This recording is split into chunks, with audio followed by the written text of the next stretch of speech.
Howdy, my taters. Normal disclaimer, I am still pretty sick, so I'm like losing my voice. But I feel like this is a fitting good time to get away with CJ being very depressed right now.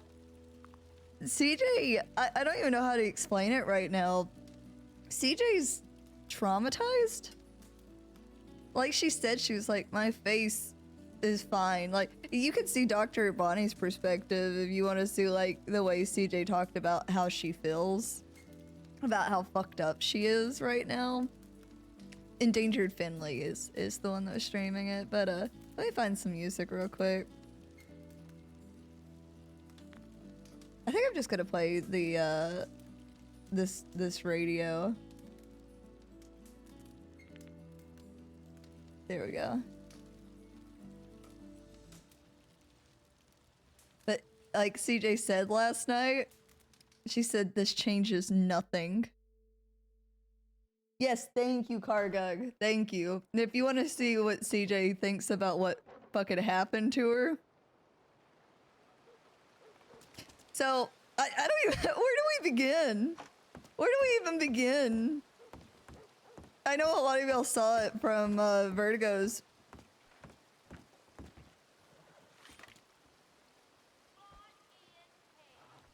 Is that Mitch? No, that's Raimi. Is that Raimi?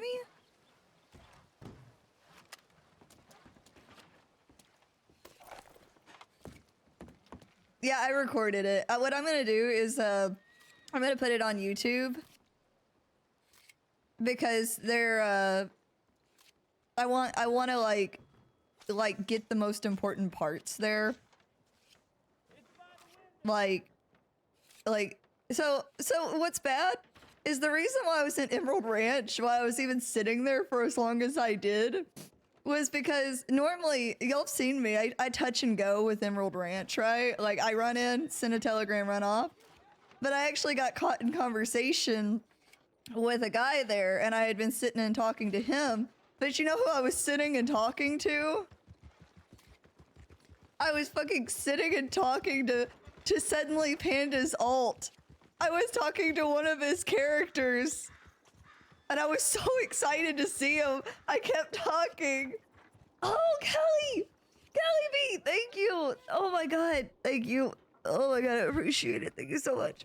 I was talking to Suddenly Pandas. And I was so excited that because I haven't seen him in so long. Oh my god. Oh my god, thank god. God, it's just 7 minutes. Yeah. Well, so I can't believe Pandas would do that. What a day for our characters to have that combo. I know. Pandas set up CJ, all Pandas' fault. Yeah. Oh my god. So, the things that y'all may have not seen from Bert's POV is, one, she, when Alice brought her to that cage, CJ froze up. That, like, to explain, CJ, there's things I can't talk about on the server, like with CJ's past, you know? Like, there's certain things I can't touch on because of, like, rules and everything. So I just avoid it altogether. But, CJ's really scared of, like, tight and closed spaces. And that's why, with Wesley, that's what fucked her up more than her hair getting cut. Everything else was being stuck in that cellar and, like, handcuffed to that bench. So what started to mentally fuck her, because you'll notice, right? CJ was like talking, like before the cage, CJ was able to keep talking, even on the back of like Wallaby's back of his horse. She gets to the cage, she's able to talk, but then like it was fucking with her mentally. And just had it all planned out. Yeah. So Alice and her like talking for a second, but CJ like begs for a second, like, I can behave, just don't put me in that cage. Like, you don't have to do that. And Alice, I think, said something like, don't make me tell you twice, you know? So she's sitting there, and I thought it was fitting. I know, like people messaging me and like everything else, everybody's like, CJ, just talk. just talk, CJ, just talk. It's all, you're gonna get fucked up. Just talk. Just talk. And I'm like, look at her. She is this naive.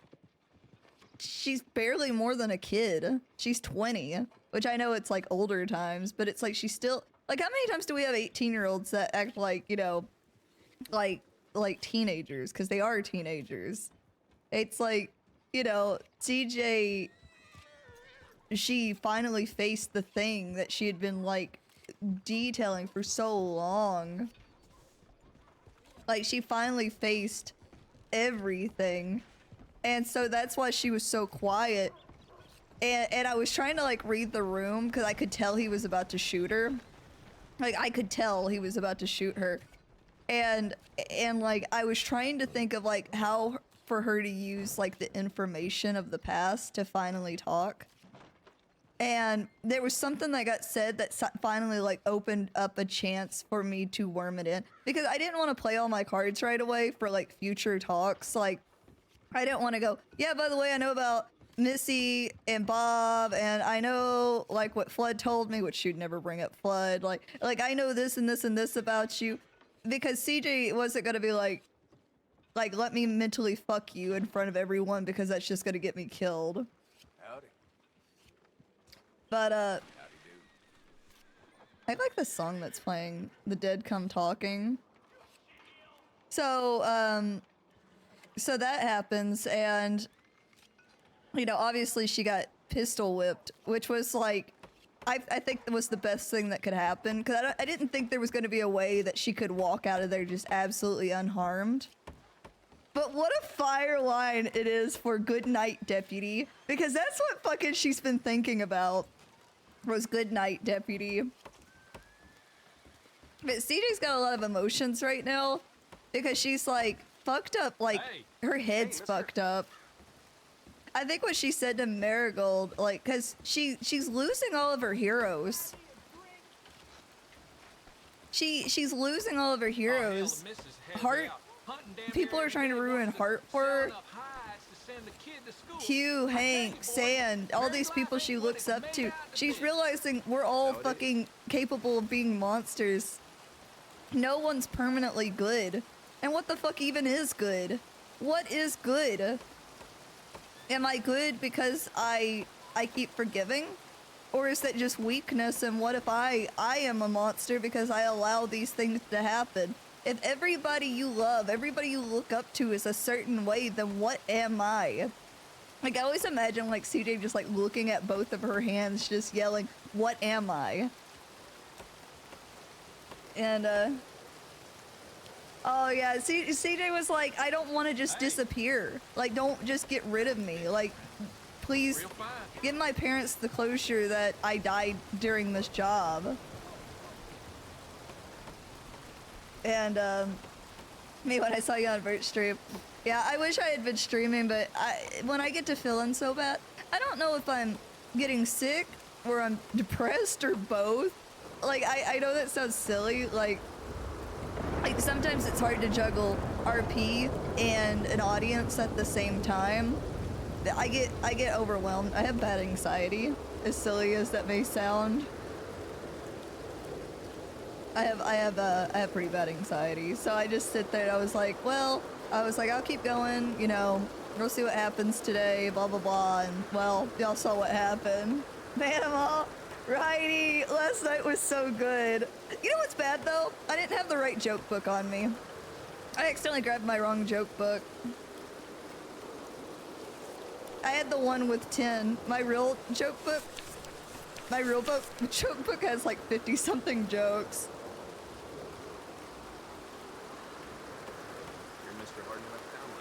Do you think it's like any type of Golden Hounds DG conflict? I don't think so. I don't think so, because the difference between this is, actually it's not much different, but I think her parents have accepted what she is and what she's doing. She's never not so sure though, because y'all have seen it, her family is so unpredictable. Now, the thing is that her parents can feel a certain way, but Mitch ain't gonna come to bat for them. Sasha ain't gonna come to bat for them. Charles might, like Charles Dollars, because Charles Dollars, now he's an interesting character. Is that Scout? Just start barking. Get out of here, you rat bastard. But, was Flood's gun on her horse? No. Flood's gun is in her bank. But you know what all CJ can think right now? Like, as she's going through these emotions of, like, she's, like, teetering. She's like a stick that's been put up on its end, and it is swaying. Like, what, you know, that inner turmoil is, she's sitting there, and on one hand, she's fucked up mentally, and she's trying to make sense of it. But on the other is, do you remember that conversation that Wild and CJ had about Alexio Gotti? Where CJ was like, he thinks I'm weak and naive, and Wild said, use that to your advantage. Let people underestimate you. Let people assume things about you. And if CJ's gonna play chess, if she's gonna be on the board, well then she better start fucking playing the game. But she can't do it in the sneaky, shitty way, because that's gonna get her killed and it goes against what she thinks she is.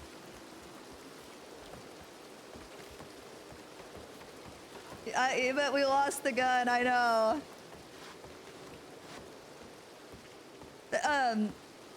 I thought they were gonna shoot Mister. If they had shot Mister, I was gonna perma Mister in that moment.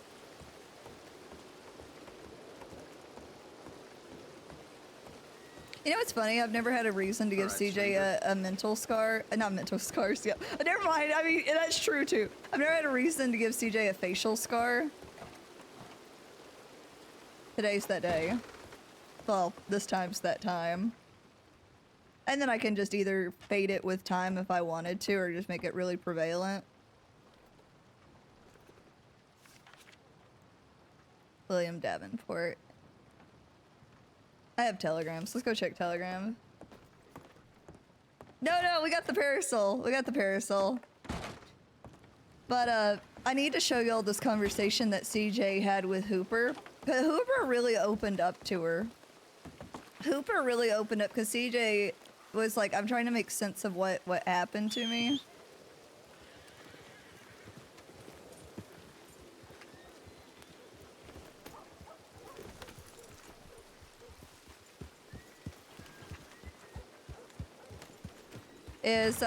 Sorry, I was trying to figure out who that was.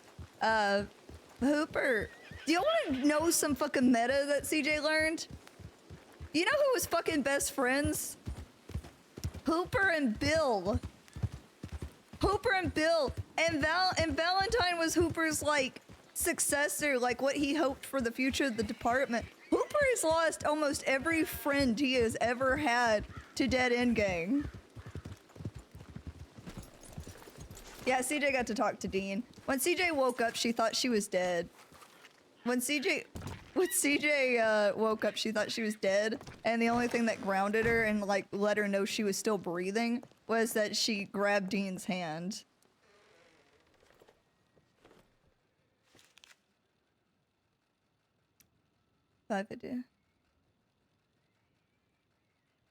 Yeah, Hank freaked out on her. Like, he chewed her out. Like, like, it's like CJ was fucking upset because she's like, I've just went through this terrible thing, and he was like yelling at her. Like, you shouldn't have been at Emerald. You shouldn't have done this, you know, and now look at you. You know, like, he was pissed. That was 12:32.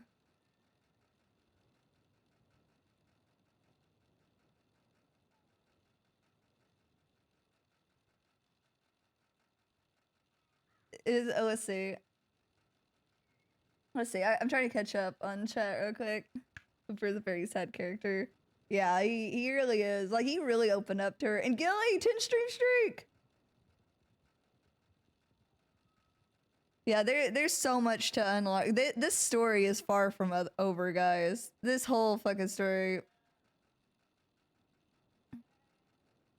Let's see.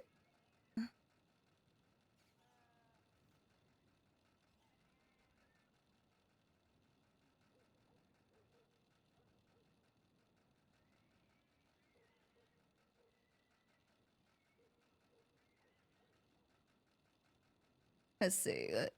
Okay, all right.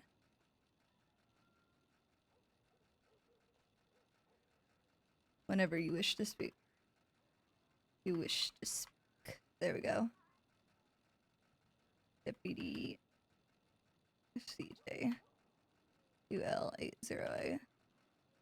That talk with Wild's gonna be interesting. Let's see. There we go. Hey, find Hank later. See, CJ's a little upset with Hank. Like, not in a bad way, but like, like she understands why he's mad and she's trying to understand it, but it's... Is there a video of Hank's reaction? I think I do have it. It's just hard because I recorded so much last night. That's why I want to make a YouTube video of it. Like not even like, not really editing or anything, just mostly like cutting out like the long quiet points. Like when I was down in Annisburg, like I would cut that down. But they were quick on it though.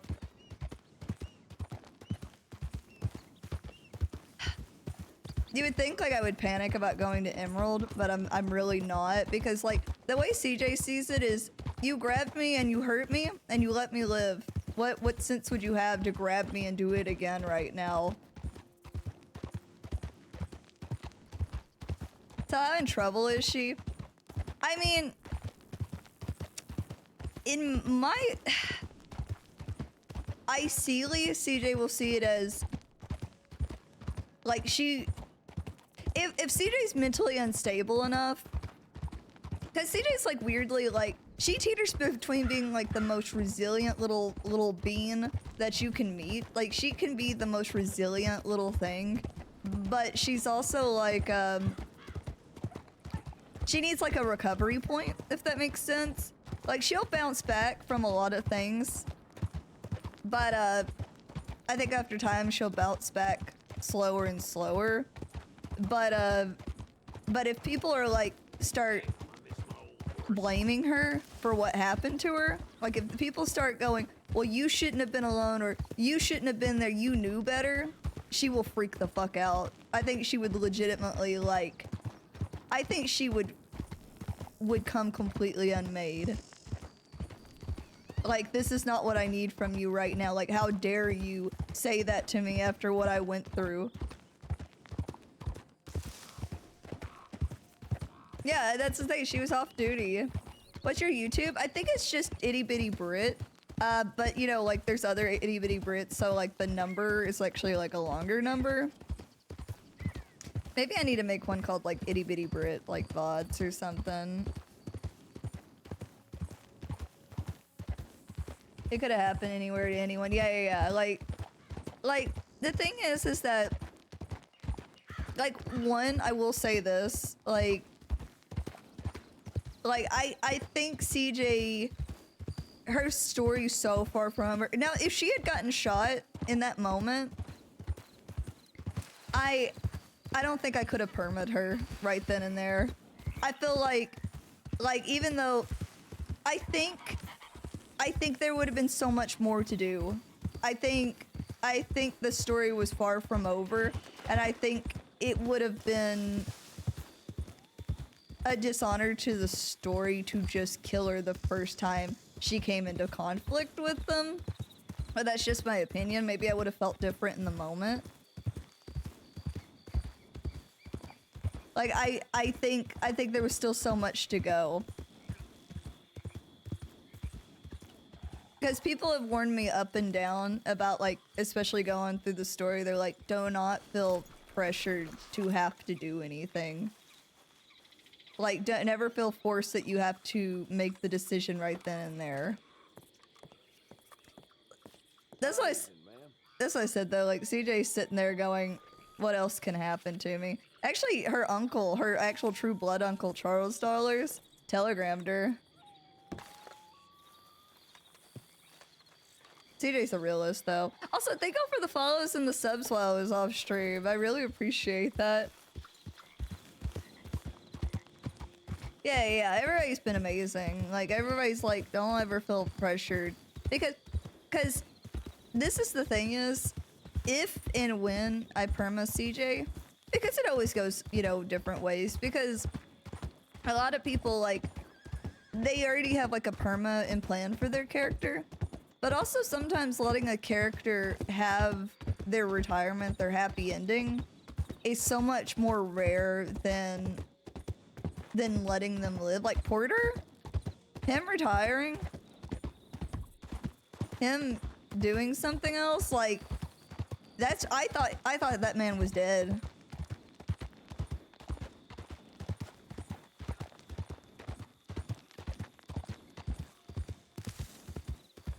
But you know, it's hard. Like, I think CJ right now is like in between, like, what is a hero too? Like, she looks up to all these people. You know who's the only person that hasn't let her down? Like, who hasn't been tarnished yet in her mind? Even though she still loves these people, she still looks up to them. The only person that isn't tarnished in her mind right now is Porter. Her parents are there, like they're tarnished in her mind. Sand, Hank, Hugh, she still loves them. She still thinks the world of them, that they're not this pristine, shiny image anymore. No one in the department, there's no one in her life now that she sits there and goes, they were always good. And she recognizes that you can't put that on people. You can't make these unbelievable expectations for them. But she also didn't know that Hart asked for the duel.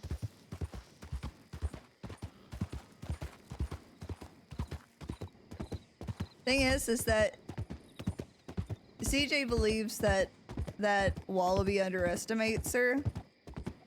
And so she thinks, I've got to use that at some point. If you're underestimating me. Oh, but tell me that wasn't such a cold fucking line when he told her, you think you're gonna change, you know, with your little yellow shirt and your freckles on your face. Like, basically, like, look at you, you child. You naive little thing, you know? And it's like, it was like playing with your food.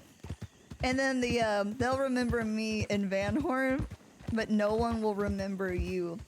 Which is funny, because later that night with Sawyer, she told CJ that she's the kind of person that touches people, and that people will always remember, even when she's gone, the bright little light that she was. Yeah, I there's so many more conversations to be had that I'm holding, like one, CJ was so sure she was gonna die that she just didn't want to get other people hurt.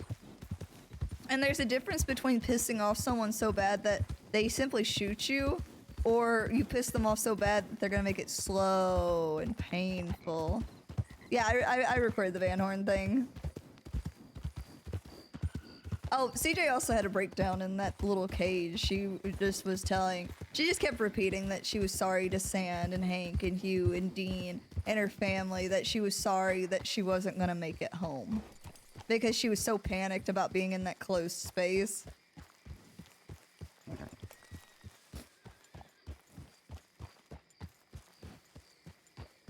Look who's up about how's the head? I had a split moment. I thought of her having, like, memory issues again, but I thought it was better for the story for her to remember what she was told. But she doesn't remember being dropped off in Annisburg because she was unconscious. She doesn't remember what was said while she was unconscious. But I will say she woke up begging, I've got to see a sheriff. I've got to see someone. Don't let them attack Van Horn. That's not what I want. Because after, you know, knowing what Sand and Hugh said about, like, what they would be willing to do, she got hurt. Oh yeah, CJ's extremely claustrophobic.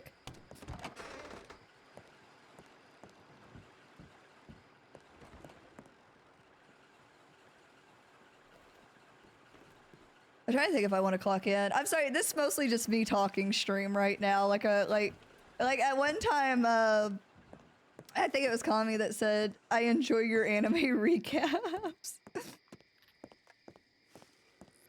He thought CJ was done for. There's still so much story to tell, guys.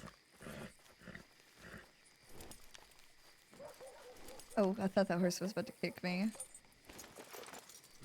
The last episode on Attack on CJ. Yeah. Yeah, there was that scene was all I could have hoped for. I just felt bad that I wish I could have been better in that scene. I wish I could have been a bit more articulate. But like I said, I was still so sick. I'm still sick right now. Like my throat hurts. I'm stuffy. Like I feel like shit. I really should be resting. But I know what I'll be doing. I would just be staying awake in bed.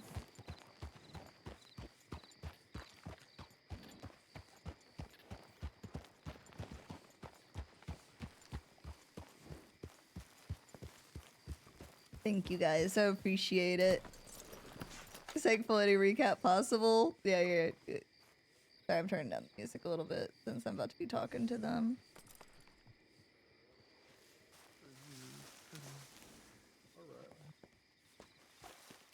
Howdy. Howdy. Hey. You alright? Alright, never mind, Daryl. You Never okay? minding. Hello.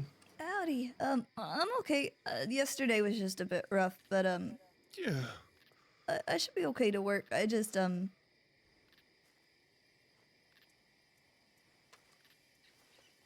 Yeah, sure. I just took a bad hit, but I'm okay. I just gotta keep my face wrapped up for a bit. You know, my face is bandaged, but I thought maybe the coverings would help keep the bandages clean, you know? Yeah, I guess so. But I'm gonna double check some reports and make sure everything's okay before before I really work. Oh, it's Rangers. Alright. Sure things. CJ, good seeing you. We'll be Yeah, around don't here let us for a hold minute. you up. Okay. DJ's like, I'm fucked up and I'm tired. Pointer's on duty, Bush is on duty. Anderson, kidnap. Took down the Doherty gang at that ranch near Valentine. There was a credible attempt to kill CJ detailed. Flag Oh, Pointer. Thank you, Pointer. south. Yeah, just the barn in the house. Yep. I gotta make sure my statement is okay. Robbery of a peace officer, phosphorus man of a peace officer, kidnapping of a peace officer, assault with a deadly weapon against a peace officer. I'm not too sure. But yeah, that's where it was. That's 2 days IRL just for this incident, by the way. That is 2 days IRL just for this incident. Started shooting. Holy shit.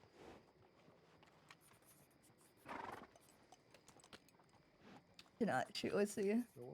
Give me a reason to not shoot you at The person poor guy. that horses said Got me some OC too. That's nothing. Yeah, Hexy. I gotta make sure.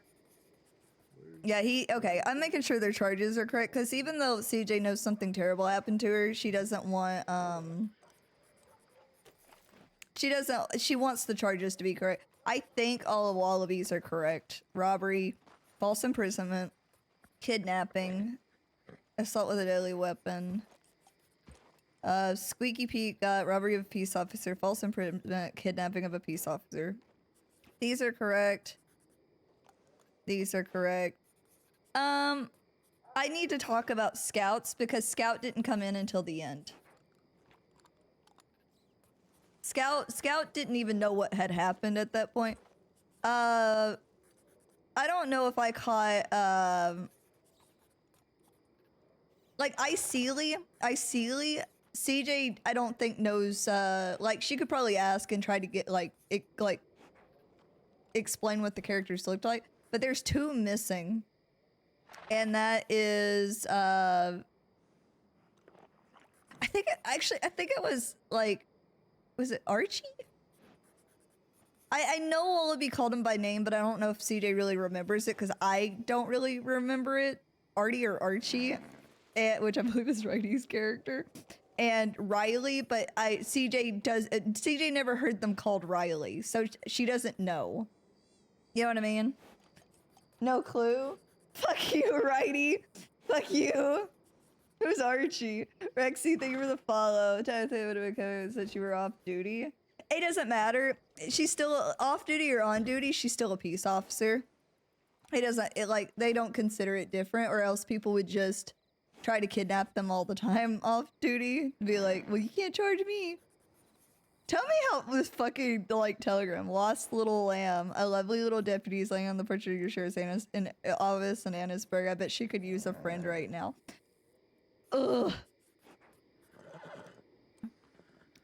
Scout's so scary, by the way. She's like a newborn little deer. TJ's like, you underestimate me, you fucks. Did you get what were the contents of this notebook? Okay, when you're able. Let's find Pointer.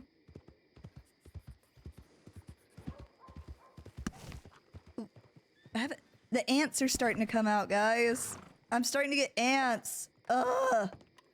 I fucking hate ants. I don't even have ants. Like, I don't even have things for ants to be fucking nomming on. They're gone.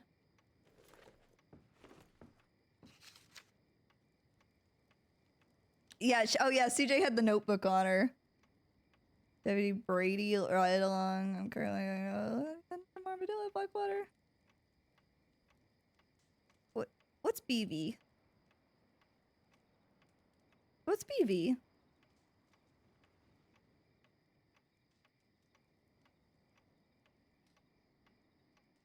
McKinley, but okay, it was the McKinleys that I saw. Maybe he thought Blackwater. I'm gonna copy that telegram. Cause I need to talk to Pointer about what happened.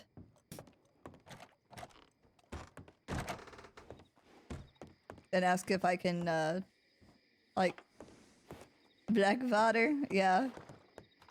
Maybe so. I love jumping on the horse that way, by the way. I don't think people realize, like, in the department, though, like, how fucking lucky CJ is. I don't think they realize what exactly she went through that night.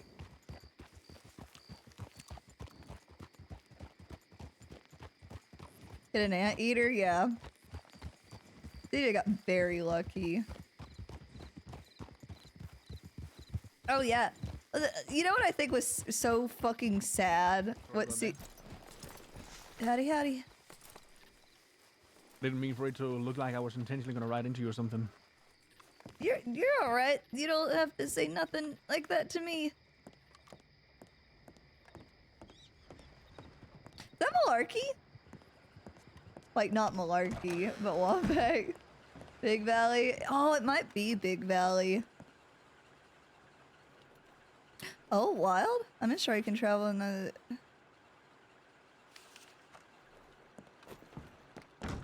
Alright, let's go.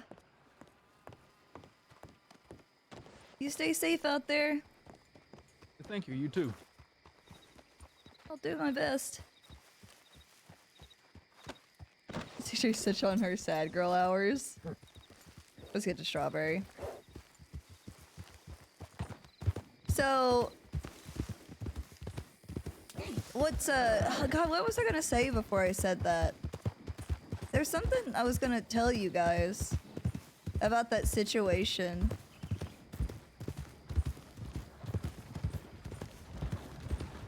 Oh, it was so sad too when he, like, Wallaby was just like, I need you to know that whatever, you know, what comes next, it's nothing personal. Like, that weird, like, reassurance that I know you're just doing your job. You poor little thing. But now you are going to die. And it's like, damn. Damn.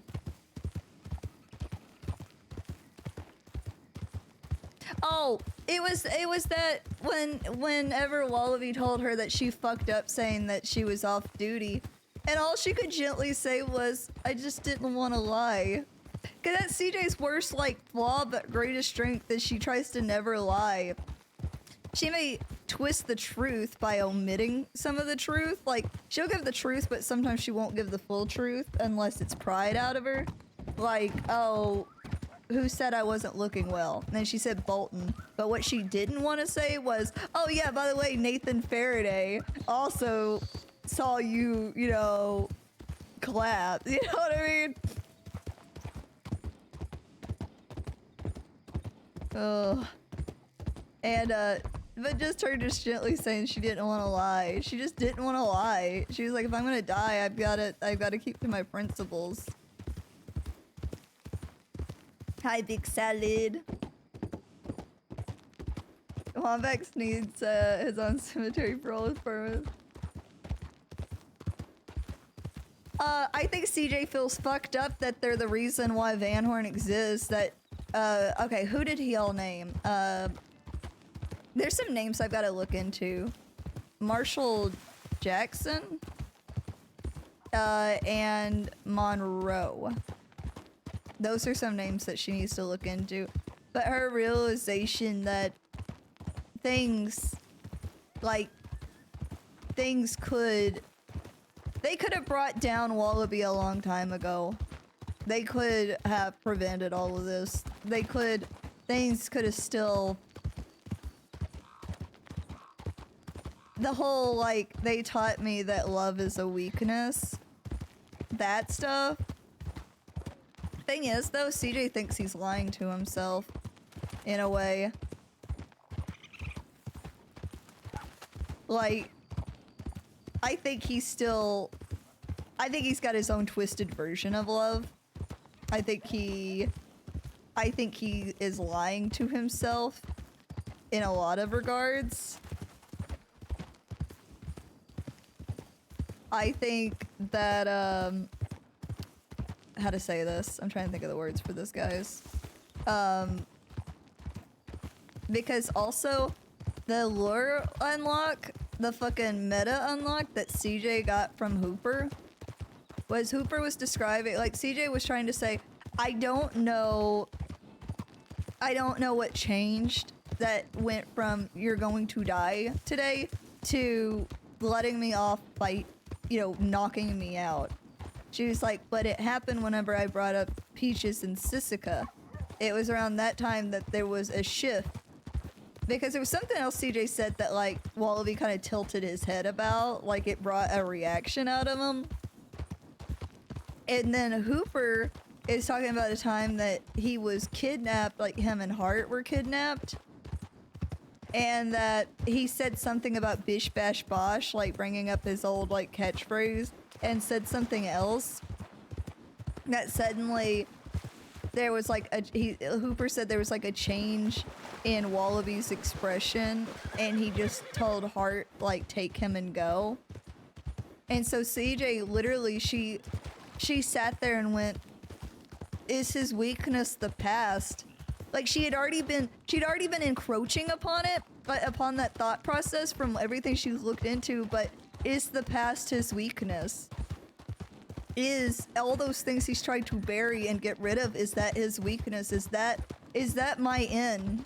Is that what makes him easy to predict? And Hooper even said, he goes, you might be onto something. He was like, the past is a weakness for a lot of people. And so I'm just like, damn. Like, I see Leonosi, I'm just like... And I'm like, trying not to reach too much, like, but I'm also like, it makes sense for CJ, like, with her being a younger buck, to take something and run. Like, she can be a better detective, but she's so eager that sometimes that eagerness is bad for her.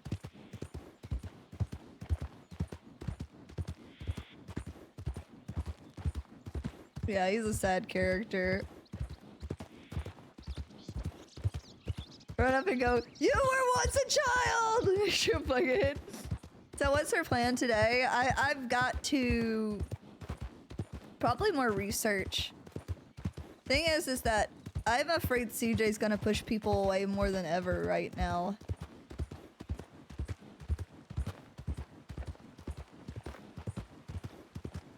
Did you ever record it? Yeah, I recorded. Hooper wasn't streaming, I don't think. I don't think Hoop was streaming. You have a fine morning, man.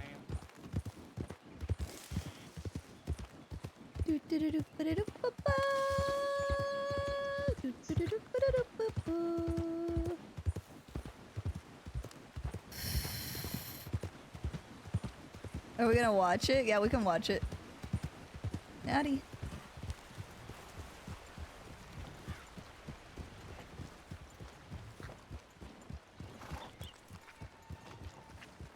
I need to find Wild. Yeah, we can watch the Hooper talk. It's just that, guys, there's so much that I recorded last night that it would take a couple of hours to get through everything.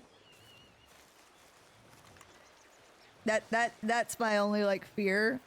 Yeah, a lot happened off stream. That's why, like, but we can watch the Hooper part. We can watch the Hooper part, but it's still at least, like, an hour. Oop.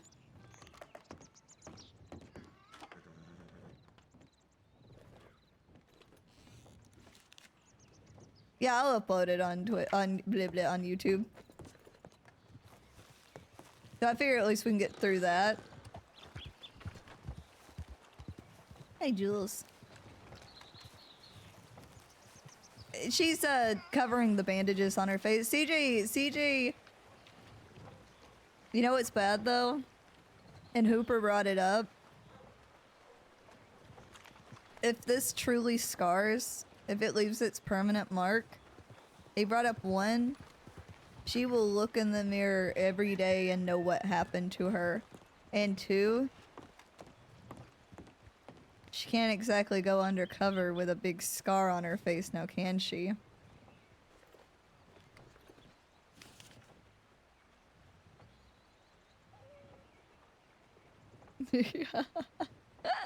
Ah.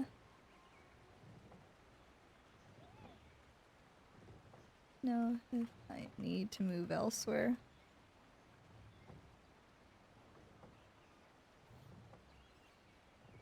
808. Ain't that lovely? I know. Ain't that a fucking kicker? Ain't that a fucking kicker?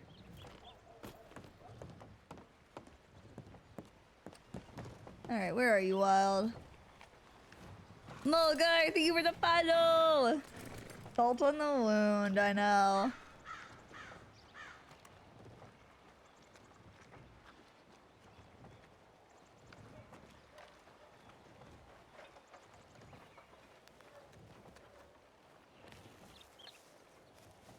Oh. Howdy. Sorry, I sent you a telegram.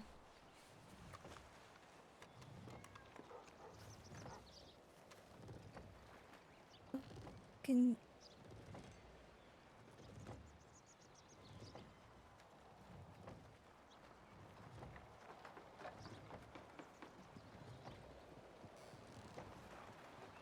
Good morning.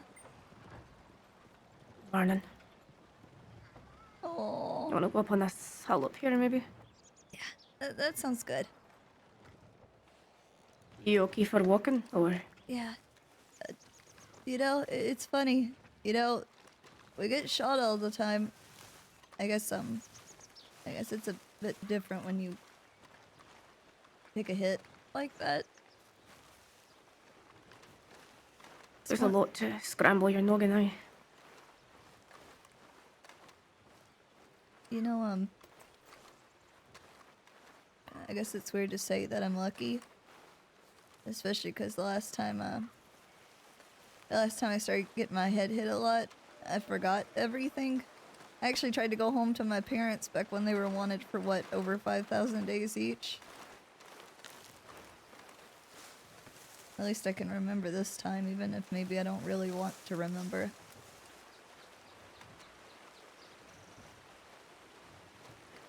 Is that what you think? You think you don't want to remember? happened there. Mm. Let's go up here. Nobody ever looks up. Nobody ever looks up.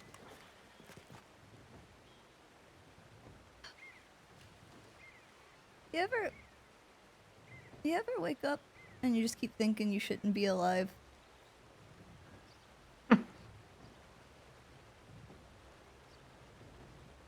Is that how you're feeling? Yeah. They were going to kill me. He looked me in my eyes and said, I just need you to know it's nothing personal. I just can't have a smart deputy running around. You know, before that, when they were keeping me in that cage, he said, you're a smart little deputy, an observant one. He said, I prefer you dumb like McGregor.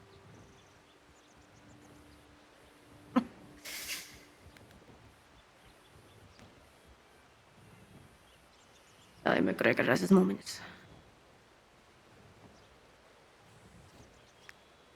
I had that notebook on me.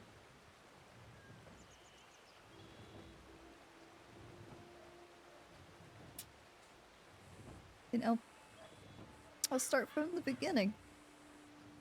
You know, I went to Emerald. I don't normally linger there, especially off duty.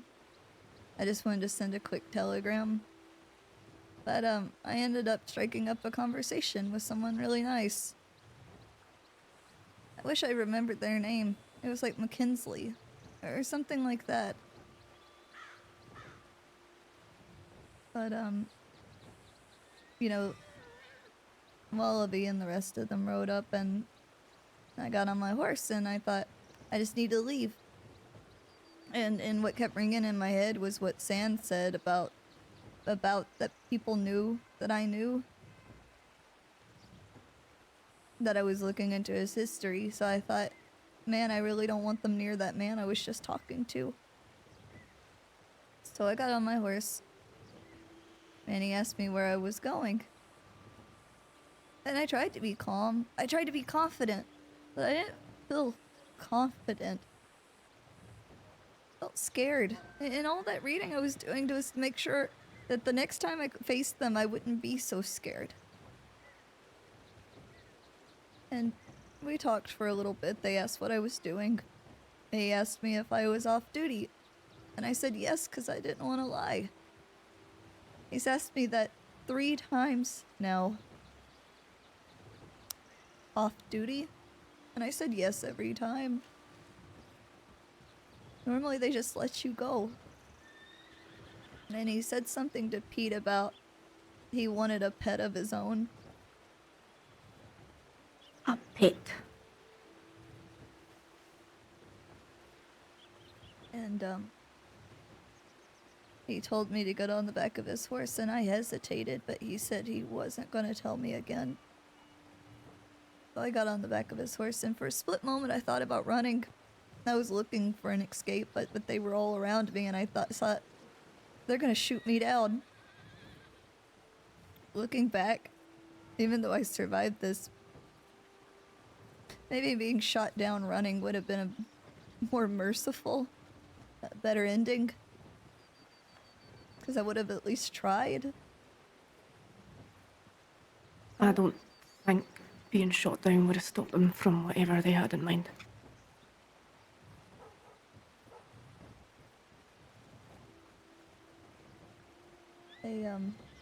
They took me to that place that I didn't know what it was called at first, but the rug store. Ordered me inside and he took my guns off of me. You know, I just got given Hart's gun. That was taken from me. And, I had 2 notebooks on me. I had my joke book. It was actually a copy of the joke book I was making for the Dirty Boys at one point in time. And, my lighthouse notebook.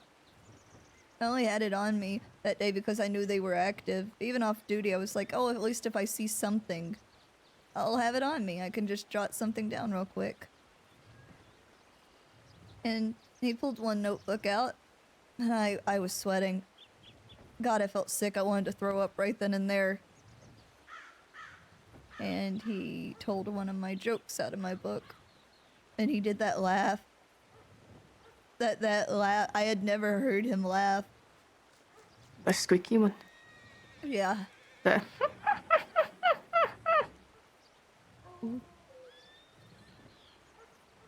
Yeah. That one. And thought maybe he won't read the other one. He made me tell the punchline of the joke. And then he pulled out my other notebook. And it was different. I don't know what he must have thought. The moment he read it, he said, put her in the cage, and they took me downstairs and they put me in this little cage. And up until that point, I thought I was gonna be okay. But that I had read enough, that I had done enough to know how to survive it, but being put in that cage, it put me on my back foot. Actually, it knocked me straight off my feet. I can't stand being in tight, enclosed spaces. I can't stand feeling trapped. I can't stand feeling out of control.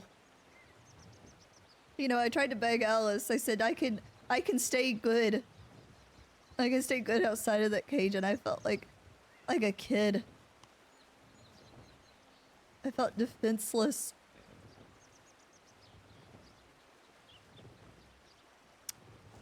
And for a moment I thought maybe, just maybe I could run up those stairs, maybe I could get out that door before they even realized. But I couldn't, and they put me in that cage. He questioned me in that cage, asking about Scout. That part about Scout. He asked me about who said he looked unwell. I said Bolton because I didn't want to say that there was a civilian that had said it too. I wasn't trying to get Bolton hurt, I just thought that's just a normal law thing. It's known in the department that he doesn't look well, that he collapsed off of his horse. And how did he take that?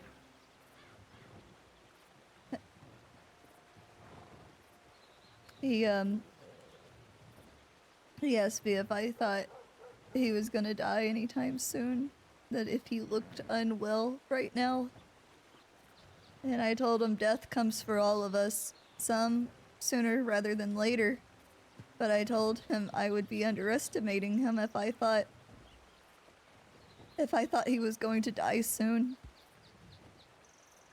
Because I think a lot more people are gonna die before he ever dies. And he talked about how when he dies, no matter what, Van Horn will live on, and I told him I didn't think that was true. I told him I didn't think his people cared about Van Horn, was willing to make the same sacrifices that he was. Was this just you two talking? Or did he have his people around him? He didn't have his people around him.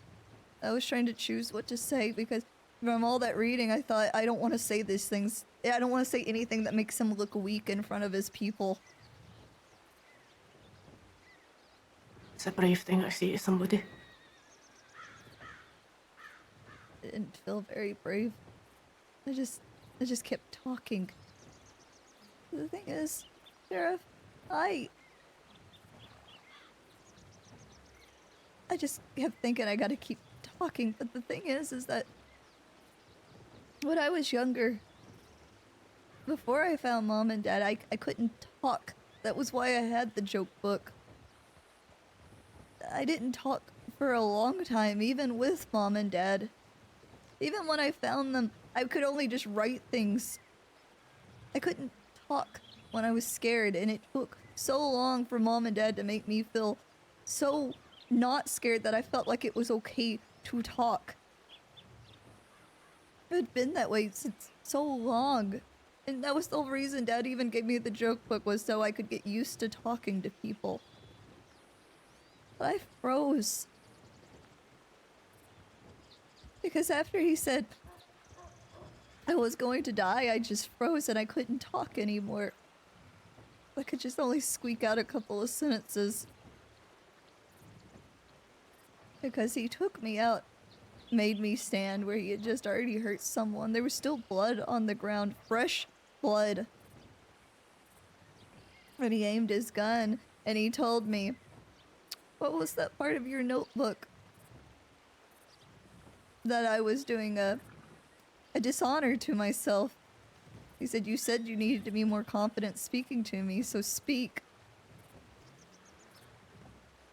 And it just made me clam up more. He kept asking who I was. He kept telling me to say it louder. And I just kept saying CJ Dollars. And at the end I just was yelling Clementine June Dollars. I felt like a mouse caught by the cat. And then he made me stand where Ducky died. And Pete started playing his piano. And Wallaby was just so amused. And I asked him, I said, "If you're going to do this, just leave me where they can find my body so my parents can bury me."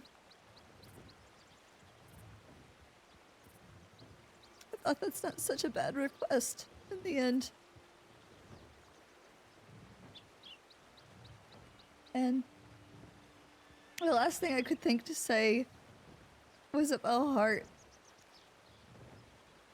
About how I just wanted to be a good deputy. That I didn't even want Van Horn to be hurt, because I truly don't. It's just a town. And like I said before, people don't get to choose where they're born. They don't get to choose the people they love. I tried to tell him that why do you want to kill a deputy that doesn't even want harm against this place? Because I thought, from everything I read, that seems pretty damn reasonable. And he said, "What, you don't think it's reasonable for me to have one less deputy?" I said, "For every deputy that dies, 3 more take their place. Look how many cadets we have right now. Look how many deputies we've lost, even since, what, November, when I became a deputy? I think the last time I counted, it was 7 or 8. And I was just trying to reason, I was trying to talk. And I told him, I said, I just wanted to do good, I just wanted to do better, and I don't even know what I was saying, I just said...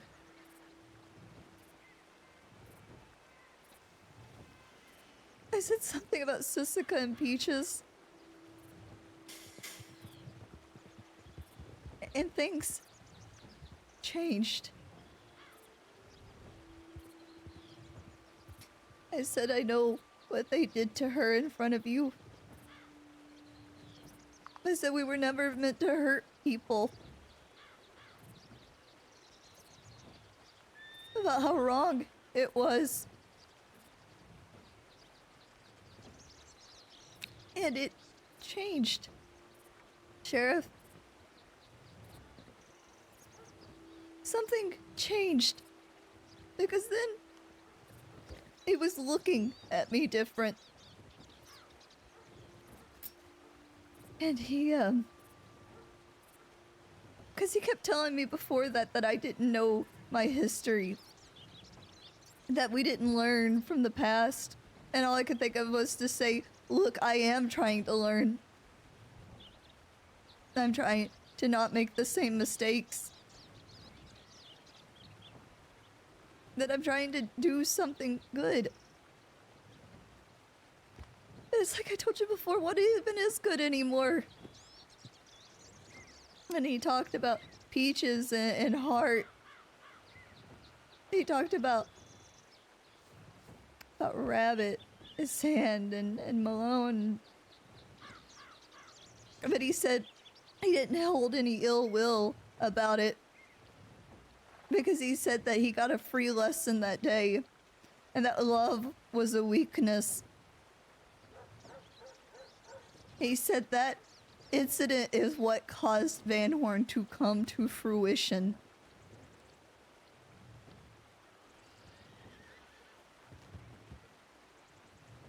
That moment changed everything, Wild.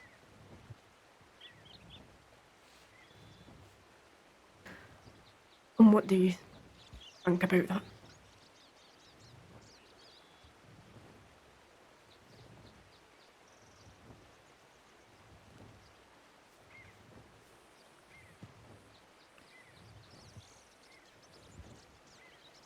I think it's like I said before, that when you reach for the darkness, it reaches back. I think when we start to cross the line, you said before about what? 49 dying to save 51. If that had never been done to save Hart, do you think things would be different?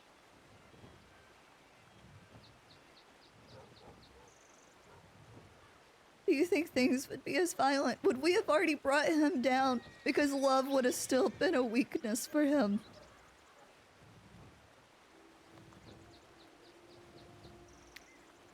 I suppose it would beg the question, why at that point? From everything I know, at least, I was travelling down a path. It's hard to say. Who knows? Who knows what might have happened if the events that transpired that day had gone differently. Fortunately, you drive yourself insane thinking about the what ifs.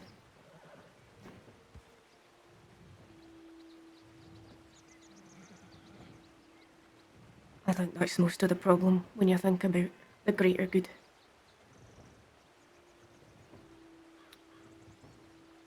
And when I woke up, I thought I was dead.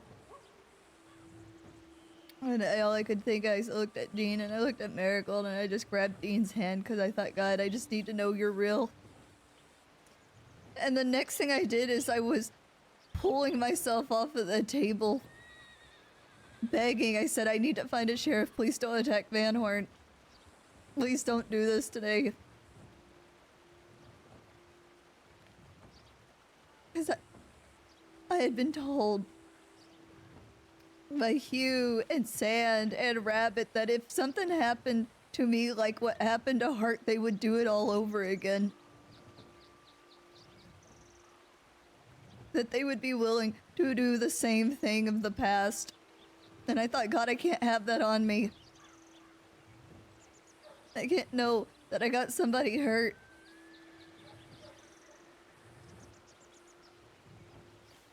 And the next thing I thought is what are we? As I have looked up to Sand and Hank and Hugh and Rabbit and you and everyone else in this department, I thought the world of Hart, but I still think the world of them. But if everybody around me is so fully capable of doing these things, to be pushed to this point, then what am I? Am I so weak and pathetic? Am I the one? Am I the monster for not being able to do No. these things? Abso-fucking-lutely not. Because hate, violence, it's easy. It's easy to be angry. It's the easiest thing you could do. There's so many injustices in this world. And the very first thing your mind goes to when you feel that injustice is hatred, is anger. It's the easiest thing in the fucking world to give in to that. It's the hardest thing in the world to have to sit there with your feelings and understand them. To make the difficult decision not to act upon that. It's the hardest thing to show mercy to people that have shown you nothing but hatred.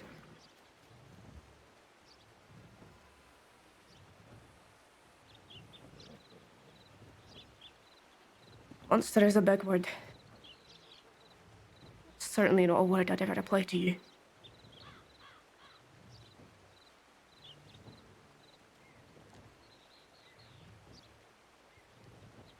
You know, he told me that when he's gone, everybody will remember Wallaby and Van Horn. And he told me, he said, you with your little yellow shirt and your freckles on your face, thinking you could change something. He said, no one's going to remember you. Do you believe that? Truly, in your heart, do you believe that?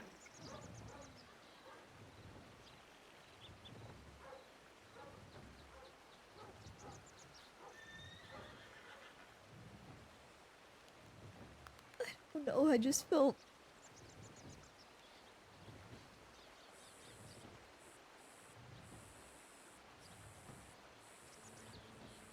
I always kept thinking I'm gonna die, and I just wanted to do something good and make my life have some kind of meaning for once. I kept Good thinking, actions do not shout. They don't go screaming into the middle of town. Good actions, they settle themselves in the hearts of people in ways that you don't even know about until years later. Every single thing Hart did for you is settled in your heart. All the tiny things he did that stood by you, they're not things that shouted, they're things that whispered. Those whispers live in people's hearts forever. Bad actions, these bad people, they will be remembered because they are loud. But these tiny actions, the goodnesses, the kindnesses you show people, they'll be remembered because they are what keeps us people. They are what keeps us civil. They are what keeps this society moving. You won't even know about it. You've been to funerals before, I'm sure, where not a single one of those people would have said a thing to that dead person's face, but as soon as they're dead, everybody remembers the nice, good things they did, all of the ways they were inspired. That person who's dead, in the ground like that, they don't know. They never knew the impact they made ever. Half the people I've ever known in my life won't ever know how much they impacted me. And half the people out there that did bad things will also have made those whispers in your mind.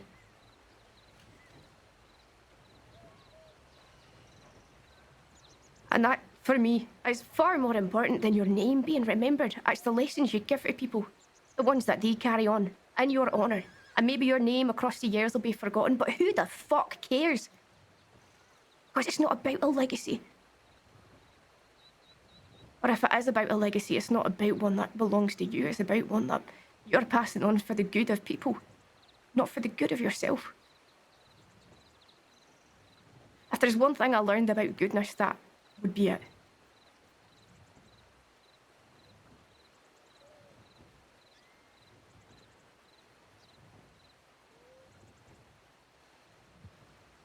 oh no. Oh no, Wild. Oh no, did our team speak crash? Some of these people are irreconcilable because they don't inspire that in other people. They're not able to live outside of themselves. So you can make grandiose gestures, you can hurt people, because it's so easy to. I can think of 500 different ways to kill that man down there and be able to sleep perfectly well.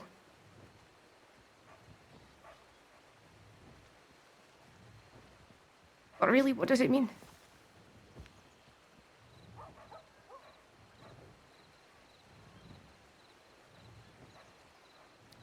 Would you rather be remembered for the pain that you caused and how much you cared about a place? Or would you rather be remembered that at least you gave it all you could to be something different? I just...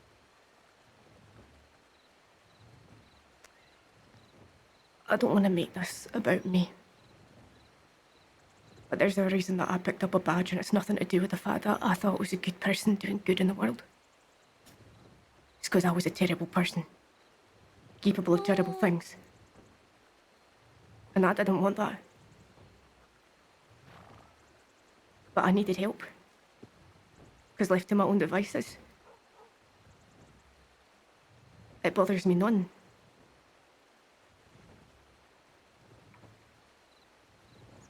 I look to the law for guidance, and I look to people like McGregor, good people in my eyes. You, people who care intensely about other people, I look to you.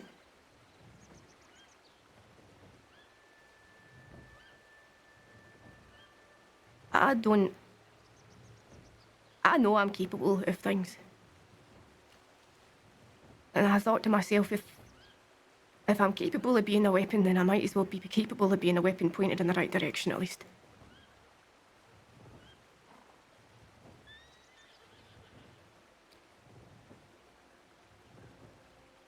No. You made me think about something. Realize something. It's not about remembering a name. It's not about remembering someone, their ex. It's about a flame you light in people. It doesn't have to have an ownership. If you influence one life for the good, and that person continues that, and it's a cycle of good, maybe one day things could be better. And it doesn't matter that it came from a nobody. It doesn't need to be selfish. It's the true sake of good, doing good. Even if sometimes I don't really know what good is. And no matter how bad this hurts, I need you to know this changes nothing. I'm still gonna do my research. I'm still going to look into him. And I'm gonna make sure that there is one day that he stops hurting people. So that people like you and Sand and the rest of them can stop him. Because I can't. But damn, I could be a useful tool.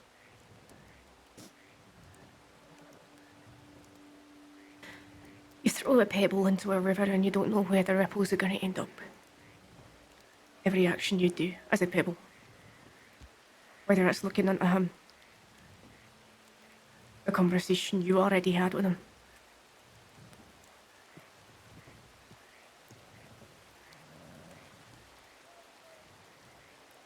You said before, with Alexio,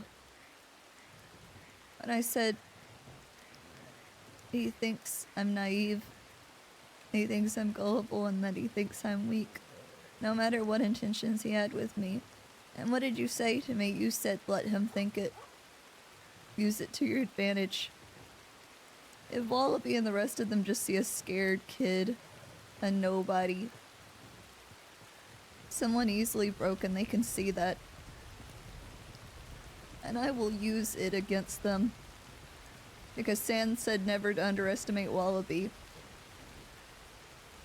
I think they should think the same for me.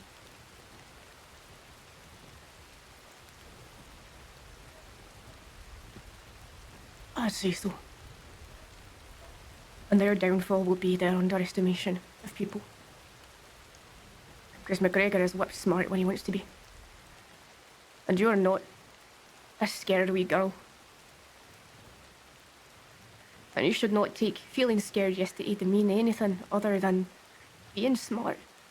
Because I'd be fucking terrified as well if I was in a room with those people. Doesn't matter how much bravado I've got, how much smug assholeness I've got, I'd still be terrified.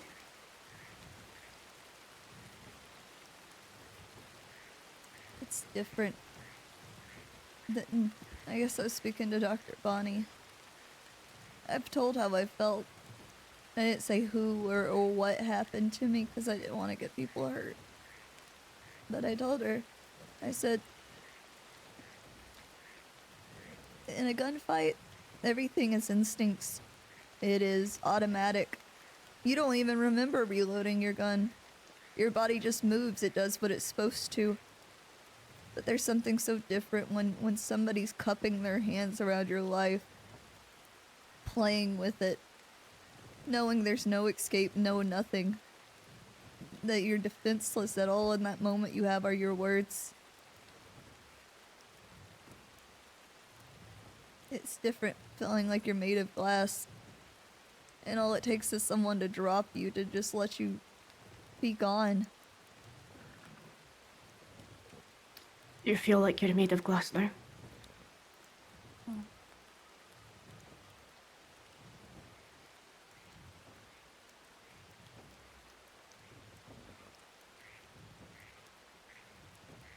I feel like I got a crack. But I think I can be something a bit tougher than glass.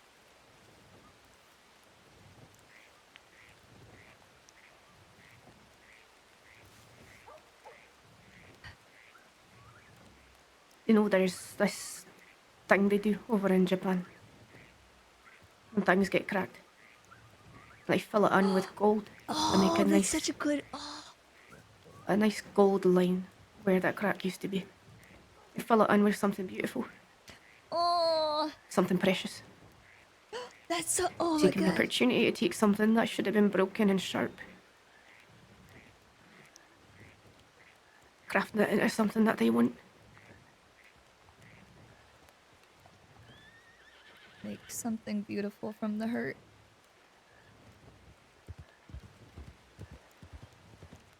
And if God. there's one thing I think your life has shown you so far, it's that you're capable of doing that. God, I love Wild.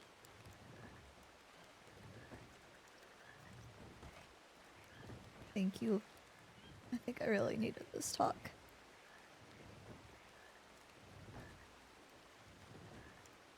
I think I needed it more than I could explain. And I know I'm not gonna be just okay. I know it's gonna take time. And I know I'll waver and maybe crack a bit more. But I think it's taken steps in the right direction. To let the words sink in.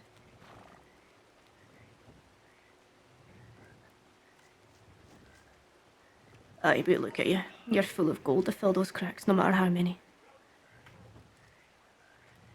You'll keep shining either way.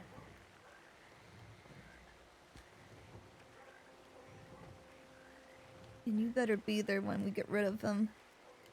Not him. Not death. But if he's gonna be remembered, I want him to be remembered. Not as a martyr, but as a symbol of what you can become and why you should choose something different. Make something beautiful from his image and not just some fearful monster. A story to tell your children before you go to bed at night.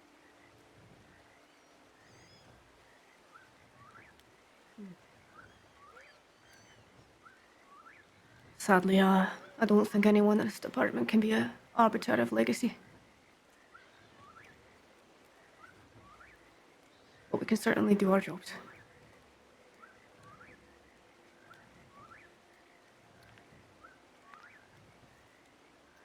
You ready to take on the day? You know me. That big mouth is always ready to go. Oh my god. Can I also have a shout out for Sprite, Leah? Because Hope you're that's taking a her few days off, RP though. channel. If you need it. Need rest? Now that would sound too logical now, wouldn't it? CJ's like, you want to be remembered Like as you, this monster, but I need you to be remembered as this, as what not to be. What's the injury? We can, like, I think I haven't looked at them real well. I just got a bunch of stitches in my face. They're bandaged up, but I'm just keeping this over the bandages to keep them clean. I think I was a bit concussed, but I'd say so. You were mumbling all sorts of things in the back of my horse. I think I'm just a bit tired because every time I close my eyes, I just see that place again. And hear that little laugh. Very sorry about that. It's alright. Thank y'all for the subs. Thank you for all the follows. I appreciate y'all. I'm just gonna go to the telegraph station. Alright.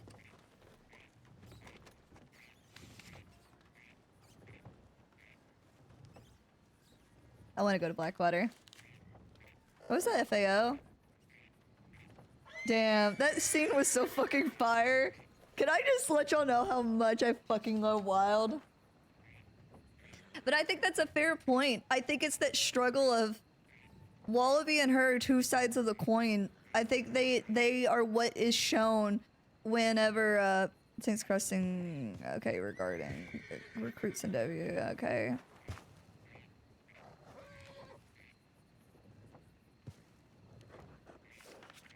But I think it's fair that she's like, wants him not, she doesn't even want him to die. She's just like, I just need things to change.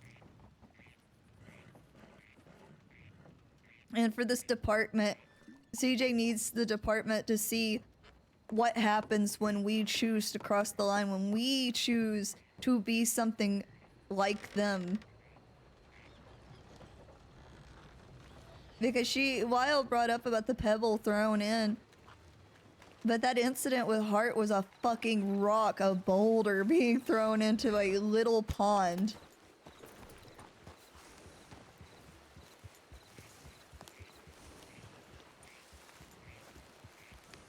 And in return, if Van Horn falls as this, like, CJ always promised her parents, you know, it's kind of fitting. CJ always promised her parents that if anything happened to them, that she would take her siblings, that she would raise them. If something happens to Wallaby, if something happens to this place, CJ would do anything to protect Van Horn. CJ can see why people love this place and what it represents. CJ isn't so naive to think that there won't always be people there, there won't always be a Wallaby, but she knows that people always will need a place to belong. And if that means that when Wallaby and the rest of the Dead End Gang is gone, she'll make sure to do right by it. I think Pointer, Cassidy, and one other went to Blackwater. Do you want to head that way? Or you want to stay around here? I'll probably spend some time catching up a wee bit more. But if you're going out to meet him, then aye, be safe. Best of luck. Oh, well, thank you for everything again. You stay safe, alright? Aye, no need to thank me. An avalanche of heart, I know.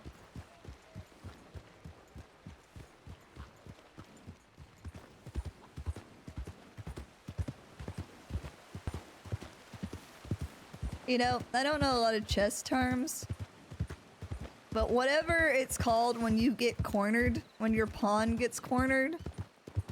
Actually, wasn't even a pawn that got cornered. CJ's fucking queen got cornered. He could have checkmated her right then and there.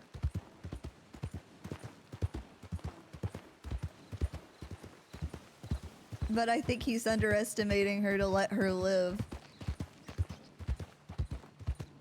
Because he never does anything without a reason, so what is the reason he let me live?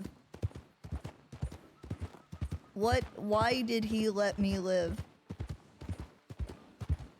That's all CJ can think. Because now she's thinking in his mindset, why? Why? What changed when I brought up, was it, you know, was it sentimentality? Was it that you underestimate me and think, oh, it's better off having a weak deputy in the department? Is it better off having someone weak? And so CJ's like going through all this in my head, like in her head and my head. I'm trying to get in CJ's, you know, thought process.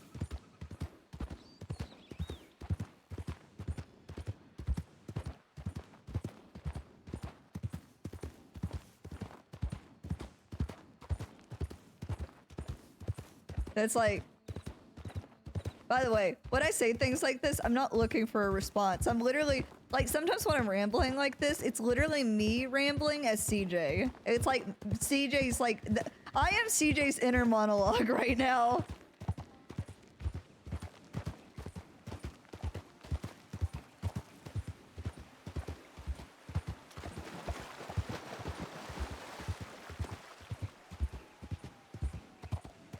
Yeah, the rhetorical question. I'm going through, like, the thought process.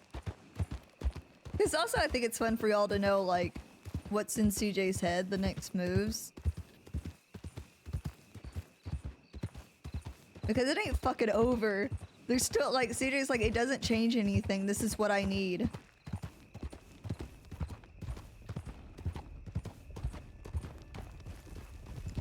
Howdy, howdy. Care if I tag along? I was actually looking for y'all. Yeah, no, it's not a problem. Well, howdy. Howdy. How is everyone? Not bad. How are you? You're recovering okay? Yeah, I'm making it. I just can't really sleep, so I just work. Okay. Well, feeling up to that? I ain't gotta tell you to stop. How's your head treating you? I think the headaches are easing. You know, a lot of times we get shot and we go straight back to work, but there's something about getting hit to your face that's a little bit more jarring than anything else.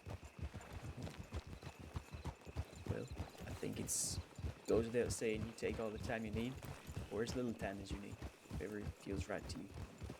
Thanks for the telegram, by the way. I know I didn't get responded, but it means a lot. Oh, of course. We're heading to Valentine. We're gonna pick it up a little bit if you're all right, CJ. Yep, I'm a-okay. Oh, CJ, you come at the word it's my incredibly good bad joke. I do love terrible jokes. I'm gonna have to repeat it. I apologize to the other two. No, Why no, did it's the, alright. Why did the cowboy die with his boots on? Why? That way, when he kicked the bucket, he could stub his toe. Alright. Alright, I like that one.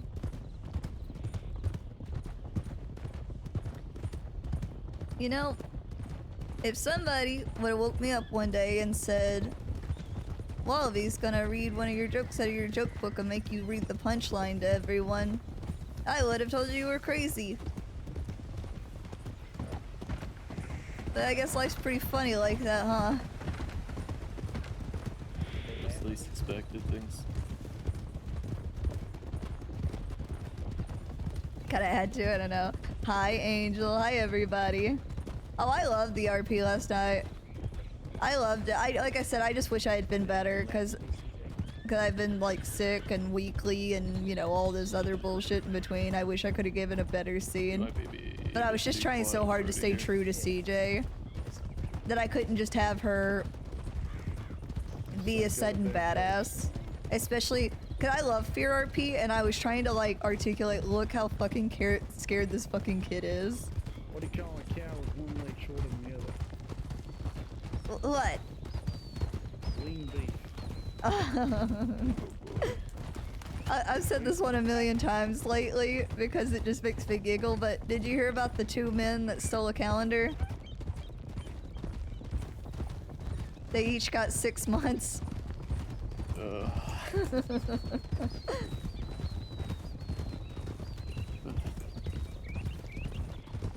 Oh, Angel. Why is the bow-legged rancher bad at his job?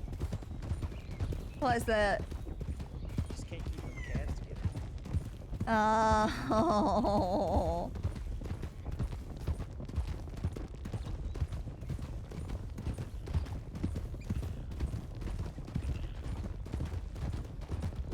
Should make an RP calendar. I should.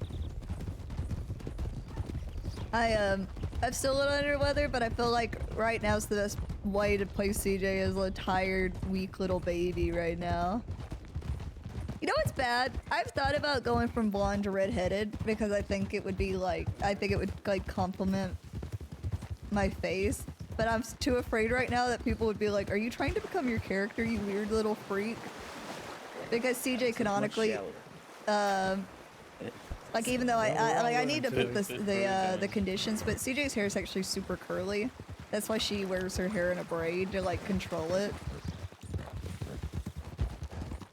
See the tired little baby. Yeah, well, I was gonna say, Matt, let's talk about what state you're in right now, bucko.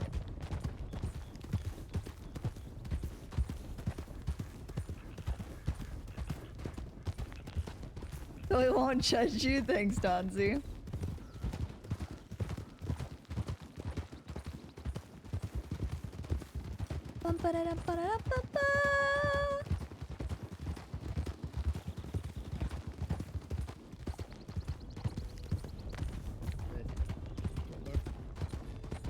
Can I ask y'all an odd question for the road?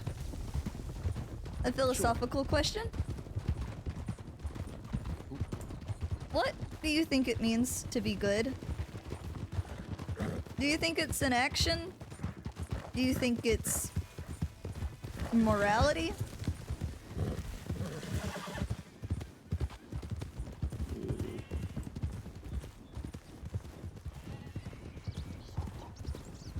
So that's a tough one. You don't have to answer me now, but think about it, and when you have an answer, get back to me. What was the question? I missed it. Sorry, it's too hard. What do you think it means to be good? Truly good.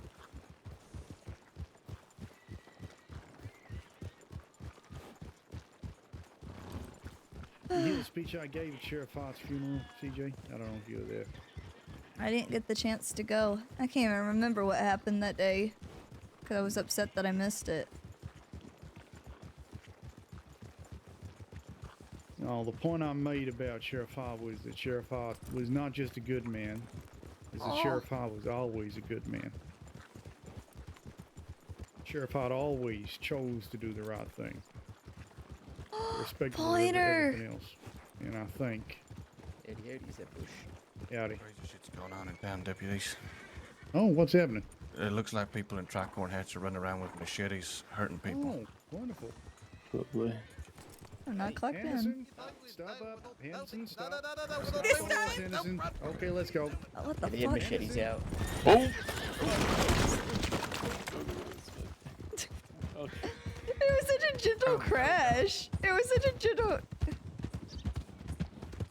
She is fucking crazy. I don't know. She says she's a Henderson. I don't know who the fuck she is. Okay, we'll start explaining real fast. Who had machetes out and why? She fucking just choketed dignity. Okay, well, let's go get that sorted. I fucking don't even know what's CJ, going you on. mind staying with Henderson here? I'm not gonna, I just bought this no jacket. I'm not going Stay with anywhere. her. How you doing, CJ? Right, three of us. let's go in the I've town. seen better days, but I'm okay. Hey, roll. What about you? You know, apparently she's a Henderson. I don't know.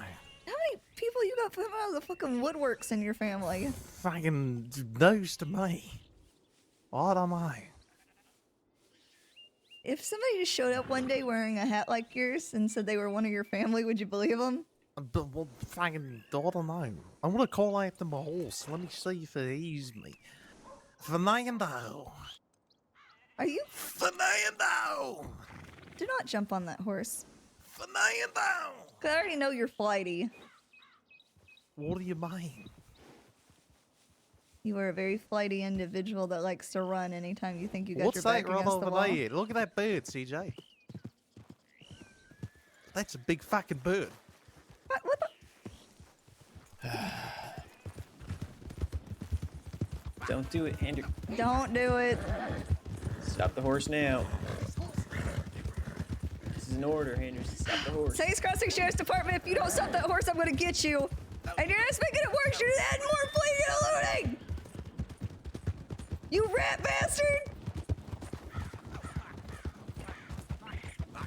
Get off the fucking horse, Henderson! The fuck is this horse doing? Get off the horse, Henderson! The horse. Get off the No! horse! No! Put the machete down, Anderson. Why did I keep crashing? Go. I keep crashing people. I need the agony sax music. Oh, we don't need 4 people chasing him. Oh, we don't need 5 people chasing him. I'm gonna break off and watch town. Ah! Oh, Jesus Christ. Knife to the gunfight, Anderson. Didn't end well for them. Stop the horse. We don't need 5 people chasing him. I need to break off.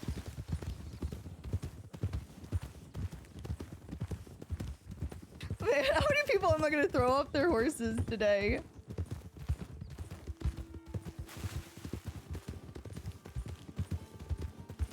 I don't need to be chasing him.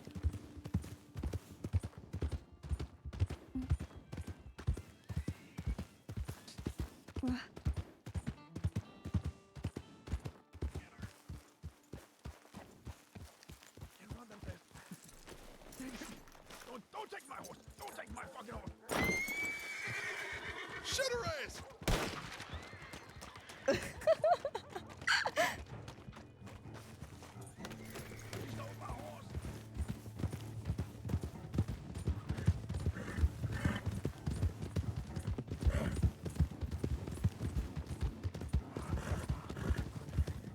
Where'd she go? I'm not sure. What is this fucking day? Hey, CJ, if you need. What'd you say? I said hang back if you need. I'm on, yep. They had 5 people chasing Henderson. So I That's her. Stand broke- ahead. it was Get her ass! on it! I'm getting that ass! Taking a right, going up towards Citadel Rock. Oh, take it. Double it back. Stop the horse, ma'am.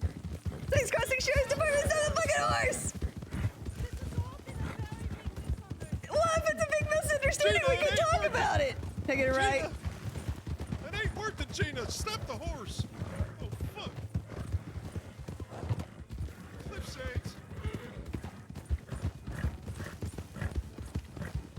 She go down the cliff? You know? I'm not... She might go down. Back to town or what? She might have went back to town. Holy shit, she went down. That's pretty... That was a pretty good slipperoo. Damn, she's slicker than slick. She gave us the old stingray slip. What's the stingray slip? Where'd she go, CJ? Hell if I know! If anybody asks, I'm just still concussed. I couldn't see where she went. Fuck, this horse is dying. Oh. That horse. I don't know if I have it in me right now. Shit. Not the old triple bamboozle. Let's go see if she's by them and then... I'm trying to see if I can knock anybody else off their horses because everybody keeps taking a sharp turn and then I stop Got him suddenly. at gunpoint.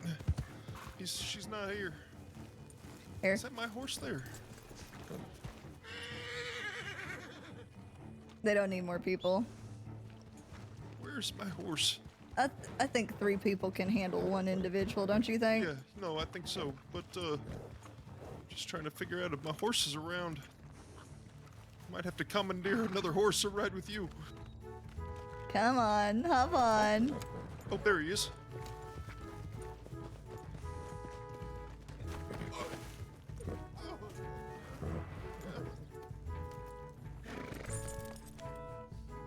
Who's this down here?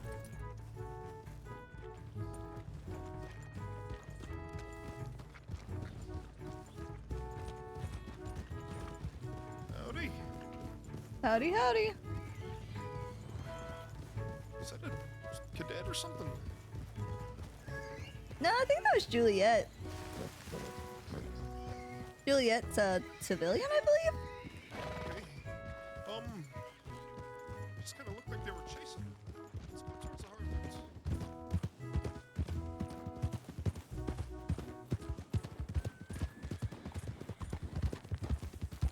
I can't believe Henderson used my love of birds against me. Yeah, that's what these Hendersons do. They use you. They use your weaknesses against you. Somebody says, look at that big fucking bird over there. My brain goes, bird?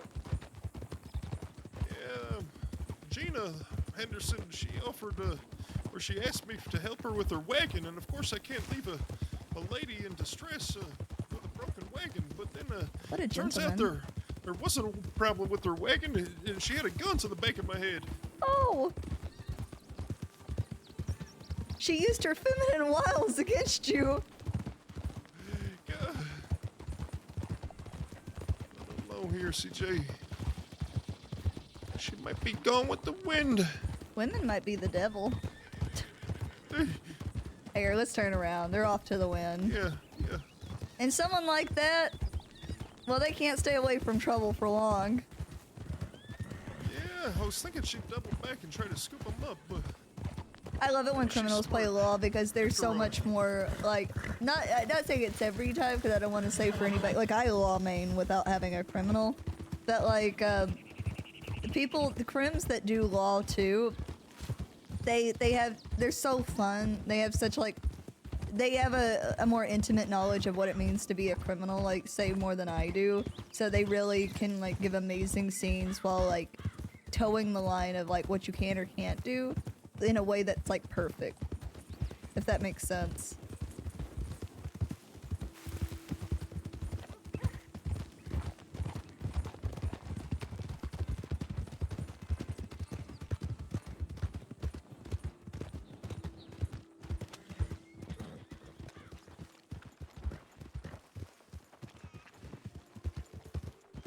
Oh boy. Oh my god, I am scared of talking to Hank Hughes. Hey, slow down! What you had done is she turned around and said, fuck you, bitch. I wish she did. I would like to hear that. Why? Just because do you like when women talk to you like that? I just want to hear it in Celia's voice. Guys, thank you for the follows. Reverie Embers? Reverie? Right. I don't Yeah, see any yeah, blood I agree, and guts, Sparky. so hopefully they resolved it peacefully here. Lil Capo, thank you for the follow. No, howdy howdy. Say it back! Sorry. Yeah, perspective is important. Stingray slip, unfortunately. Yeah, apparently she just stole some doctor's wagon too. She stole a doctor's wagon. Yeah, so that.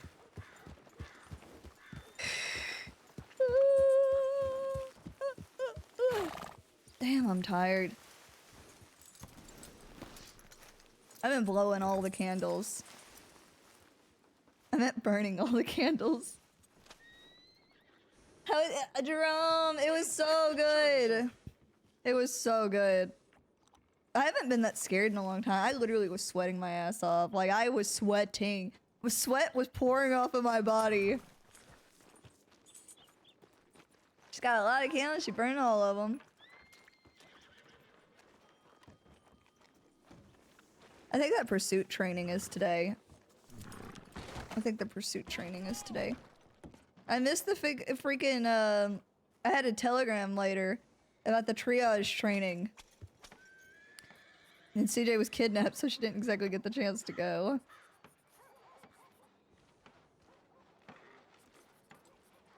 Alright, time to get on the board. And... we go on duty there.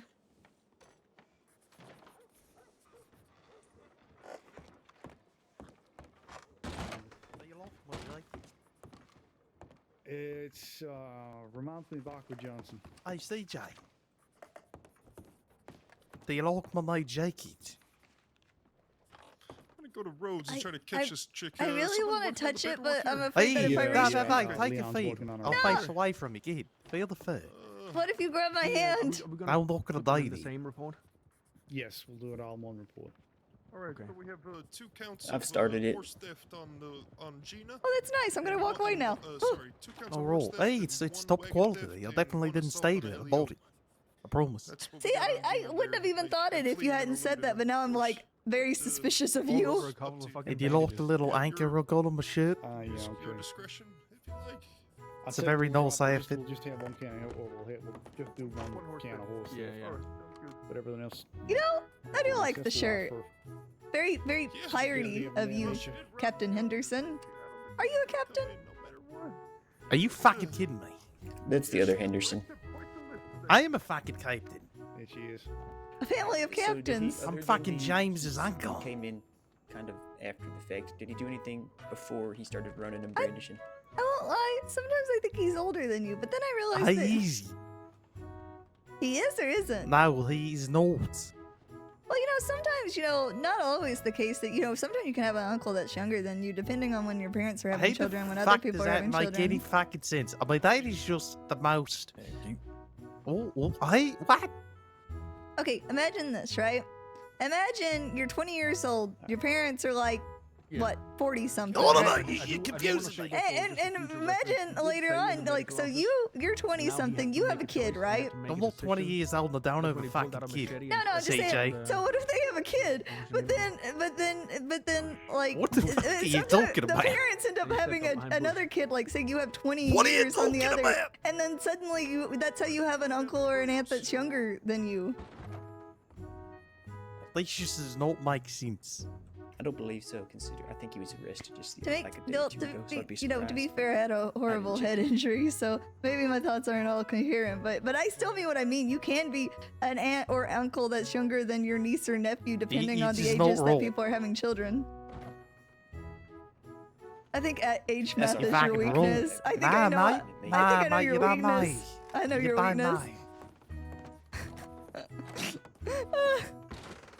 Excuse me. Howdy. Horse. I'm gonna kill CJ. What the Just fuck? gonna go ahead and mark this as resolved, Officer? so no one else shows up here. Can you ride me to road? Maybe it might be there. Looks like this is just me from Hook. Yeah.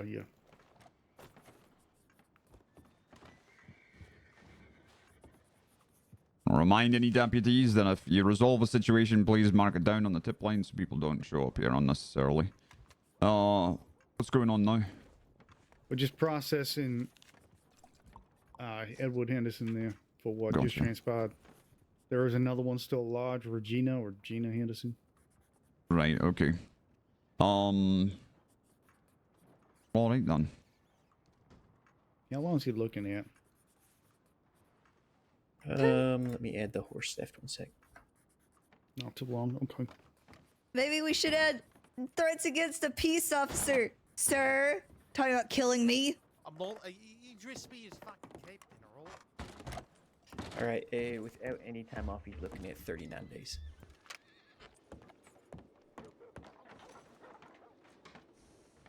Did you? Howdy. You know a lot about a lot, right? I know a lot about some things, yes. I'm trying to think of how to ask this. Have you ever seen the inside of the rug store? No. A few times. Did you ever see it in the case instead of storming it? Like somebody was gonna kill you there? No, I've never been taken there. Okay. Why? Well, I talked to, Sheriff Wild about it. Well, you know, Yes. you know, I think there should be a certification of I survived the rug store certification. Okay. But I got, put in a cage and you got brought up, but they weren't kind things, so I don't know if you want to hear them. Oh, anything that any of that lot says means absolutely nothing to me, so I don't really care unless it's some something you think would give me an advantage in bringing them in? I think they underestimate you, so that could be useful. Ah, They also took my notebook off of me. I see. And this notebook? It was all the notes I had about, not the history stuff, not everything I had looked into that, it was their moving habits, which I have most of it memorized, so I know I can make another one. But it was all my notes about, like, which direction they normally take, what routes they normally take, where they come from, places to hide to watch them, weak points in their traveling, things like that. I see. Okay. Has anyone ever talked to you about not using notebooks? Or, No, they said it was fine. I just only had it on me when I was actively looking for them. Like when they were active, which was the only reason I had it on me. Normally I don't keep it on me. Okay. It was nothing classified, it was just moving habits. It wasn't anything from reports. Except for the part about, remember when Scout told you and I'm waiting for Wallaby to die so I can take his place. That part? Door for me, is that okay? Yeah, he that had a was lot. in there? Yeah, that was in there. Huh. Yeah, he had a lot of questions about that. It's Hicks. Shane Hicks. Okay. And how did that conversation go?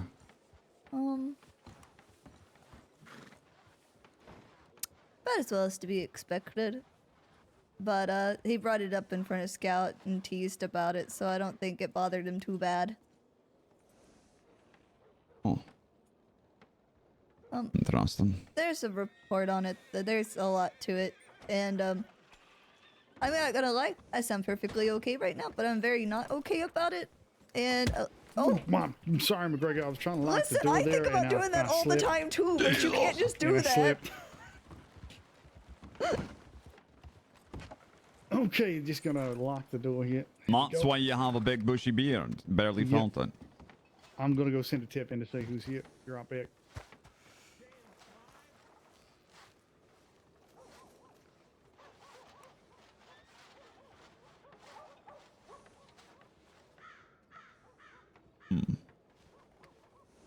Well,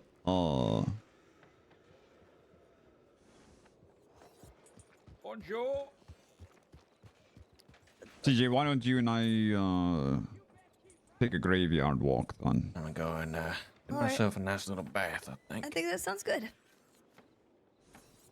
Enjoy your bath. Thank you.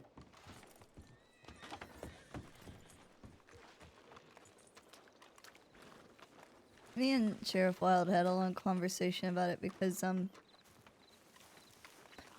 you ever wake up and realize you should be dead? By all accounts, you should be dead. Right, so I didn't read any reports. I heard that you got grabbed by him. How did that happen? I was off duty. Normally, when I go through Emerald, I send a telegram and then I just run off. I don't linger there, right? Because it is dangerous. I knew they were active, but I thought, one, they had already, dropped off Matt Dursk. And I thought, well, they wouldn't be so bold to just be running around like that. And I was okay at first, but what happened was there was somebody else sending a telegram and I ended up in a conversation with them for a while. And Wallaby and them rode up. And I'm trying to give the quicker story because I'll keep you... Who were you talking to? His name was like McKinsley, I think. Okay. Not McKinley. No, not McKinley, like McKinsley. Something like that. And we were talking and they rode up and I thought... I'd already been warned by Sand that apparently they knew I was looking into Wallaby's history and all this other stuff, which I cannot believe is true because they had no inkling of what I was doing. They didn't anything like that. But when I was there, I attempted to leave because I was thinking, how many times have they just seen me off duty and asked me, "Are you off duty?" And they just were like, "Okay, be on your way." Just dismissed like a child, like I say so often. He asked me if I was off duty and I said yes. And he said something to Pete about a pet, and he said, I think I want a pet of my own. And he ordered me on the back of his horse. And I hesitated because I was looking for a way to run away, but they were just too around me. So I got on the back of his horse. There was a lot of conversations that happened in that place. But he grabbed 2 notebooks off of me. It was my joke book and my lighthouse notebook, the one with all my notes. And at first he pulled one notebook out and it was my joke book. Read the joke, made me say the punchline. What did he say? Adorable. Like it was some thing. I don't know. And well, then he pulled out the second notebook. And the moment he started to read that, he told them to put me downstairs, and they put me in this little cage that's down there. And after that, I broke a bit. I can't stand small, tight, enclosed spaces. I don't like feeling trapped. And a lot of things were asked about. They wanted to know if we were planning sieges on Van Horn, and I said I'm sure at some point they're thinking about it. I never lied the entire time, but I wasn't exactly forthcoming with information. I said, but at current time, there's no plans to just run in there. They asked about... Well, I had a note about him not looking well. And he wanted to know about that. About who knew that. And I said, well, we know that in Bolton. I didn't say the part where a civilian had reported to us that they had seen him not looking well, about being hurt. So, then he asked, what else did he ask? He asked about Scout. He asked about that situation. He kept warning me not to lie, about how bad it would be if I lied. And, you know, I said, you know, he was drunk, and that's what was said. I said I don't even know if he meant it, because I didn't want to get Scout killed. That wasn't the intention. Then he said, that I was a smart little deputy and that I was very observant. But he said that he couldn't have that. He told me, I prefer you a lot dumb like McGregor. That was the mention of you. And then they took me out of the cage and he made me stand where they had already hurt someone. There was still blood on the ground. And I froze up. I couldn't talk. Because I was too scared. It's been a bad habit since I was a kid. And, he pulled his gun. And he teased me about how, you know, you said you noted in your notebook that you needed to be braver when talking to me. He's like, you're doing yourself a dishonor right now. He's like, just teasing me that I couldn't talk. And then he made me stand where they had killed Ducky. He talked about how we failed her, how we didn't do enough. And Pete was playing his piano. And, at the last second, all I could think of was, what do I want the last things for me to say are? I talked about heart. I talked about how, as much as I want, that everything I worked towards was not about hurting them or hurting Van Horn. It was about prevention. It was about protecting the rest of the crossing. To protect y'all, to protect my friends and my family and everybody I care about. And he seemed, amused by it. And then I brought up Sissica and Peaches. Oh, give me a second. Mind if I join? Yeah, it's fine. I'm just talking about, what happened in Van Horn. What happened in the rug store.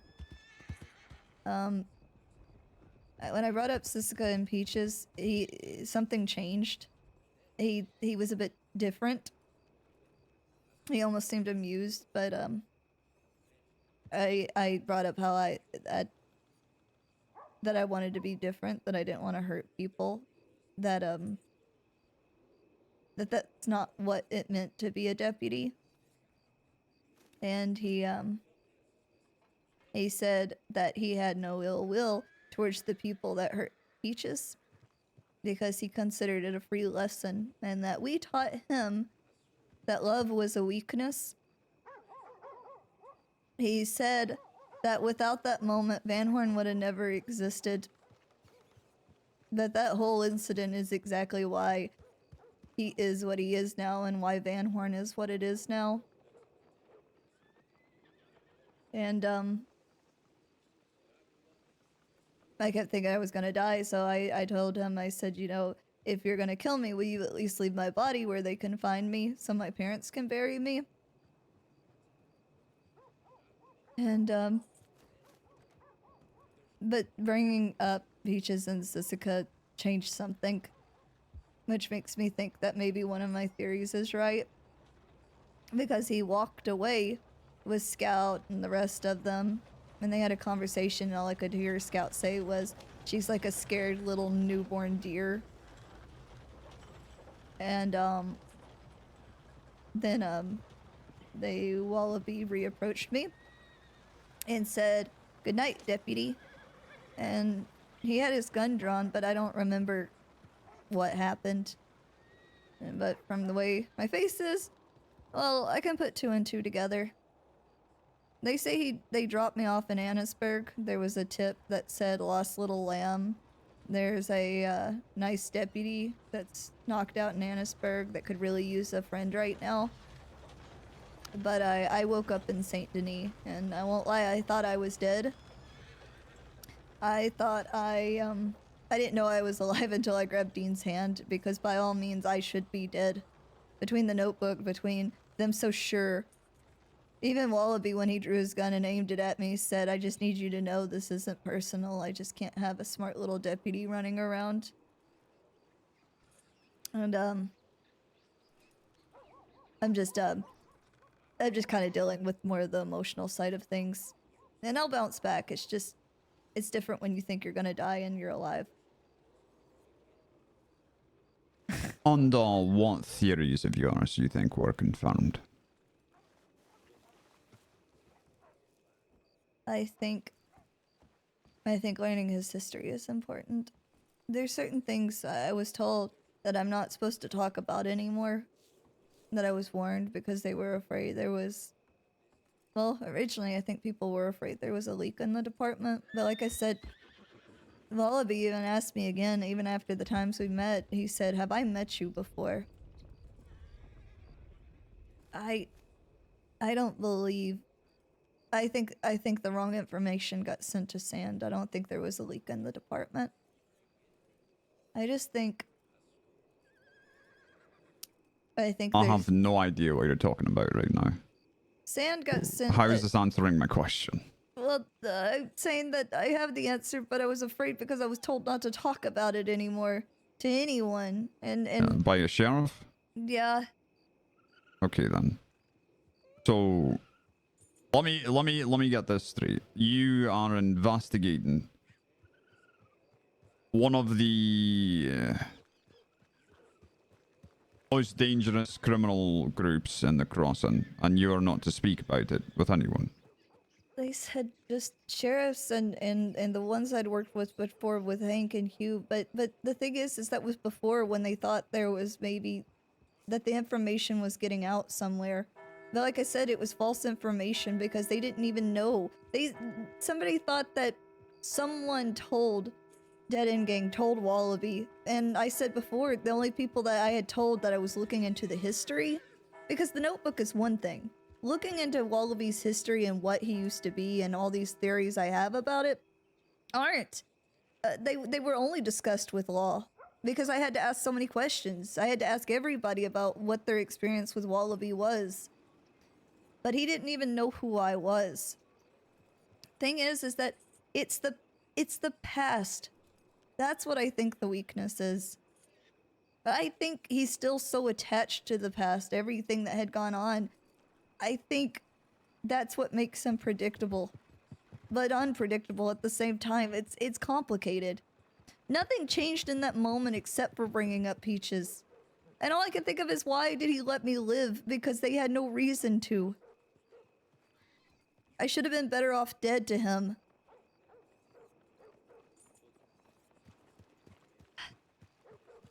Okay, well, if you have an order from a sheriff to not speak about this anymore, then we shouldn't be speaking about it. And that's why I'm not trying to go fully into everything. Well, I'm glad you're up and walking around. I'm gonna go check my telegrams. Alright. I don't know what I'm gonna do. Howdy, sir. There's a man over by the office right now looking to. He specifically requested a sheriff. She's so, like, I can't go into all my I don't know theories. quite what it's for, but Like, she was told by a sheriff to only speak to sheriffs. But, like, she's talked about it a little bit, but she talked about it mostly with Wild. I wish I could tell him everything. If you could just put your hands up for me so I can patch it in. Thank you.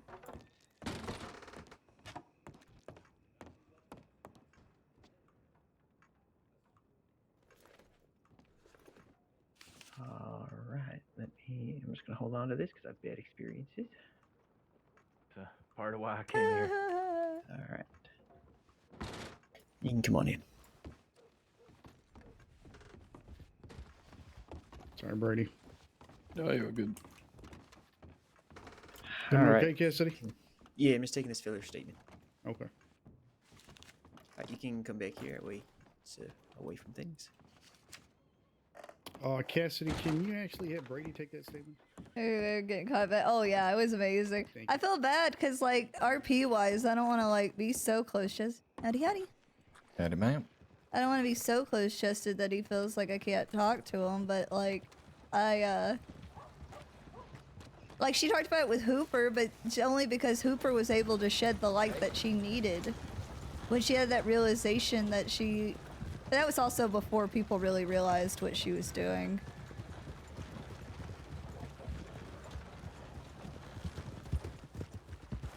That man's got nipples! That man's got nipples!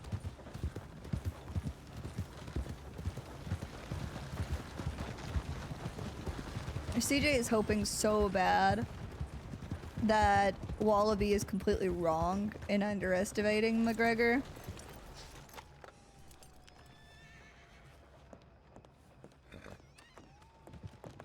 Girl, I'm so glad she survived. I was so scared for her. What's funny is I wanted to watch it back from his perspective, and Nothing like that. it was so funny because half the chat is like kill, kill, kill, kill, and the other is like don't hurt our baby, CJ. All right, well, thank it was the conflicting chat, the warring chat that was making me laugh. It was making me giggle so hard. And also, because like I was trying not to like watch any like sensitive parts, but it was funny watching fucking Verts freaking out. Doing okay. Like I skipped over only the parts like really that CJ was involved with because like things that only she would know. But what made me start laughing was Verts' fucking reaction to reading the notebook. And realizing how much shit I had done. That was the only part I watched. And he said, in his... Was him fucking freaking out. And realizing how fucking busy I had been. And that was the reaction I wanted.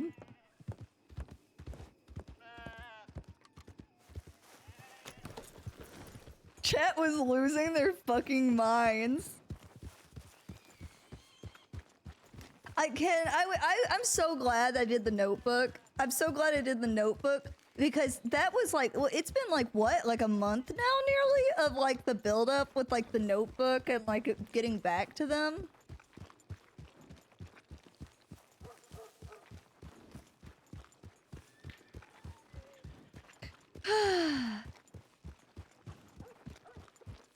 Poor birds.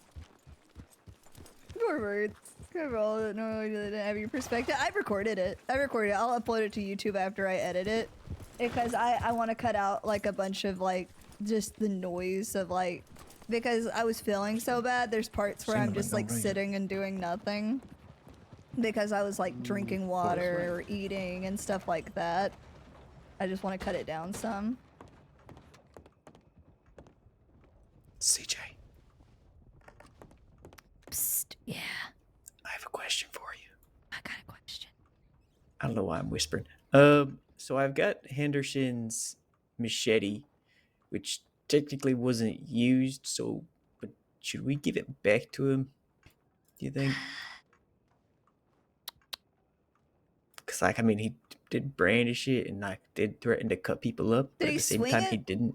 Oh yeah, he swung it I all over the place. I probably wouldn't give it because it's kind of like if you shoot all around someone. Yeah, that's fair. That's fair. That's fair. You know, that's weird because normally I'm pretty good about giving stuff back, but also, like, he can get another one. I mean, he will get another one. Yeah, you know what I mean. All right. Yeah. Where do we put them? Their stuff? Do we just kind of throw it? I was told that if it's like, especially if it's a etched or customized weapon, tag it.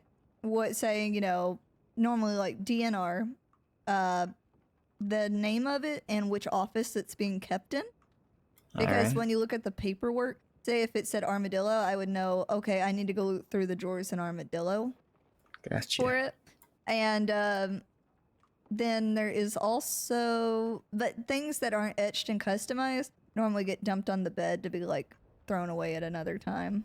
Okay, sounds good. Thank you. You're welcome, because sometimes things are civilian returns, but normally we have so fucking many of everything. Yeah, that box is full. Yeah, This looks like a normal machete. Okay. Yeah. So you should be good. Thank you.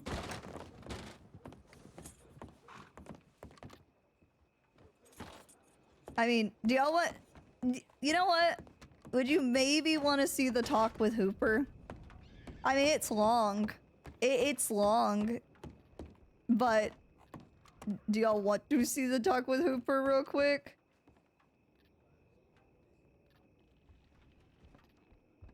Oh, we could go to the church. That's true. Well, people can come to the church. People, and also it's Sunday, so they might... Let me see if I can find it real quick. Let me look through my files.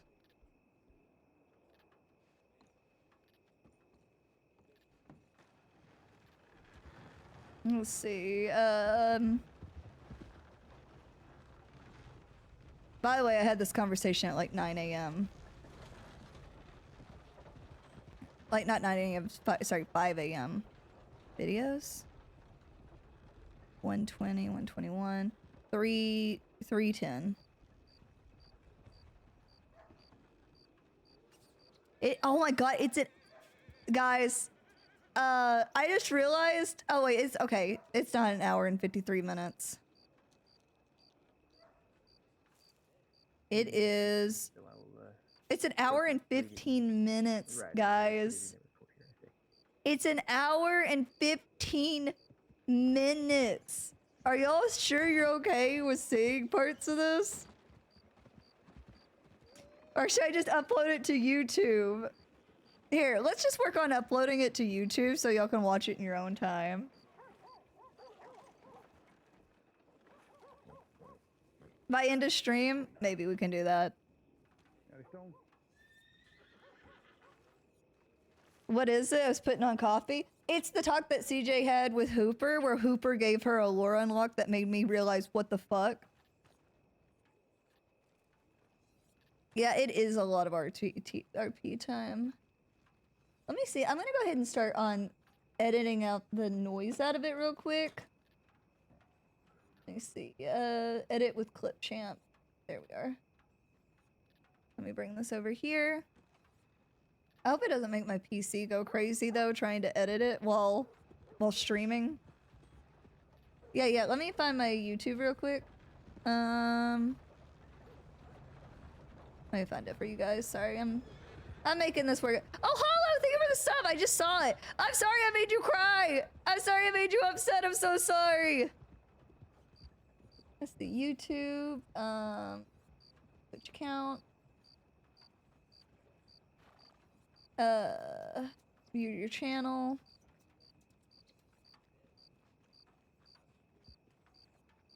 Yeah, it's like itty bitty Brit 895.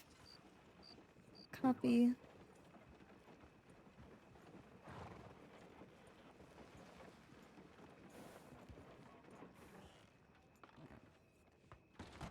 I just got old shit in here. There's like I barely use this thing. Come here. Oh, thank you. I just saw you. Who's talking?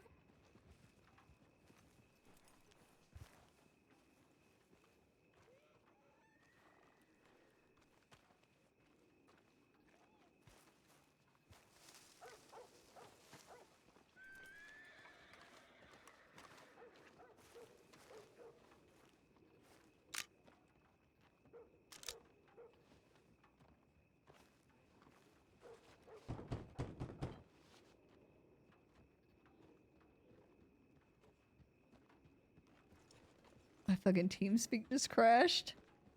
My TeamSpeak just crashed.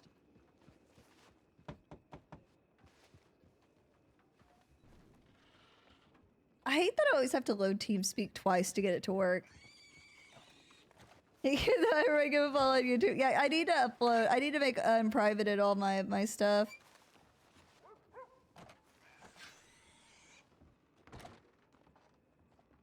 TeamSpeak. Come on, TeamSpeak. I didn't realise. I just asked if it was hers because I recognised the horse, and she said no. So I asked if she was trying to find the owner, and she said kind of. And I said, well, I can probably find it faster. So I let her go, and then a couple of the other boys on duty found me in your buggy, and I pointed her in her general direction. So I see, I see. Well, thank you for returning it to us. no trouble. I'm not How distracting good you from somebody bleeding out, am I? Yeah. Oh no, we are doing some training. This. Oh, all right, perfect. Yeah, I'm all right. Had a bit of the run around today. Some I'm just sitting there listening to them talk. Don't mind me. Brothers? What brothers? Do I know them? No idea. McKinley. I'd only heard about them this morning when I ran into them in Blackwater, and then I ran into another one of them in Saint Denis, and then I was chasing them halfway across the Roanoke, and the fog came in, and then they came back to the sea, and it's just been a whole palaver. Oh my goodness. Yeah.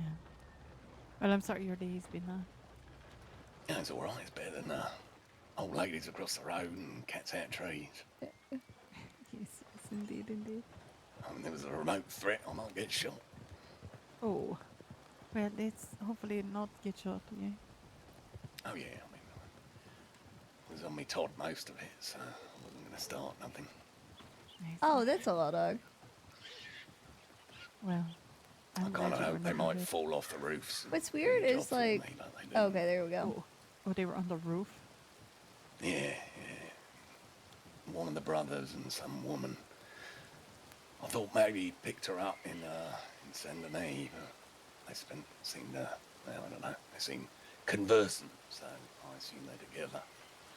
I see. Okay, let me see. Can I? Just another criminal. I've just listened. Like we need more of them.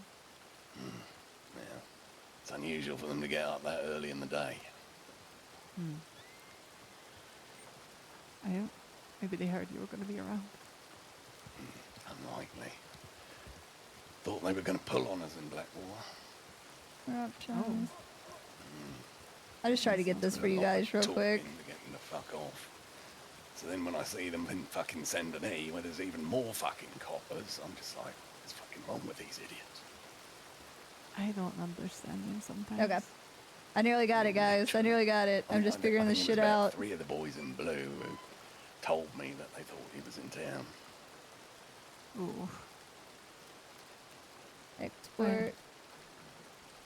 I don't know. I feel like sometimes they think they're not seen. Yeah, very much.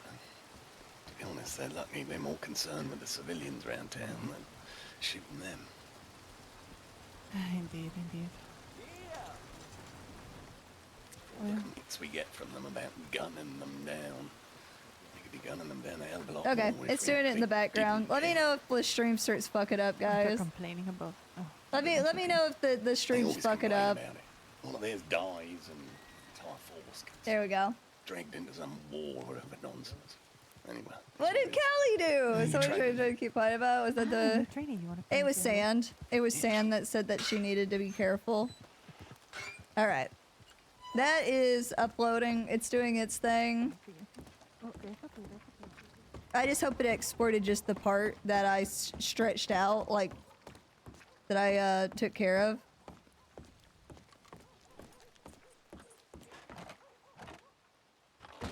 By the way, I'm sorry that you're gonna hear me retell this story of last night a million times. It's just people want to know, and I can't just give half, like, so if you hear this story over and over again, please know I'm not trying to be a little idiot. It's just people want the lore of what happened. What was that about Sand? What was that about Sand? Right, I'm gonna head out of here, I think. All right. I'm gonna move to Annisburg to find Sheriff Sand. Way I figure is whatever happened at, well, what are the chances they want to do a take two just out of no reason, so I'll be safe, okay? No, you're not going up there by yourself. You've already been told not to do that. Well, then will you go with me? Yeah, let's go. Here, I'll go. I can always try to report anywhere. Sounds good.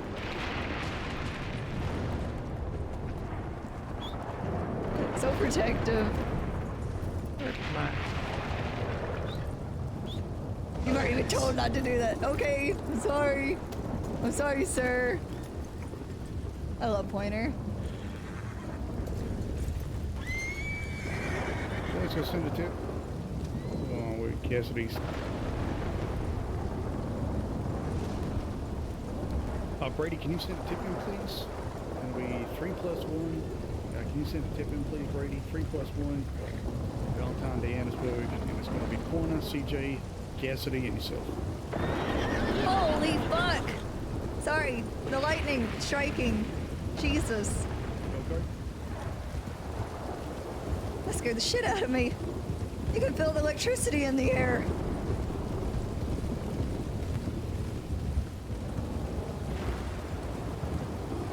I can't believe that struck so close.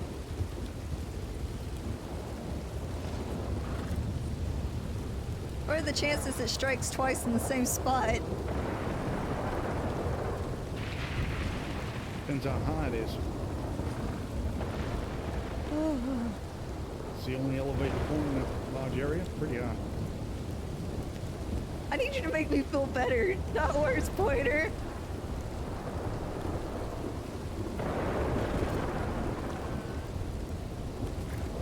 Well, think of it this way. We're not on a very elevated spot, so you're fine. You're not going to be struck.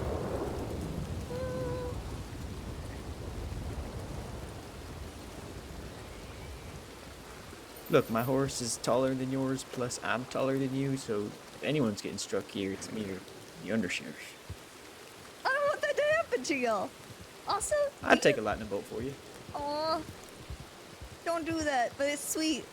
Do you have food, by the way? I am so very hungry. Yeah, do you like bread? Thank you, I'm so hungry.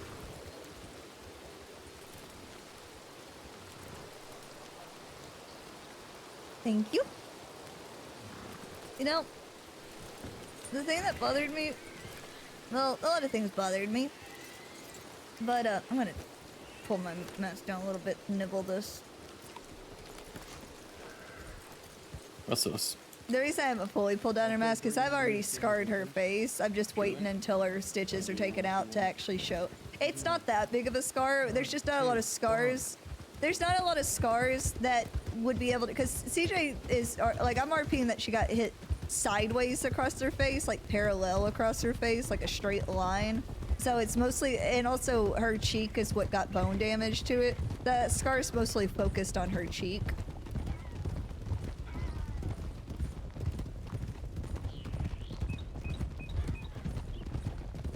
What was she gonna say about last night? The rider following us behind. Just so we're all aware.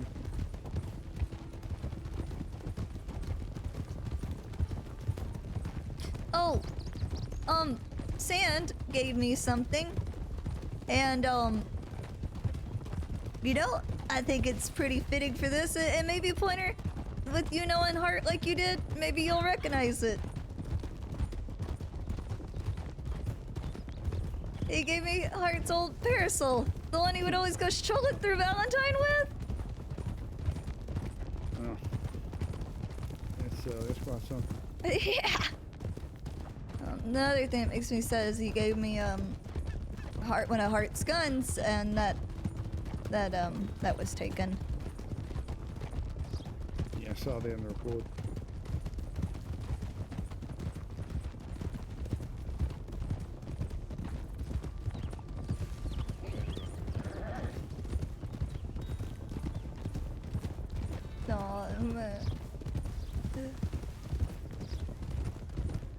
Y'all are okay.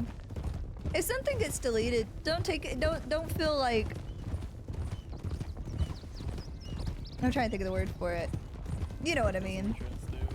It's nothing personal, it's just more to protect me on like what I'm doing. Don't really matter. I don't mind riding past Van Horn. As long as I'm not riding through it, it's fine.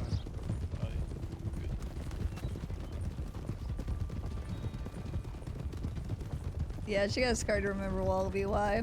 The only thing that sucks is like she can't unless it fades enough, which I assume it's gonna stay. You know what the tip would be. You have to have a healthier amount of respect for the dangerous people that live there. Mainly Van Horn thieves. To some extent, Bill Mercer as well.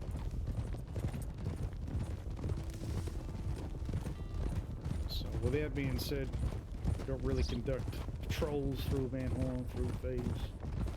Places you only talk, you got a big group, and you got a reason to be going there too. Yeah. Everything.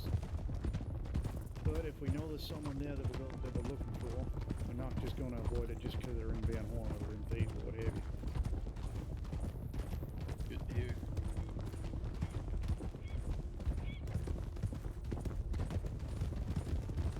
What else has changed? So we have a highly wanted list and most wanted list now. Oh yeah. So Marshal's office basically there can be Is this guy? Right now, the only condition she has right now is her face is bandaged up because she's got a bunch of stitches in her face right now. I just thought if you get pistol whipped, it's not like you don't get unmarked by it. Taking a fucking gun to the face, a hard metal object whipped across your face, it's gonna leave a mark. But we have to know where they are. It's not a case of, okay, let's get a good bait together and start throwing them about. You little bum. Something like, well, for example, Slash me grease across face. And we know the Wallaby is highly wanted. Then we can put a good bait together. It has to be led by an, well, not, it has to be led by an undersheriff or above. And they can go in with that expanded response group. Yeah, like getting smacked by a tire. Yeah, for sure. And technically with the animation, you get struck twice. Pretty rare. You get hit one side and then up. Key thing. Yeah, the key thing. Yeah, nothing a butterfly bland aid can't fix. For real, for real. And you have to have a good idea of where they For real, for real. The Wallaby Wallop, yeah. Yeah, it's gonna smart for sure, Iron Horse. The most ones there. It's not enough to know, oh, dead end gang are in Van Horn. I need to know Wallaby or whoever. I'm just using Wallaby as an example. Makes sense, yeah. Yeah, the example that I can use from last week was a yeah, not Remy. It's understandable if people perma to it, like being struck like that. It's challenging. McGregor. But also, one thing about like when you roleplay a lot and you get more comfortable with people, you can read their intentions more. Like, cause you're making a story together. It's that give and take. And he chose not to shoot her because he wanted her to live. So it's kind of like, it's always gonna be my decision to permanent. What was that? Can I ask you? Actually, I don't know. That might be any. Never mind. Go ahead. Ask it. How many yellow shirts do you own? 2. Alright, that tracks. I got a purple shirt too. I think I've only ever seen you wear the yellow shirt. Not there's anything wrong with it. Yellow's a great color. Colors always have meaning. My mom's religion, colors have specific meanings. And yellow is like hope and happiness, and I like to, I don't know. And also, I know sometimes we always want to be inconspicuous and we don't want to draw attention. But it's also nice sometimes if people can easily see me, especially when they're hurt or need help. They can go, well, that's that deputy I need, and they can run right in that direction. But sometimes it has the opposite effect too when it's not exactly the best of people out there.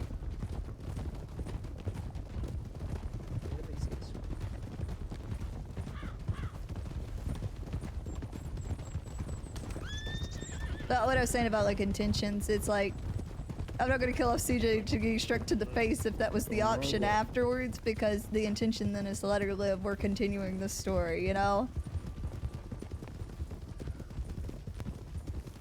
And that's not to like sway like actual RP itself, it's just the death or no death. Right, Ryder. Howdy.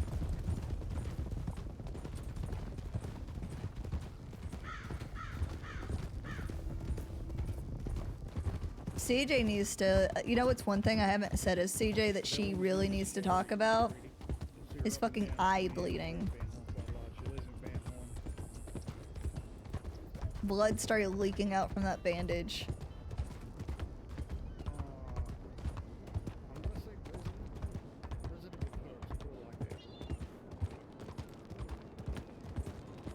Be like resident friend.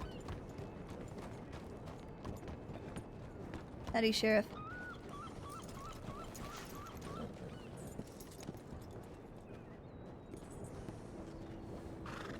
Well, you said not to come here alone, and even though I may have talked about it, Pointer and the rest are here to deliver me to you to hear, if that's alright with you.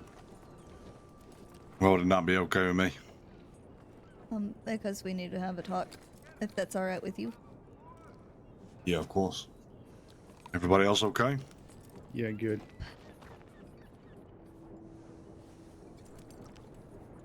We're just We have Cadet Brady here. Well, I say Cadet Brady. Returning Deputy Brady. Howdy, Brady. How you doing? Oh, this talk is about to be rough. Yeah, pretty good, thank you. Returning deputy, you say? Yeah. Oh, this talk is gonna be rough. It's a 50-50 chance that he's about to fucking ream her. I'll be right back. I'm just checking the clipboard. I'm Sheriff Sandler to meet you. Welcome back. Nice to meet you, Sheriff. Pleasure to be there. How long you been back? A couple days today? God, I wish Hugh or Hank were here to have this conversation too. But I can have it with the brothers later. Oh, this is about to be rough. I apologize, I don't remember you. We're running through trying to figure out who's still in the department from back when he worked with us. And Rabbit and Stone might be about it. McGregor, actually. Oh, McGregor. Aye. I think who else? Mentioned Hart a few times, but obviously that's same story as Malone. Yeah, he unfortunately passed away. Was that November? Yeah, Sully's sick. Good man, one. Yeah, yeah. Makes me wonder what, I don't know what these criminal gangs think's gonna happen to them when they finish killing all the good men. It's almost as if they think we're just gonna go off and disappear. Well, it ain't gonna be that. Aye. Got a few riders coming in. Deputies. Aye. Howdy, folks. Howdy, Glass. How's it going? Howdy, howdy.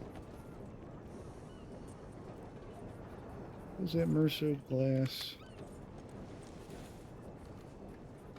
Don't know. We got a lot in got a lot in Annisburg right now. Got a battalion here now. And you go use the outhouse to right back. It'd be like they see this many people back in the day. Everywhere. Yeah. I wonder if it was like us. I wanted to find Sheriff Sand, and well, that's where you are. Apparently you're very wanted. I don't believe so. Sometimes maybe. Did I miss the memo? Is it Green Howdy, Shirt Day Sheriff. today? Lord, how you doing?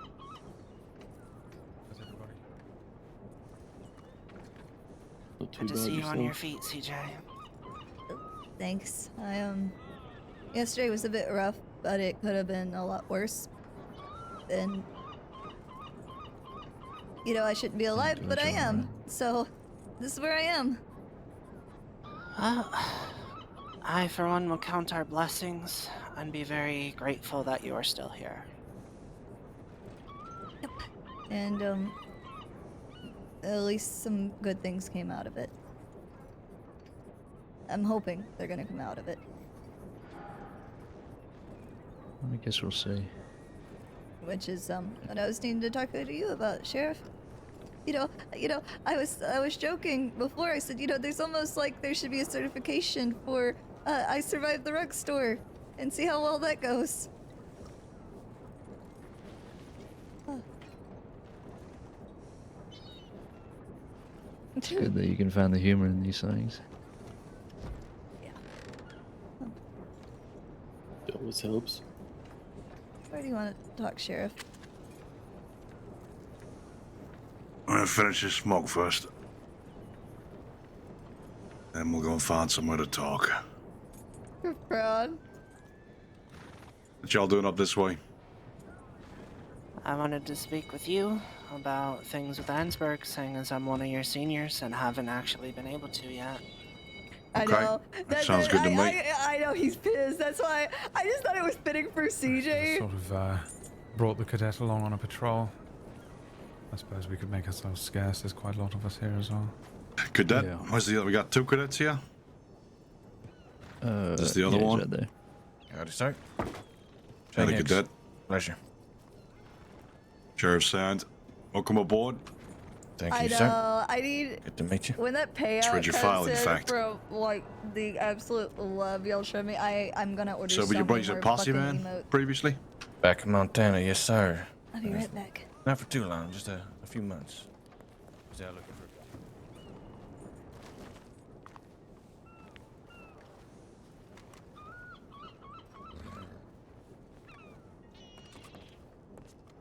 See, Sand is one of those people that's gonna get the deep lore of like every little thing that happened there. So bear with me, because y'all are about to hear it for like the 15th time. Okay.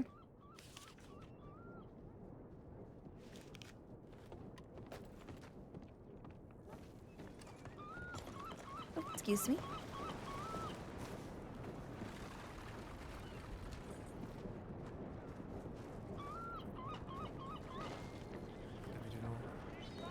Pleasure.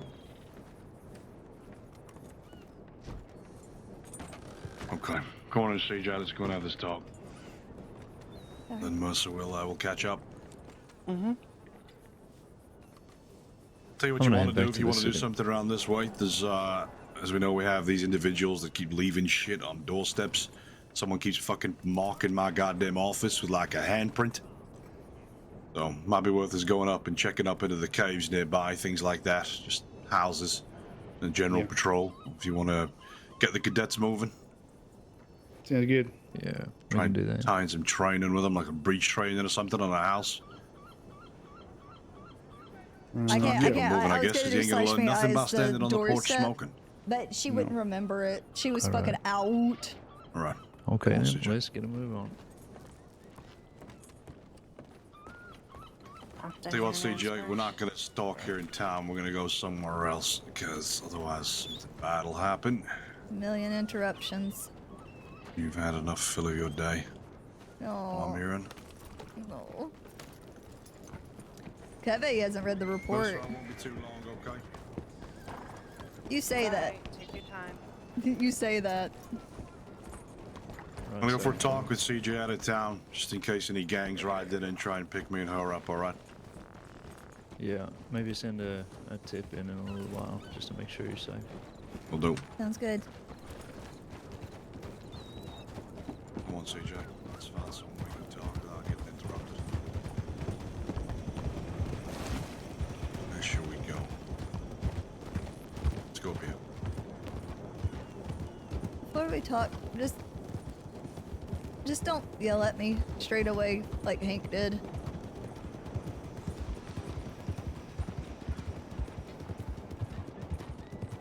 And you're about to give me a reason to yell at you, CJ? I know he was just upset, but I think at first he blamed me a lot for it. But he sent a telegram apologizing.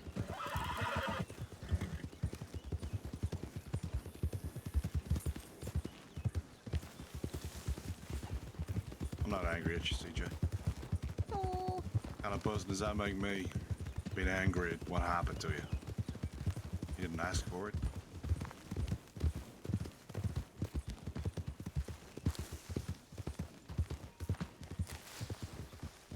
Oh. He does sound sad. He sounds sad.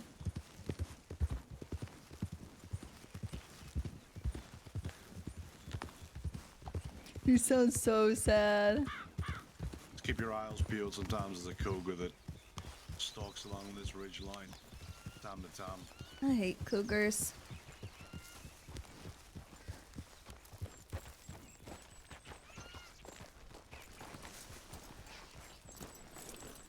Less chance of being found up here now.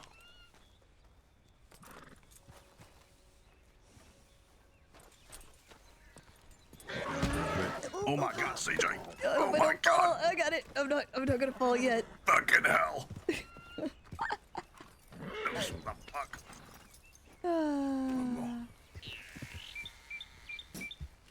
Well, I didn't expect it to kick me right away, you know?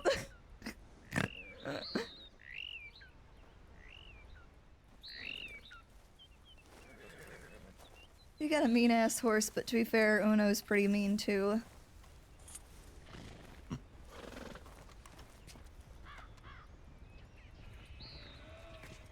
Here comes interruption.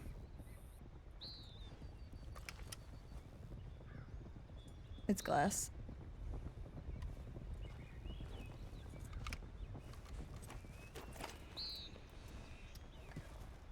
Well. Here you got hurt, CJ. No.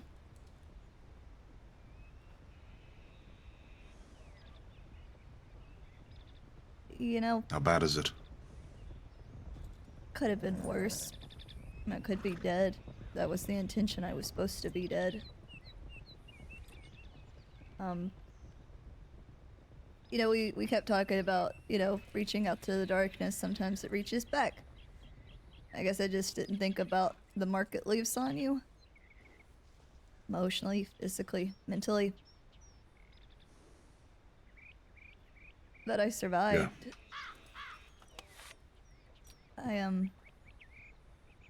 I know you said before about, but if you were gonna listen to me, it was okay if I gave all the details. I tried to talk about it to Dean, but Dean said he couldn't hear it. He couldn't hear it because it hurt too bad. But, I guess the only bright note out of it is they didn't know Sand. They didn't know about any of it. They didn't know about the notebook. They didn't know about me looking into his history. They didn't know anything. But, I was off duty. And I don't normally go to Emerald a lot, especially when I know they're active. But I did. Normally I just run, send a telegram, run off. I don't linger there, because to linger there would be stupid. But I got caught in conversation. It was his name, like, I think his name was McKinsley. And we were having a good conversation, and all of them rode up in the exact same spot. I always note in that notebook, that hill where they can see you before you can see them. And I tried to leave. I thought, well, one, I didn't want them near that man.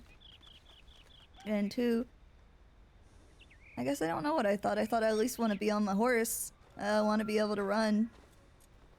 And Wallaby asked me, where do you think you're going? And, I didn't really have words. But there was some conversation, and he talked to Pete, something about a pet. And he said, I think I want a pet of my own. And, that was after they asked me if I was off duty, and I said yes, because they've asked it so many times. And I said, yes, I am. And that was when he, talked about having a pet and told me to get on the back of his horse. And I was looking around because I thought, man, I should run. I should get away from them, you know?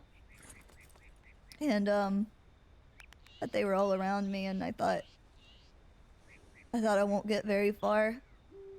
I know Sheriff Wild, maybe I should have.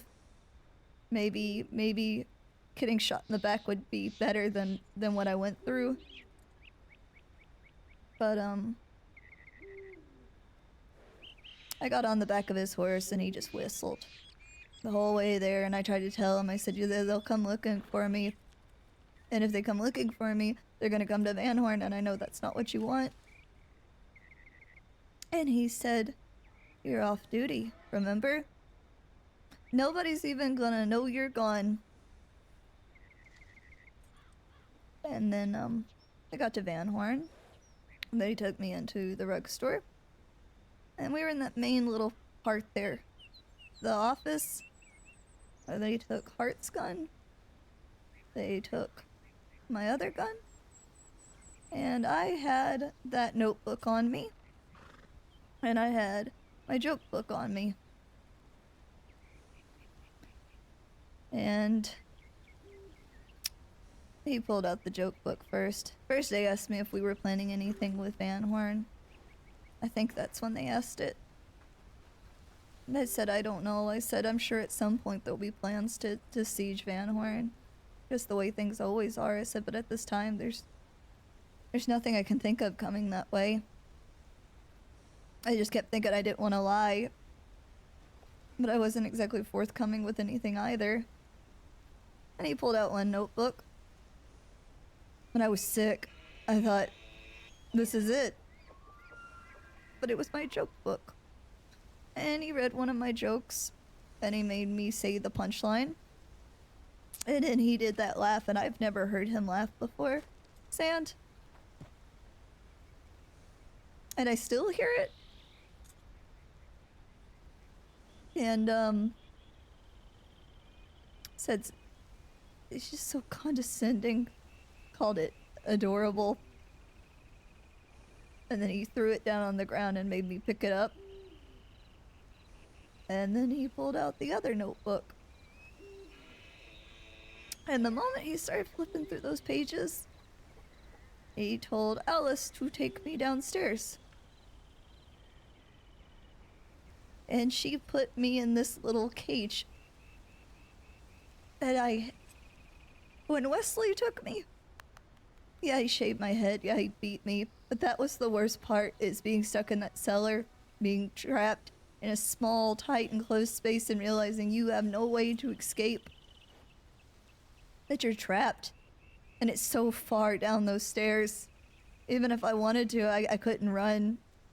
I don't think I would have made it out the door. And I begged her, I said, you don't have to put me in the cage. I said, I can behave. Which made me feel so stupid and scared to even say that. And, Wallaby came back. And he wanted to be left alone with me. He asked about the part with Scout. He asked about how he was noted to not look well. He wanted to know who said that. I didn't lie, but I told a half-truth. I said I had heard it from Bolton, just like the rest of the department. I didn't say that I had heard it from a civilian that witnessed it. And, he wanted to know about Scout. He wanted the exact words that Scout said. And I didn't want to get Scout killed, so I said, well, you know, Scout was drunk. And I was so ready to talk, Sand. I was so prepared to use everything I had learned to get through this moment. But the cage, it about broke me. And, he told me,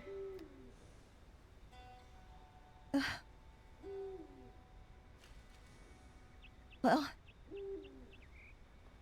sorry, I was just remembering the way his eye was bleeding underneath those bandages. His hurt eye. He said, It's okay, CJ, take your time. Aww.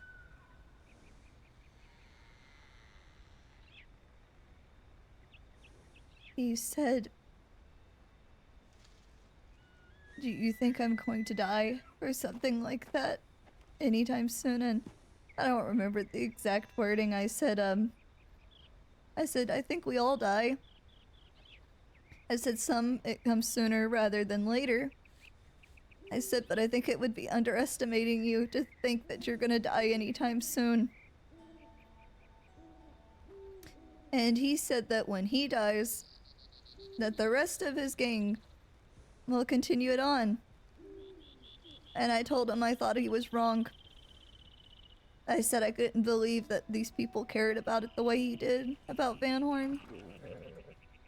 I didn't say it in front of the others, just in front of him.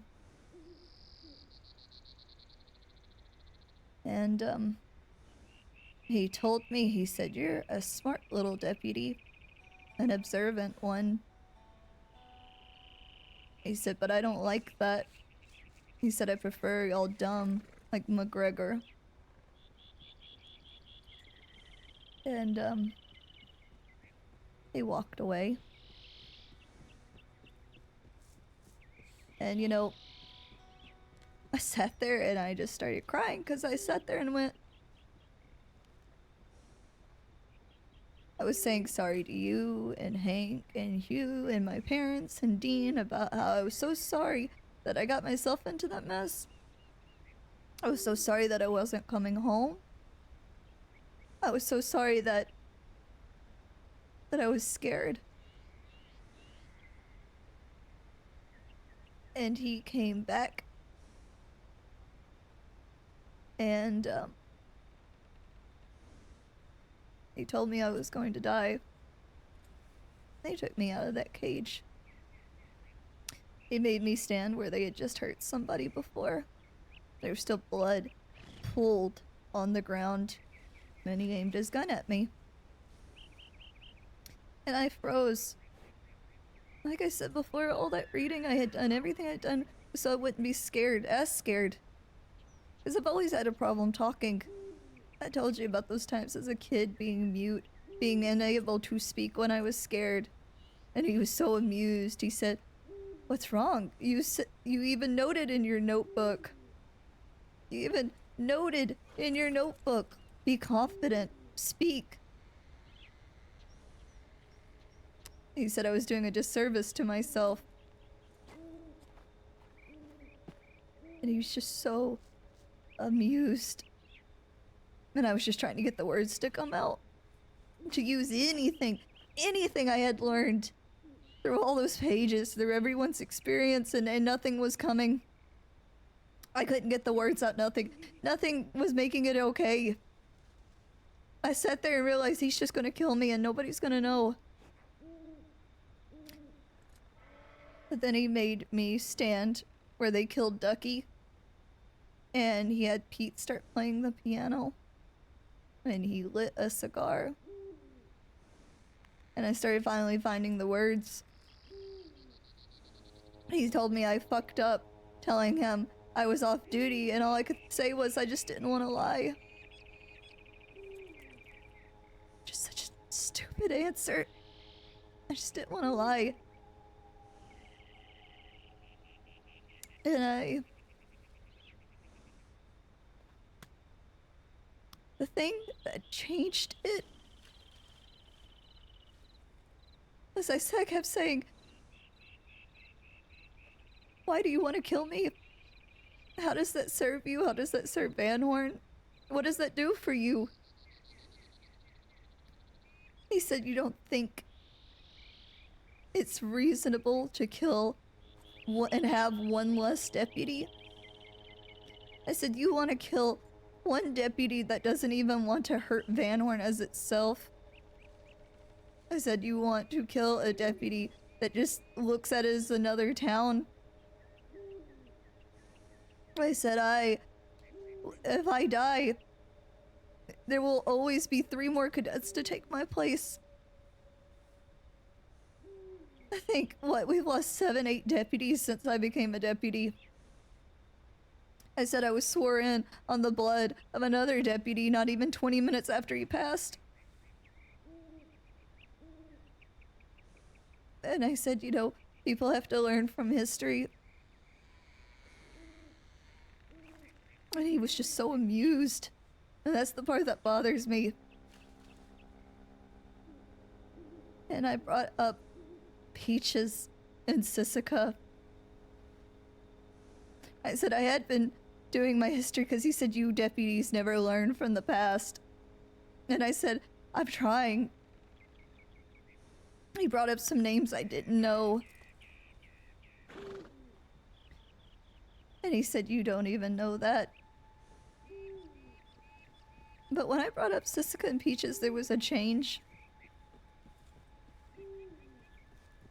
And I know it's not what you want to hear, but I know you had your reasons.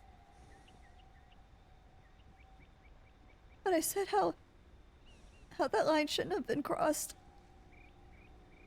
I said I just wanted to be a good deputy. I kept thinking, if I'm gonna die, I just want to say how I feel and what my intentions were. I said that, it shouldn't have happened. That we're supposed to do good. That we're not supposed to hurt people. But all I wanted to be was good. And he said he didn't hold any ill will about what happened with Peaches because y'all gave him a free lesson. He said that he learned that day that love is weakness. He said it was that moment that caused the creation of Van Horn. When he stopped loving people, when he started focusing on a place and everything changed.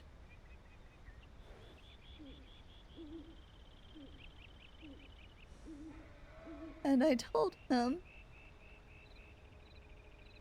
that if he was going to kill me, to please leave my body where my parents could find me.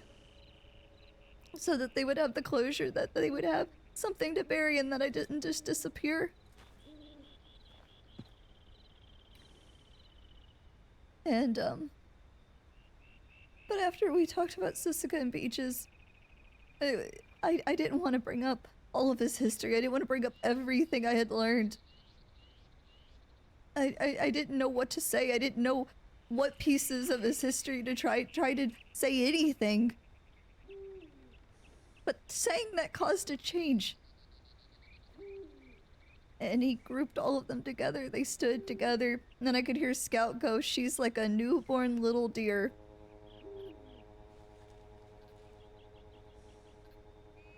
And you know, Wallaby had told me before, he said, you think you're gonna be changed. He said, you with your little shirt and the freckles on your face, you think you're gonna be different. He said, they will remember Wallaby and Van Horn. He said, but nobody's going to remember you. And I felt sick. We talked about Hart.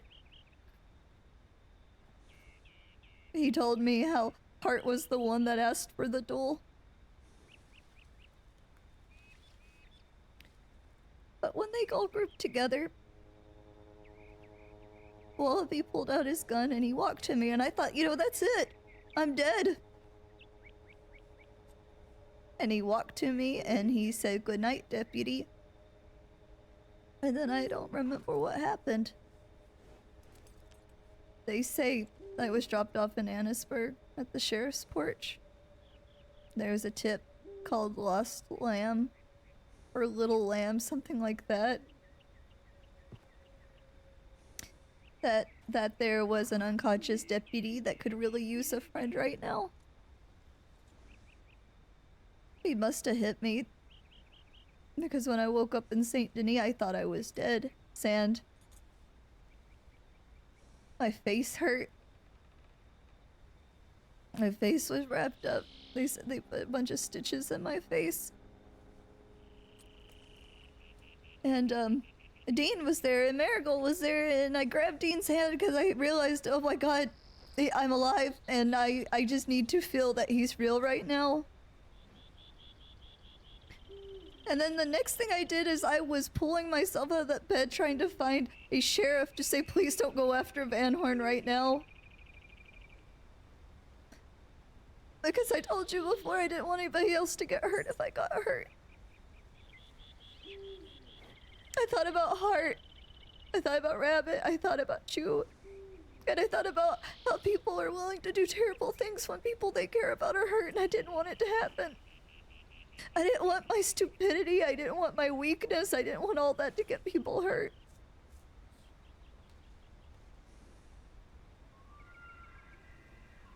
And now I'm here. And I'm gonna be okay. And I always spoke to Sheriff Wild.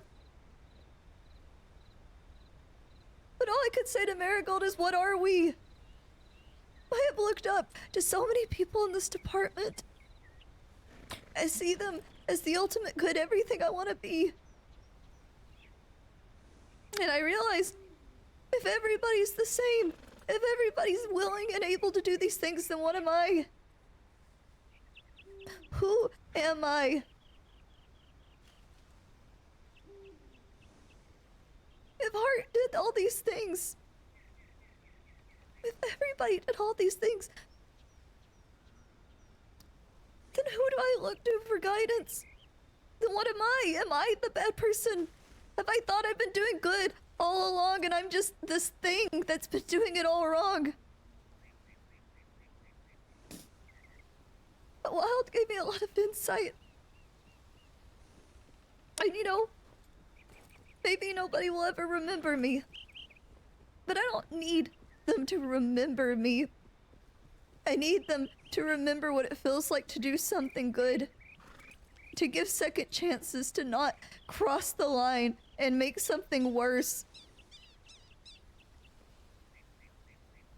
And Wallaby wants to be remembered, but I don't want him to be remembered as a boogeyman, a monster, as some story that people tell at night to their children. What I need is for him to be seen as what you can become, and why you shouldn't become this.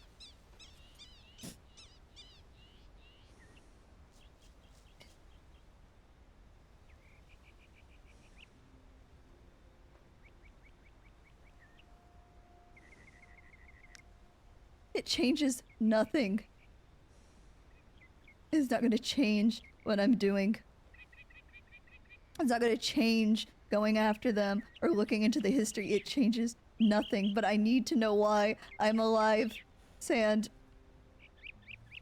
Because he never does anything without a reason. I need to know why I'm alive and exactly what made me live. And right now they see me weak, scared, and helpless. And I'm gonna make them regret it. Because you said it yourself, underestimating someone is the worst thing you can do.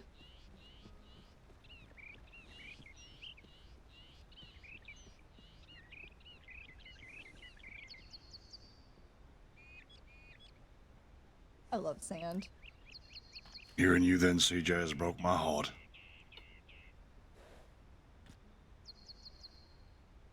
I don't want to see you hurt, CJ. I don't want to... Any of my deputies that go and get taken by anybody, I know there's a damn good chance you're not coming back. And I have a time frame from where I might get lucky and get you home. I'm sorry that that happened to you. I am. I wish I could change it. Since the days we started speaking, you started looking in the Dead End Gang, I just knew. I saw your face and I just knew all I have is time before I wake up and see a report if you've been hurt. Aww. By Van Horn, Dead End Gang, Wallaby, or somebody. And every time I've looked at you and every time I've got angry at you for what you're doing is because I knew that this day would come. Aww. It's something that I can't even stop.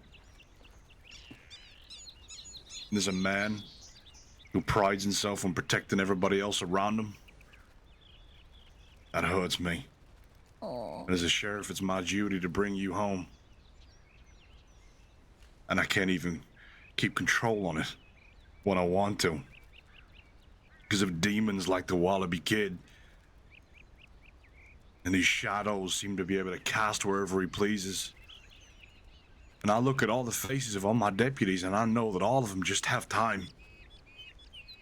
And that's all it's ever going to be, because one day they're going to catch a bullet, they're going to be taken, or worse. And I have to stand in their faces and say, come on everybody, let's get rallied up. We're going to battle. Knowing I'm probably not going to be bringing them home.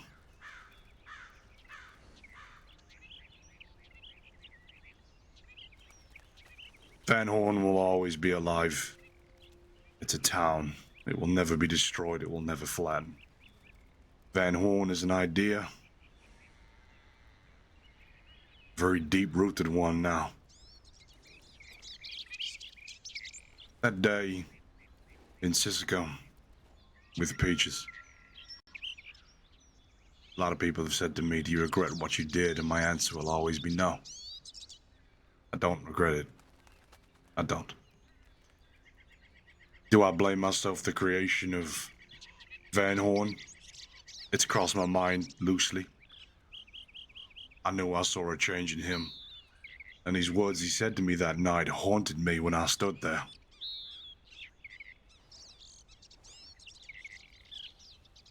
I took no pride in what we did to Peaches. None at all. In fact, I had no idea it was going to happen. There was never any inclination it was ever going to be alluded to. I never got the message from Rabbit or Malone that was what the intent was to be done. My understanding is that Peaches was going to be the one to get through to him to say, let Hart go. And it changed very quickly. And I got suspended for not doing anything and not stepping and intervening. And that was my only play in it. I never once encouraged it, forced it. We had a writ from the marshal, CJ. To kill her. Execution. A writ from the marshals, sanctioning her life to death. 2 of the votes, that very day after what happened, was to kill her. And both the sheriffs at the time looked to me and said, we're going to give you the decider on this one. What do you want to do? And I said, do not kill her. Oh. Oh. The reason why she was still alive after that day was because of my say-so. So when you stood in front of something as big as Van Horn, or the Wallaby Kid, or Dead End Gang, I gotta show unity. So when I see my sheriff in front of me, driving a blade to somebody's cheek to try and send a real stern message, I have to puff my chest out and bite down real hard on my back teeth to know that I don't agree with this, but I've got to stand here and agree with it. And I've got to look like I agree with it. Because in the face of an adversary so damn large, such as Dead End Gang or the Wallaby Kid, I cannot falter, because he will choose to exploit it, like I've told you. Peaches was not innocent. Never was, never has been. What they got that day wasn't deserved. Oh. You could argue all day that it was. And I have lost my mind thinking about if it was time, and a lot of people and a lot of deputies, even though I'm very well respected, still hold it over me, CJ. In fact, deputies went to the marshal to get me executed for what I did that day. Saying I deserve the same fate.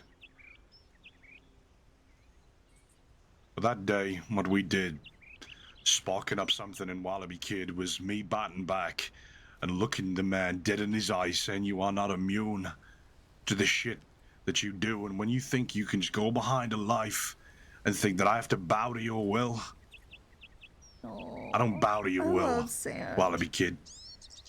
God, I love Santa. And that's what it was all about. That was the message, because every outlaw heard that story. How sheriffs did not bow down. And I have to carry that burden knowing what we did to Peaches. Would I do it again? To know that every outlaw can fear the Saints Crossing Sheriff's Department? To make sure they understand every now and then that they can't just do whatever they please? To let them know that I'll be there every time? I probably would. And that was the only play we ever took with that. It was about sending a message. We had another writ to execute Jack Reed, a very well-known gun runner in the state. Very dangerous man and a big bastard too. And the idea was that we will show mercy with Peaches after we held up the writ. And we said, look, the way it's gonna go right now is that you need a message. You need to understand that what you have done and all the people you have killed, bearing in mind we're coming on the back of a kidnapped sheriff and dead deputies, was now you're gonna learn your lesson. And we executed Jack Reed right in front of him. And I have never seen the WildRP kid's face drop. Confused, lost. Oh, And that was the time there so powerful. where he realized that he had lost the game. Or at least a part of it. And I'll never forget his face. Ever. But as I walked away out of that, he made it very known that something was coming. A wrath of something. Now beyond that ridge line behind you is now a monster that I had a part in creating.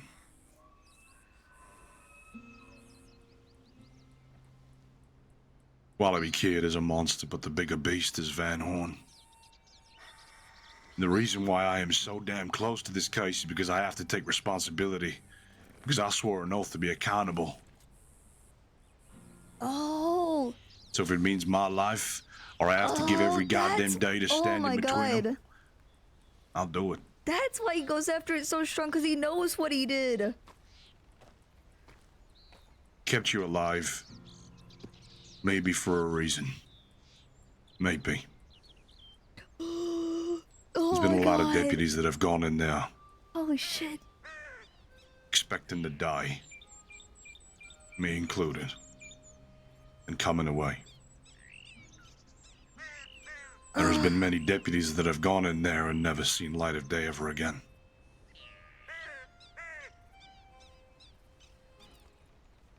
It's not personal.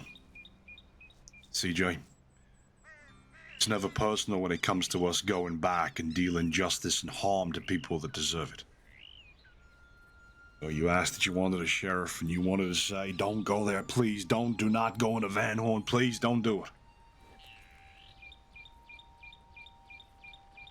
I'd be going into Van Horn not because you've hurt somebody who's close to me and somebody that I respect. I'm going into Van Horn because it's my job.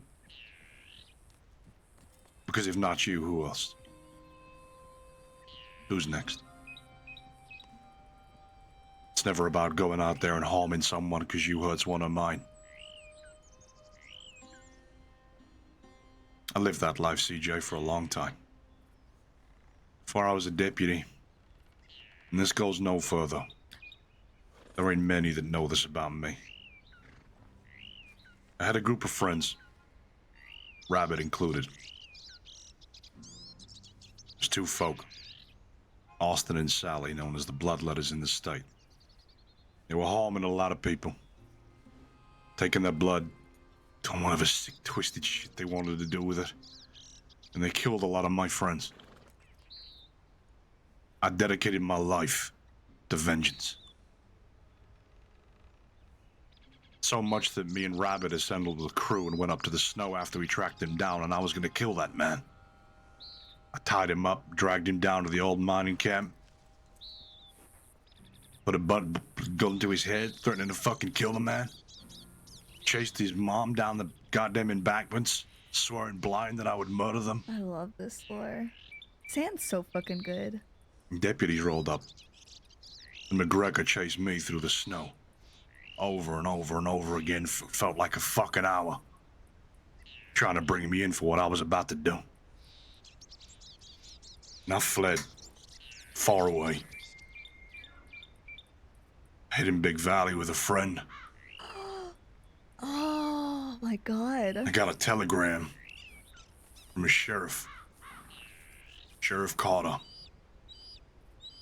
telling me that just seems like you got a choice to make. Mitch, your friend is dying. Leukemia. You want to come into town, you need to come and turn yourself in, and I'll let you see your friend. And I had to make a choice that somebody I'd sworn to protect, that I had failed over and over again. Oh. For my own pride of that I need to get my shot at killing these folk.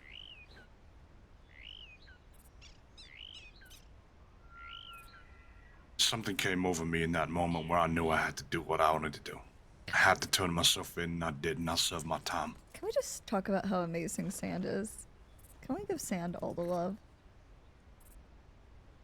That day I vowed to myself I would never make things personal, ever again. I came close once. When my sister was brutally murdered not far from here, having gold bars smashed against her head as she stood and looked up at a very dangerous gang. Not And the I sister marched lore? out of Blackwater with a gun in my hand, swearing blind I was gonna find these 5 men and kill them all. Oh. And if it wasn't for Sheriff Hurst, I was about to lose myself, CJ. Because I was about to go back and be a monster like the WildRP kid.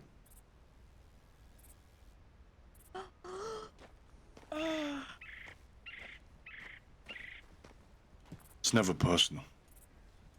Don't ever forget that, okay? Don't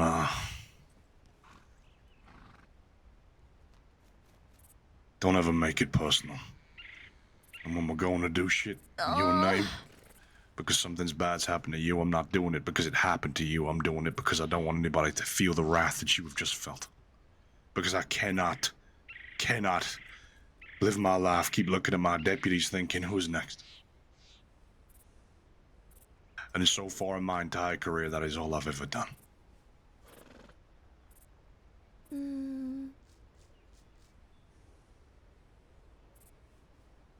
Oh. Sorry, CJ. Oh.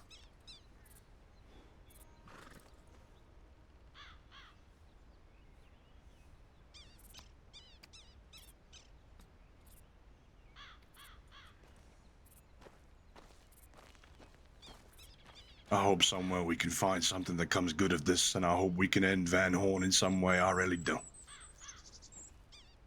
But now you have a mark on your face that you hide under a mask. Oh. Pain and bruises and nightmares. Hearing that laugh in your ears over and over again like he's coming behind you. That's the power of a man who is very dangerous and is far too gone.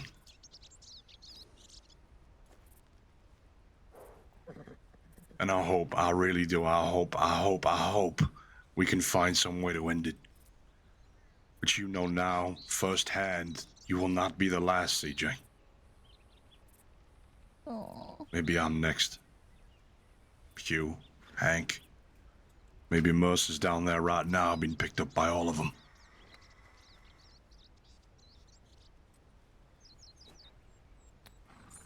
You got a taste of what he's capable of.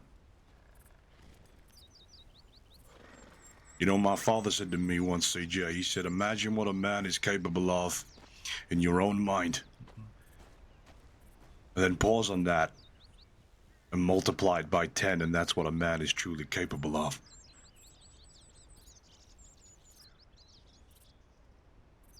We've all seen some bad shit, but I feel like there's a lot more worse to come. Even when he's dead, things are gonna get so much worse. So much more violent.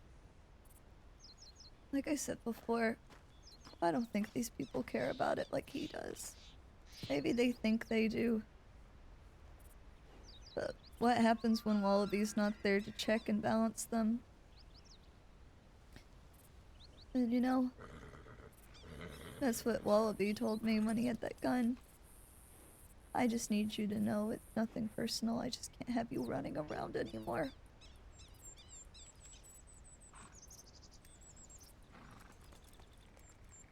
But things have to be different. And you know, Hooper said something when I talked about it with him, because I thought he would know better than, well, a lot of people what he's capable of. Hooper told me about how Bill was his best friend, how Valentine was supposed to be the next. He was supposed to be a successor, and Coyote, and all the friends that he has lost to Wallaby. But you know, he told me something. He said that the one time he thought he was gonna die to Wallaby, you know, he talked about the past too. And I got me thinking, as I think the past is his weakness. You know, Hooper said that he thought I was onto something. But he also stated that the past is often our weakness, everyone's weakness. I think right now, even hearing from you and everything that shaped us to be us, I think it's gonna be important. And even if I feel this way right now, and all the things I say,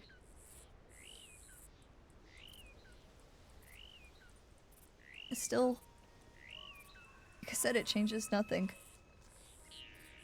I just don't want to lose pieces of myself. I don't want to have to do the things that people have had to do in the past, the things that they regret, the things they don't regret. I just want to learn enough from the past to not have this all happen again. But who am I to say I'm even capable of it? I guess we won't know unless we try, right?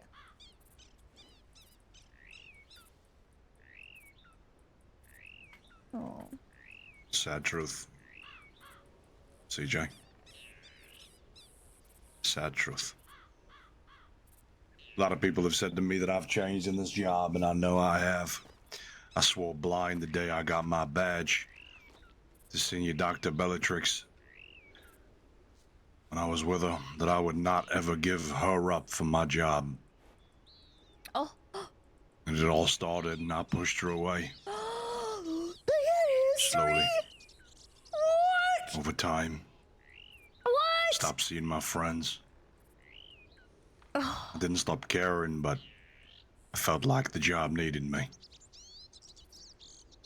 And now I see myself, I have to be strong for everybody else, and you have to stand up, and I've done some real bullshit in my life that I would never, ever, ever think that I would ever have to do.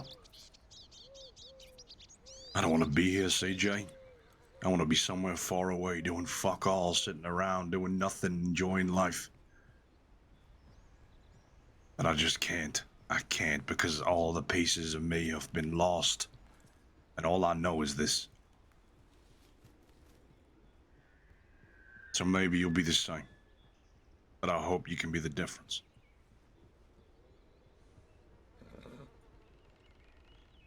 I believe in you, CJ. I really do. Oh, I love you, Sam. I love you, I Maidley. cannot tell you how much I believe in you as deputy, and it's been a long time since I've looked at a deputy and gone, that's somebody that I would follow anywhere, and that's somebody I've got to protect properly. Coach him, train him. You got this pull about you.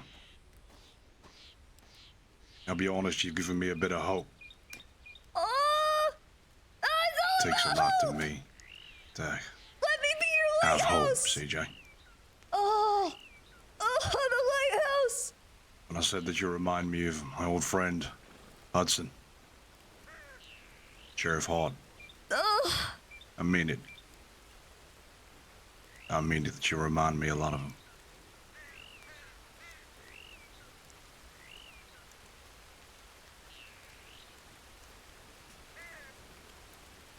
go dying on me anytime soon, please, because I need you. That's an order, okay? Alright. I wouldn't want to let you down, right? Yeah, don't let me down.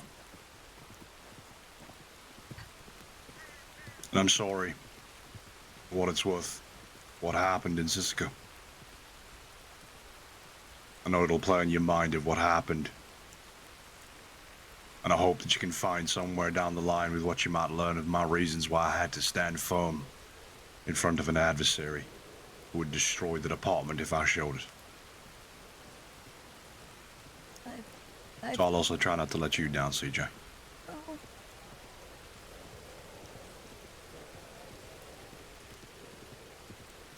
I've thought a lot about you and Rabbit. And it made me realize it's something I've been talking to a lot of people about. Not that incident, but what we're willing to do. Because people are right, the badge doesn't change us. And at the end of the day, we're all people trying to protect what we love. Try to do the right thing. And everybody's susceptible to it.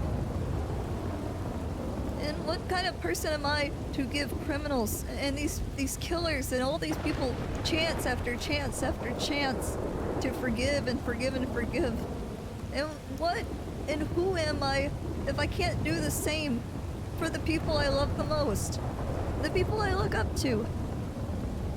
It's not your fault and Rabbit's fault that I look up to you. It's not your job to make me feel like you're perfect, because you're not. I can feel a way about a situation, but that doesn't mean that I don't understand, or at least try to understand it. I just felt like you had an impossible situation, and sometimes I wonder if I really had to save someone, if I had to do one terrible act to make sure that they would be okay, would I be capable of it? And would I be weak if I wasn't capable of doing it?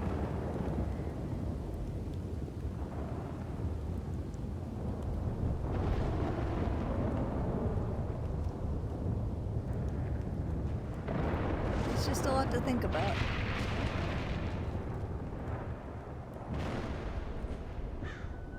I hope for your sake that time never comes, CJ. But I'm no fool. And I already know that that time will come. Just like I knew that the time was coming when you were about to get hurt by the Dead End Gang. I can't stop it. I'm not gonna hide away from it. But I hope in the moment you find what you need to do.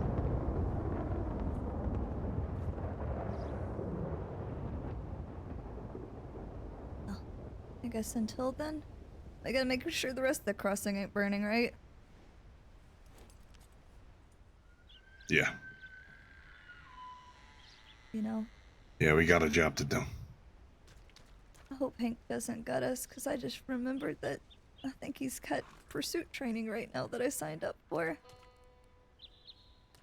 I hope he doesn't yell at me again, but I don't blame him for yelling. I don't blame him for being upset. I don't even think it was me he was truly upset with. I think he was more upset that he wasn't there to prevent it.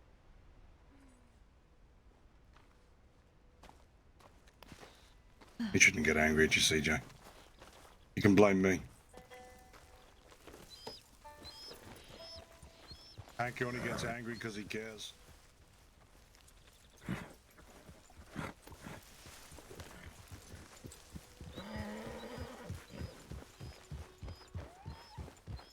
Sometimes, when I have that feeling in my chest, I hate how happy I am that Noah's the one that's dead and not Hank.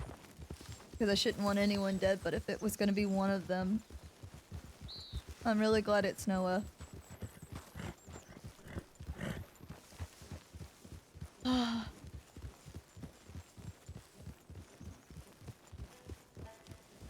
Mwah. I kiss your forehead, Megley. Like I told you, it's not personal, CJ. It's a battle to the death between two men. Between a party of deputies and dangerous folk. And the moment bullets start going, it don't matter what's on your chest. It don't matter what kind of person you are. It's about staying alive. It's about I've got to do everything in my power to make sure I'm the one still standing and that man bleeds on the floor dying. I told Sheriff Wild what was so different is I said these gunfights, I said everything's so automatic, your body moves on its own, you don't have time to think, it's just survival. You don't even remember reloading your gun at the end of it. You don't remember cleaning it. I said, but it's so different when somebody's cupping your life in their hands and playing with it. It feels different. When you're at someone's mercy, and you know you have no control over it, it's horrible. You ever been asked that hypothetical if you were standing next to your sheriff and somebody said, shoot your sheriff and I'll let you live? You know? You ever been asked that? I was. And the worst part is, when I was a cadet, it was 6 people take you. You're told that one of you has to shoot the other, and your sheriff is directly ordering you to shoot them. They are saying, shoot me right now, that's a direct order. And when I was a cadet, I said, well, I would just have to follow orders, right?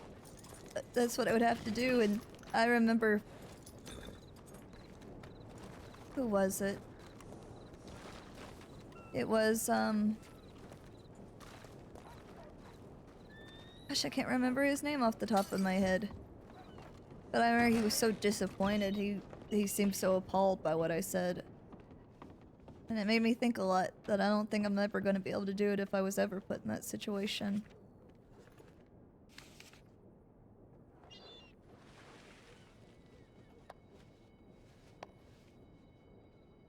Oh, that...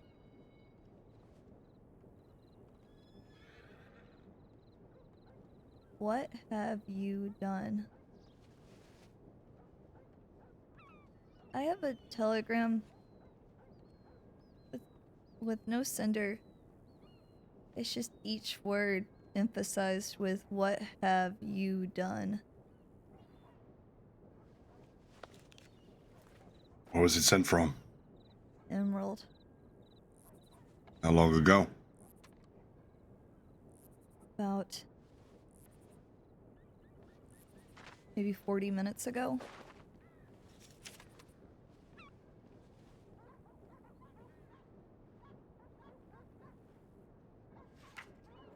It wouldn't be my parents. They always send something from Emerald, but it wouldn't be them.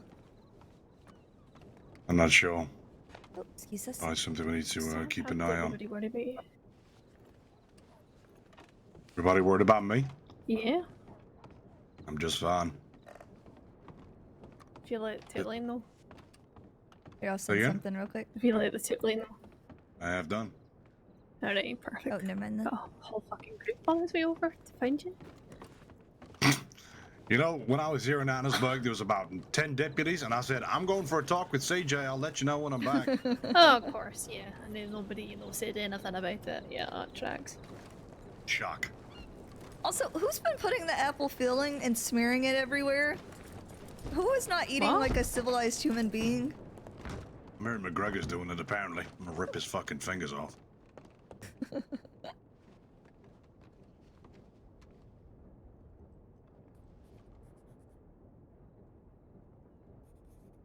I need to put something on this.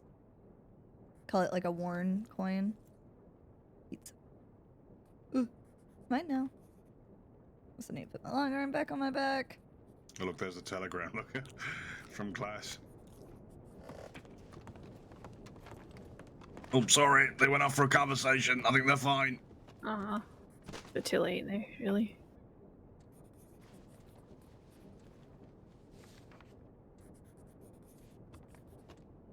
Reverse pursuit training. Oh, look. There they are. They're here. I found the bitch. Good work, Wonder Sheriff. Thank you. I can take all the credit.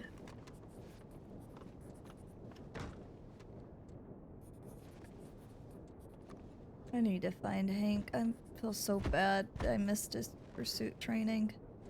Well, he hasn't started it yet, I don't think. Oh, thank goodness. Where are they at? Blackwater. They were staging I Blackwater. won't be able to go, so...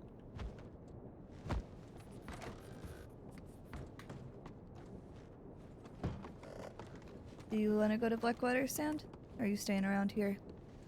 I think these people want a conversation with me, so I think I'm going to be staying here. Alright. I'll try to catch up with Hank. I'll be careful though, alright? Sure.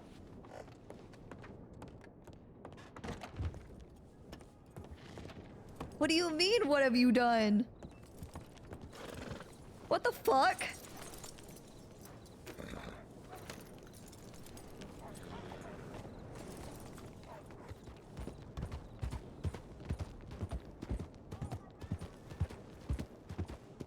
What does it mean? What have you done? It wouldn't be her parents.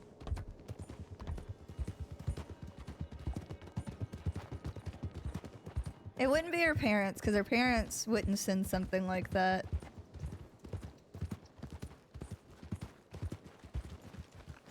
Howdy.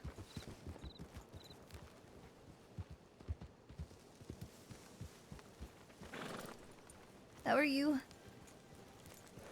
I'm okay. Are you gonna rob me?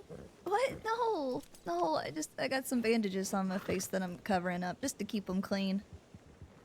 Oh, okay. Well, But no can robbing. you breathe through those? Yeah, I can breathe pretty okay. But, are you doing alright?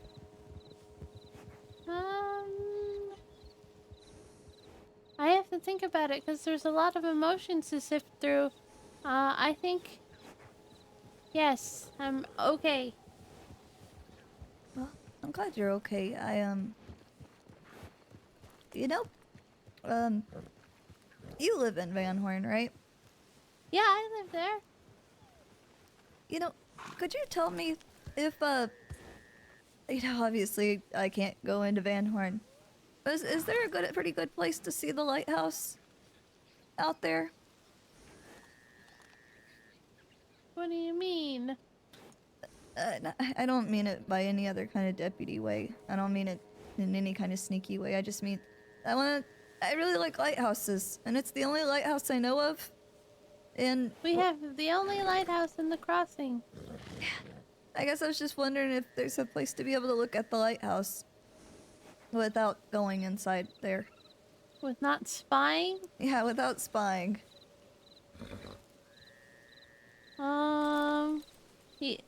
Well, if you want to look at it from the outside, I guess you could look at it on a boat. You know, that's pretty true. But then people think I'm spying anyways, you know? Well, to be honest, anybody's gonna think that you're spying. Yeah, that's pretty true. I guess they're gonna think I'm spying anyways. I might just just look at it from where I would like, I guess, right? No, I wouldn't do that. Well, I mean, outside of Van Horn, of course.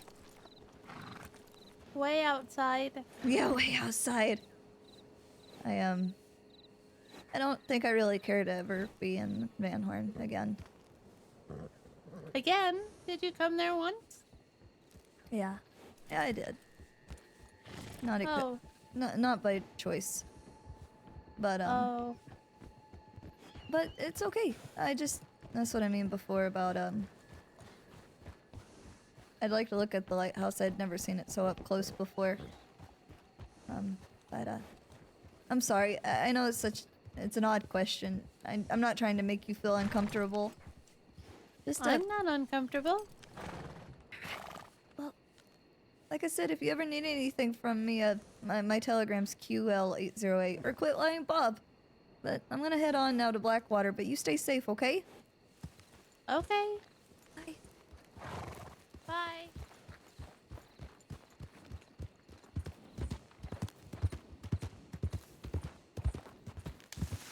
Oh, Harry. CJ was like, I really mean it. Like, CJ just wants to look at the lighthouse.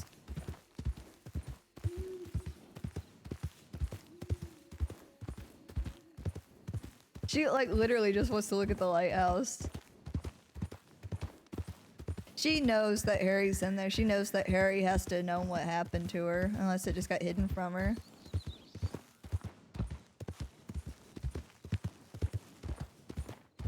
Alright, let's off to Blackwater. What have you done? What have you done? What have I done? Anybody that cares about CJ would have signed it. Anybody that cares about CJ would have signed it. So to say, what have you done, implies being... Unless it was Alexio. It might have been Alexio. That's my answer right now, Alexio Gotti. But what do you word it like that? I don't know. I'll unpack that later. I'll unpack all that later.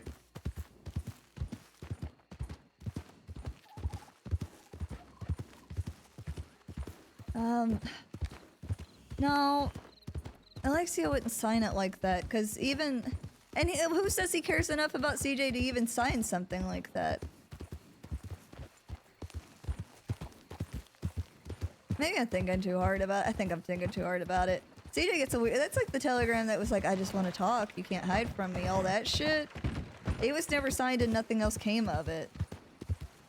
Oh, it could have been Leroy just fucking with her. She did give that telegram yesterday.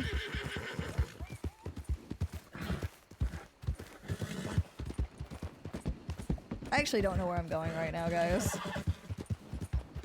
I'm just kind of hoping for the best. Think, yeah.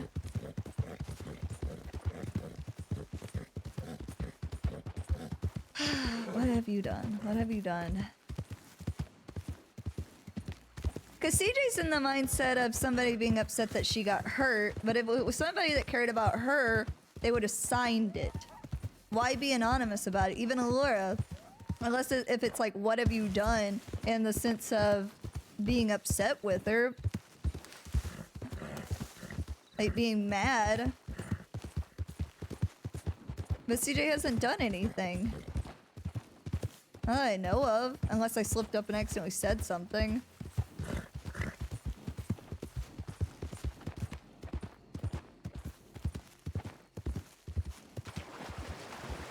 I gotta figure out where the fuck I am. I thought I was all the way over here somewhere, and I need to get to Blackwater. I need to get to Blackwater.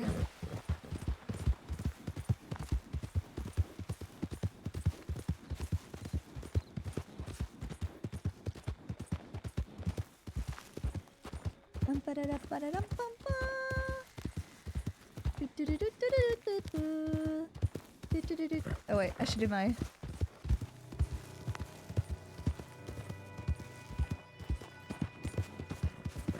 Thing is that unless Wallaby finds out about CJ looking into like his deep history, I think she's okay right now, because why hurt her and let her live?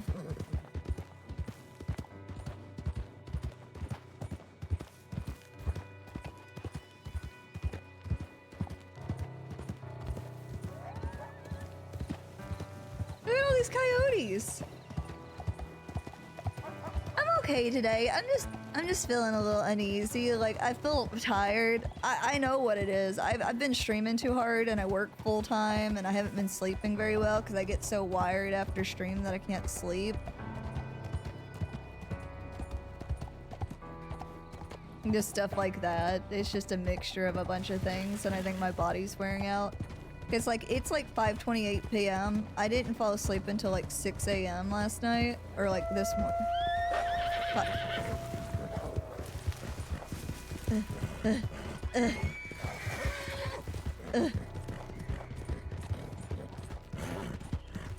I need to go the other way. Well, now I'm near the bear. More wolves! More wolves!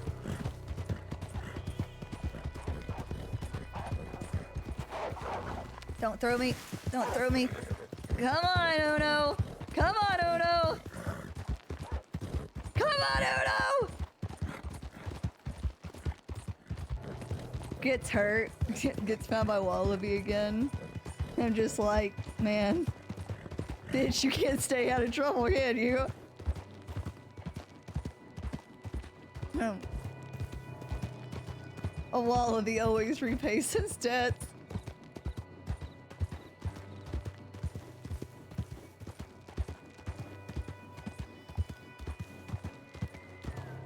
I don't know, pretty fitting because CJ's afraid of wolves and says that wolves come in all shapes and sizes.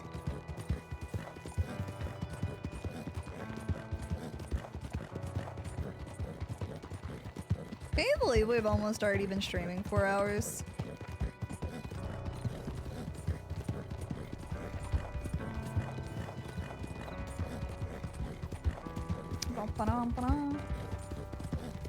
They did her. I don't think her parents would do it because the thing is that even before, like them going after them was because Wesley, you know, the raw chicken, the beating her, the shaving her head, like it was very personal in the sense of how she was hurt. Oh, fuck me.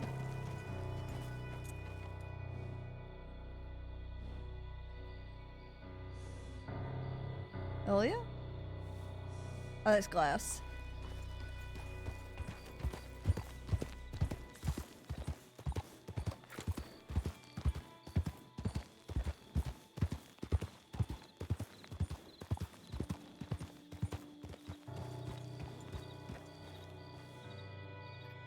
Got this then.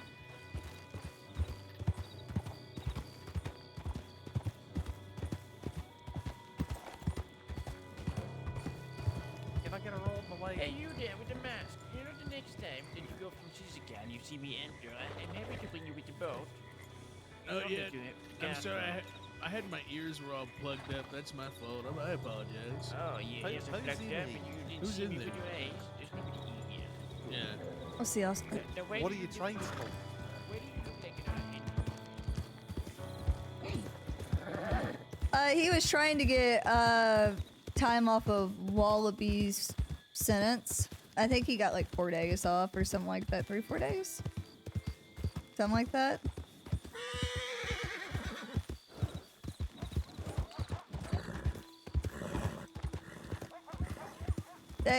CJ was at Emerald Ranch, and normally I hit it and quit it. Like, I run in, send a telegram, continue. But I got caught in conversation with suddenly Panda's ult.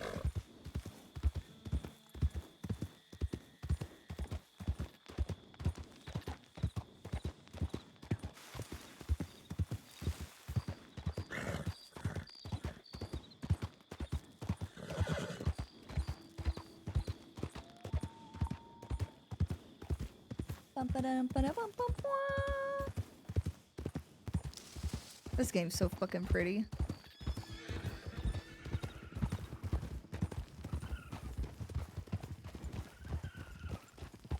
Hold up. Who are you?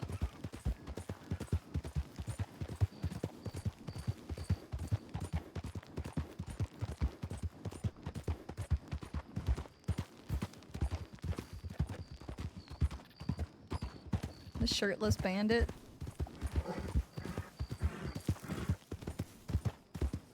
Based on looks alone of CJ's? What's he building in there? Who building? What's CJ's favorite?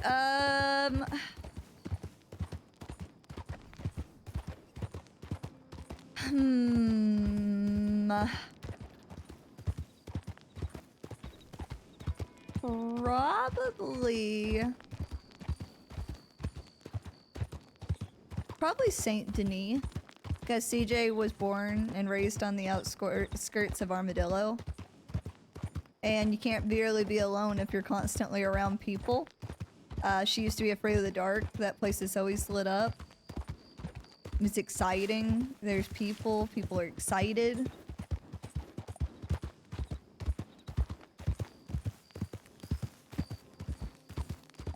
I feel so bad. I'm 30 minutes late for this pursuit training. But the RP was worth it. I had to follow the RP guys. I had to go talk to Sand. Yeah, I think Blackwater is like close second or third, but she also likes Strawberry. Cedar's in between liking towns, like big cities, or these ones that are like just pretty. Like CJ always says, if and when I die, bury me in the flowers, whether it's the poppy flowers or the lupine flowers. They look like lavender. I used to call it the lavender fields, but I've been corrected on it so many times. I-Sealy and OO-Sealy that I'm like, lupine? I thought it was 6 p.m. EST, which would have been 5 p.m. my time.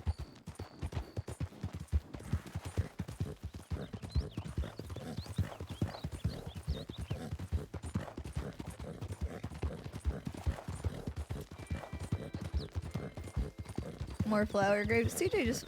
why am I going this way? Why am I going this way? Why am I going this way? I got distracted.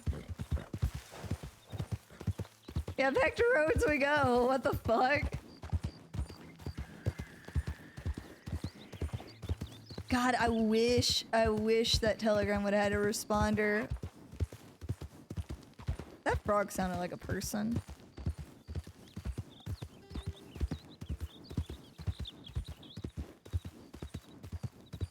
But then that would make it too easy because I could just citizen registry it. The frog said hello? I know.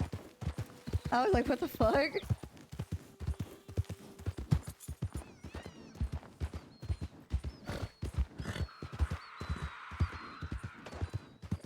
Damn bird. I think I'm gonna order Domino's tonight and eat a bunch of fucking pasta. I think I'm gonna eat carbonara. I know, like, people are like, why do you order pasta from Domino's? But let me tell you, that shit bussin'. You can make fun of me all you want.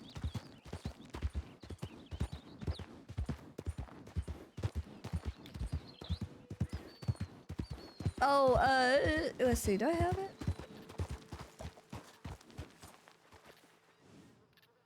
That should be it. YouTube? Yeah, that's my YouTube. I really need to fix my Discord link because my Discord bot ain't working right now. And I need to make a YouTube command. I'm gonna do a lot of quality of life things, guys, because like I said, y'all have been so generous and so like just with me. I really want to put a lot of that money into the stream. And some things are like quality of life things, like the free things I can do are like the links, the all that. But I'd like to pay like for some like editing for like a really cool trailer, like an intro trailer of like the little adventures CJ has went on through. I want to do the trailer, more animated emotes, because I'm telling you, animated emotes are so good. I can't stop. I have a problem. I gotta see how many slots I have open next, but I think when I'm partnered, I can add more. And I say when I'm partnered, because at this point, partnering me, YouTube, not YouTube, Twitch. Look at me, look at me, look at me. I have held the numbers as often as you have wanted. Please just partner me so I can have more animated emote slots. I'm really excited for the wiggle emote to get done.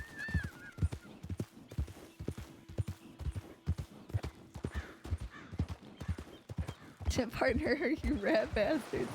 The rat bastard thing is so funny. I'm glad we have that emote, the rat pointing, because that's just the best like rat bastard emote.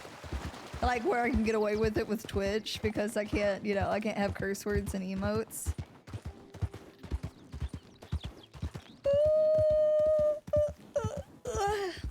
God, I'm tired.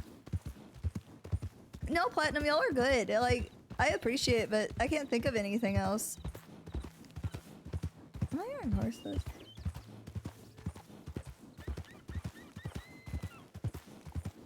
I'm telling you, if I did, like, I always afraid, like I don't want to do too much of, like, other people's community stuff. I'm telling you, I would have more ratty emotes if it wasn't for that. But I don't want to be like that person In the same way I have CJ go by CJ instead of Clementine for a long time because I was like, oh, there's already a Clementine. I don't want to be that person that's just like, you know, just a weird individual.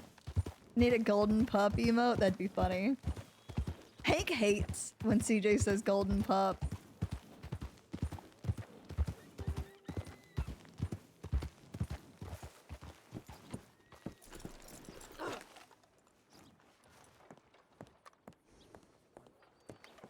How to use them properly because never worked on a ranch or anything. No one's ever taught me. Two, I don't really like them. But if you're gonna use a rope, you should only be using a rope on a non-violent person. And this is after giving them, you know, 3+ warnings. And when I say 3 warnings, this is after a chase has gone on for a very long time. And that's Oh, it got postponed. horseback. So you can on horse. I highly, highly recommend that you don't, because you can kill someone that way, and I don't think I would feel very good to kill someone. Yeah, all right. But you are allowed to. But then again, if you lasso someone, Can you know people can? if it is on I foot, think it's don't because Sully's just sick. tie him up right off the bat, unless, of course, they have given you a reason to. Maybe the chase has gone on for 30 minutes and they've thrown punches at you or something, or kept knocking you over. Then, you know, that could be a good reason to do that. Thank you for the follow. Or, you know, otherwise, you know, the chase has gone on for 30 minutes and you're getting tired and you do decide to rope, just lasso their feet, try to catch them on the ground, and then you know, try to get them to stop a couple more times verbally. I'll be right back. I'm just That's checking how my I would do it. telegrams. And then if they don't stop after roping their feet, and then I'd love to talk to August, but I know he's doing his thing. Oh no, I got hiccups. Was it just one hiccup? Was it a hitter and a quitter? Yeah, I think everybody's getting it right now. Just playing so hard. Oh no. Play the goofy music. Oh yeah, when we were standing in front of everybody.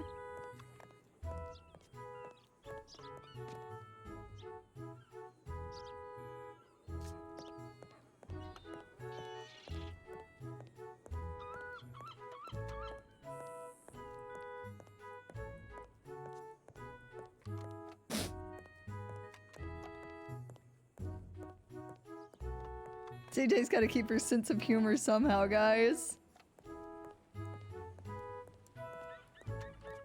You gotta keep her sense of humor somehow.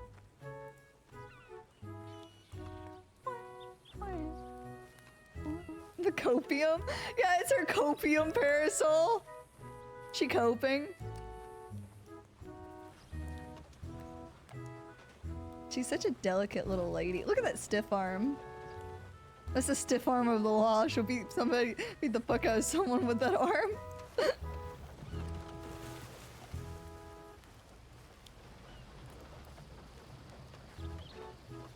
There you go. I have a telegram.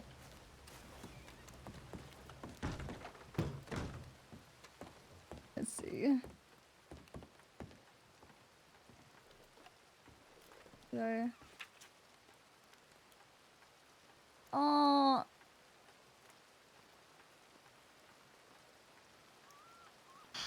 When was this?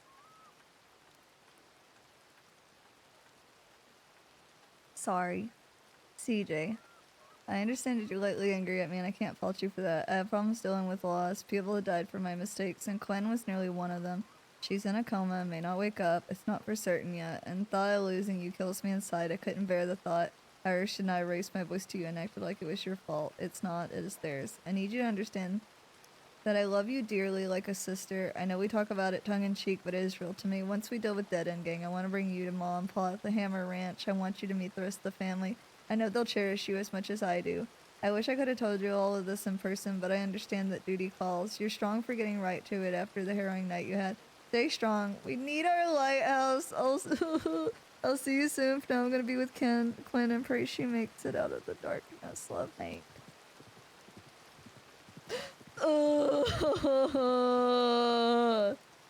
Hank! Hank! Hank! Hank! Dude, he got me fucked up.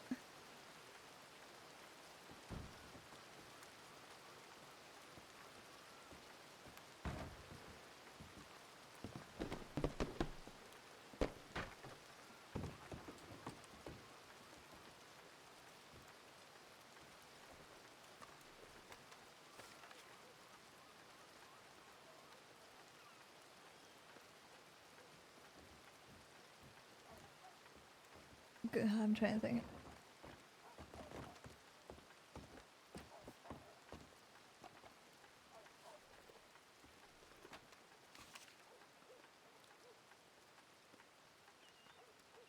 Yeah, I'm really sorry. I know you were scared about how things could have gone. Mister, thank you for the follow.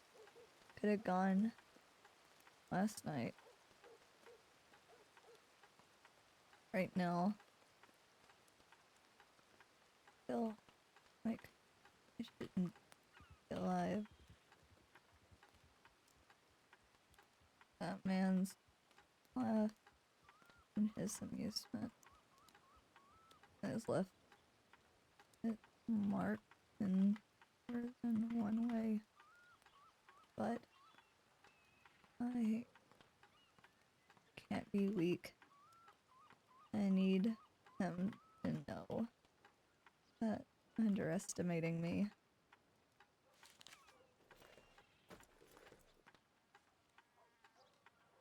that will be his downfall. I want him to not be remembered as a monster, but a tell of what you can become when you cross the line. Please take care of Gwen and let me know if I can help in any way. You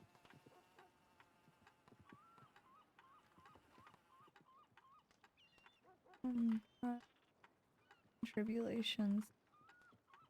I thought you would.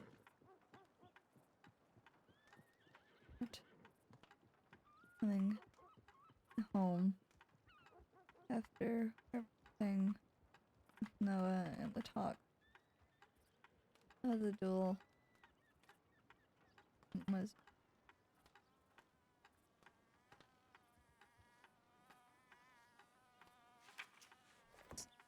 you noted before. I love you more than anything. Your sister.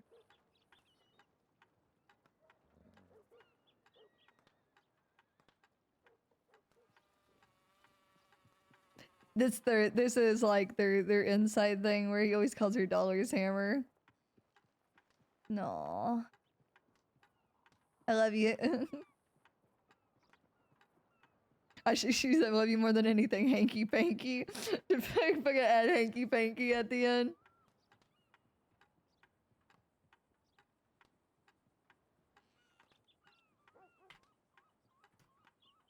What?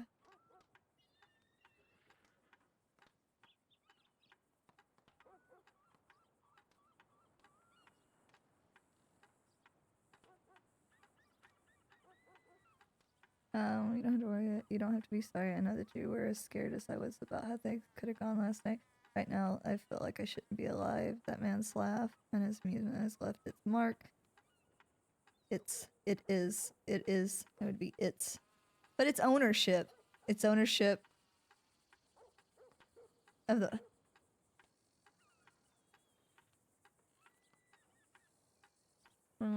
But I can't be like. But pause, you know, because like but comma, I can't be weak.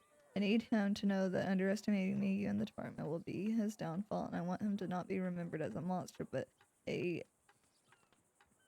precautionary tale of what you can become when you cross the line. Please take care of Quinn and let me know if I can help in any way. You've been through your own trials and tribulations. I thought you weren't coming home after everything with Noah and the talks of the duel. It was why I was so angry when we spoke. For the same reasons when we spoke. Or I was angry for the same reasons you noticed before. I'm sorry for what they did to Quinn. Hope to God she pulls through. I love you more than anything. Okay.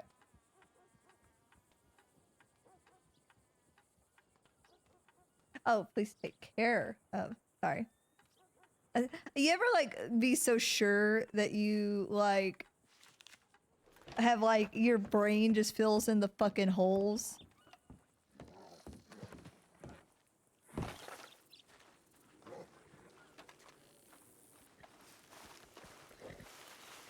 Y'all get off my fucking dick about spelling, okay? Or grammar. I'm trying my best. I don't have autocorrect. I don't have my grammar. I don't have my Word docs. I don't have my Google Docs.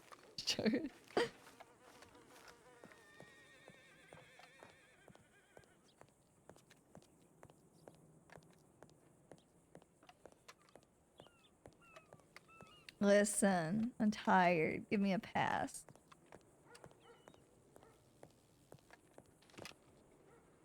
Who are you? Who are you? I know. Let's see. Boop. Boop. I think I got one more talk in me, especially since we're not doing this training now. Because I think Hank felt too bad. I think he was too tired. I like, by the way, that CJ covers her face and everybody automatically thinks she's no longer CJ. They're like, CJ, is that you? And I'm like, I'm wearing the same yellow shirt with the same hair. Very enthusiastic. Joy. You have a telegram? He's not bouncing on his heels, is he? No, you're not bouncing on your heels. Hi, CJ. How are you? I've had Jeez, oh. better God. times, Oh, but that's- I'm okay. Oh, what are you doing? Yeah, I believe it. You just became a senior cadet. extremely excited. Yeah, I finally became All a right, senior all right. cadet. Calm down. Stop embarrassing yourself. I'm all gonna right, see all right. grab some Give me telegram station. push-ups. Yes, sir. This Push-ups. is actually. Yes, ma'am. How many? Wait, what would you say? What'd you say, August? Tell him 15. 15. All right. I'm saying this is my first senior cadet I've made since becoming senior deputy. You just told me you weren't senior deputy, and then what? A couple days passed, and then you're a senior deputy. That's exactly what happened. Yeah, 2 days after I told you. You rat bastard! What? It's not my fault. Talking about this. You need to go down further. I want to see your nose touch the floor. Oh. Talking about this. Can you give me feedback today after riding? If we ride together some more. Absolutely, I can. Yeah. As people have not been giving me feedback. That's what Bolton said. I need to start asking like I'm a nuisance of a cadet. No, that's Yeah, fair. you're low yeah. enough. I did the same I'll, thing, and everybody thought I was crazy for asking for feedback. Well, if people aren't writing feedback, then I'm gonna pester because I've been doing everything I have gotten for feedback. I've been doing. Are you 15? I was Good reading job. through your feedback earlier, Huxley, so I'll tell you anything you need to know. Right now, I know Yes, look that at here to do it for you. some people said I was gone too There, long, take but it. other deputies who like me said, "Fuck sorry, I was looking for somebody." I figure CJ can run. I've been having her walk everywhere, but I figured she could run. It was her face that got... This sounds amazing! Meow.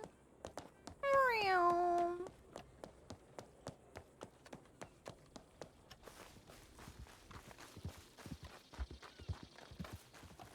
Meow. Did Hank already respond?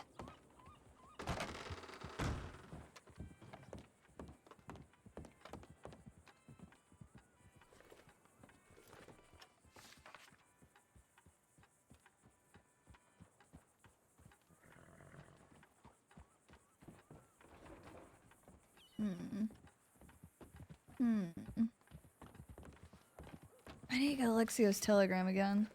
CJ. Good morning. Good talk? Oh, yes, very good. I think that's all I know. How do you say good night? Guten Nacht? Gute Nacht. I knew it! I guessed it. Very good indeed. How are you doing, CJ? I've seen, I guess I keep saying it. I've seen better days, but I'm alive. And that's about all I can hope for. I guess I'll What? take getting hit to the face rather than being shot. That sounds a bit pissy. Oh my God. Sorry. What is that on your face? Well, I got stitches in my face and they're bandaged, so I put a covering over them to keep the bandages clean. What happened?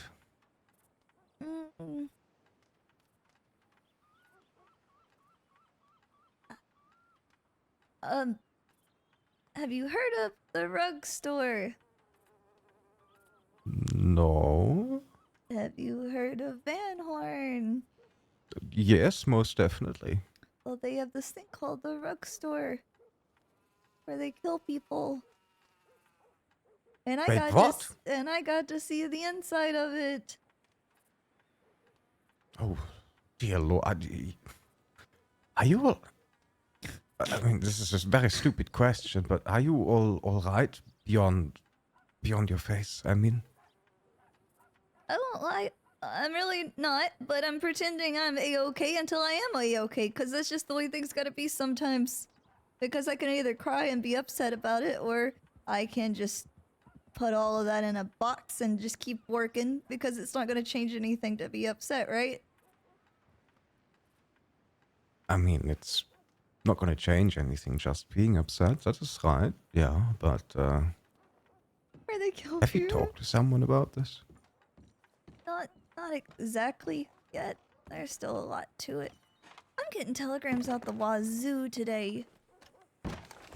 But I'm okay. I just gotta deal with it. I just can't sleep right now. Well, I don't want to push it, but I am happy to inform that the marshals have given the go-ahead for the... I don't even know what I should call it yet. Spiritual counseling? Basically, doing the work a chaplain does without officially holding the title of chaplain. So, I see. if you do need to talk, just let me know. My ears are open. I appreciate it. I gotta run off to go meet, well, McGregor, so I'll be back, okay? You be safe, CJ, and God bless. Thank you, you too. Well, that's terrifying. What does McGregor want to talk about? What you want to talk about, McGregor?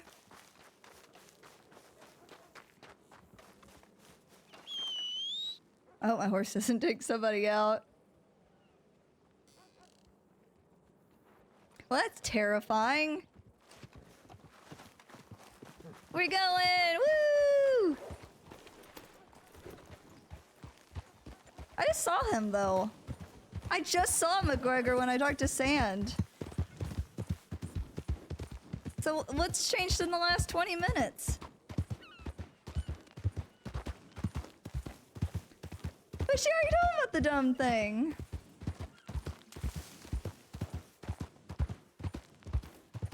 Hi, Drift. Hi, Sweet Bean. Alright, we're meeting in Rhodes. That makes sense, because he was in Annisburg.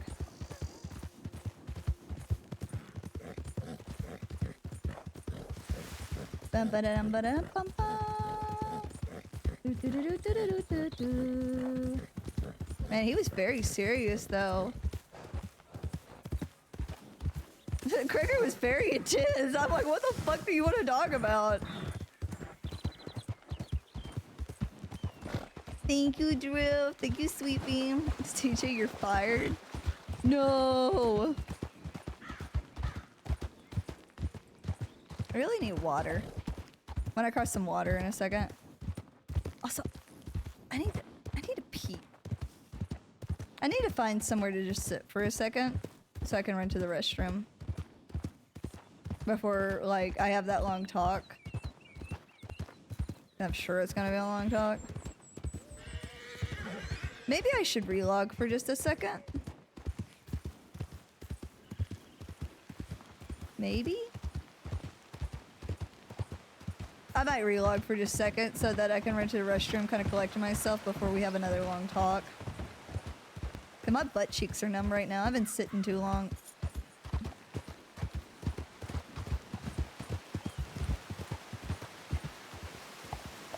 What do you want, McGregor?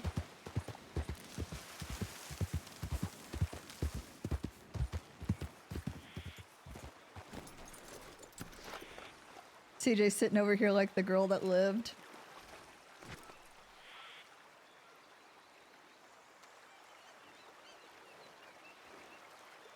Actually, I'm gonna flee you real quick. I'm gonna go relog in the bushes real quick.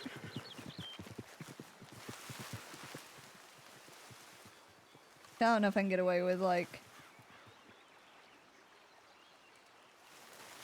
I'm gonna relog. I don't think I can get away with it. I think maybe there's a chance that I could get away with it, but I'm not sure. So I'll be right back, guys. Like 5 seconds.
Nice! Thank you for the 5 subs!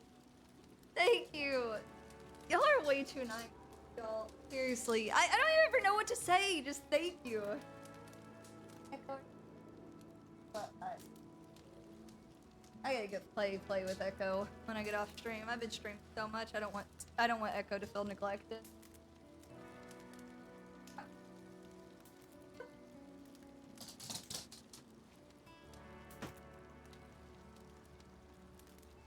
I need to send while we're close to the telegram station. I'm gonna saying that I'm on my way and just asking if everything's okay, because he's freaking me out. Nice, thank you for that gift sub to Drift. Little Peachy. Okay.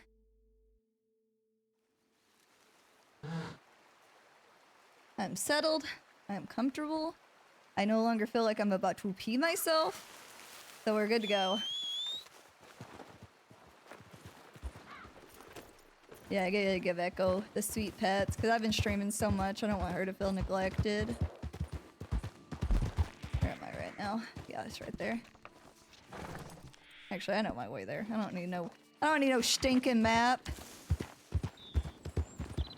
I've played this game for more than I can count. My brain still, like, sometimes I struggle with things. And Frog, thank you for the follow. Poe? Who? I don't know how to say your name. Thank you for the follow. Yeah, there's a map. Yeah, there's a map. Of course, Journey wouldn't know. Let me telegram McGregor.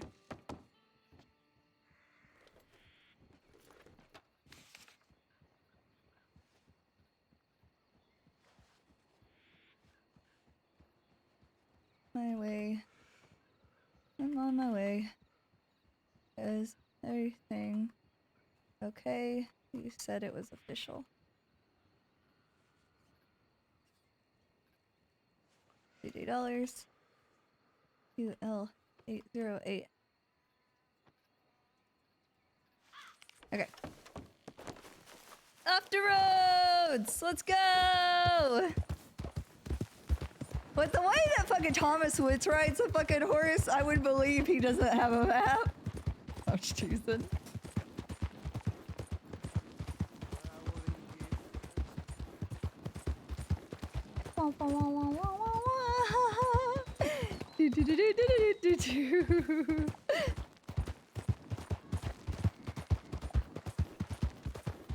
I told McGregor the full story. So what changed?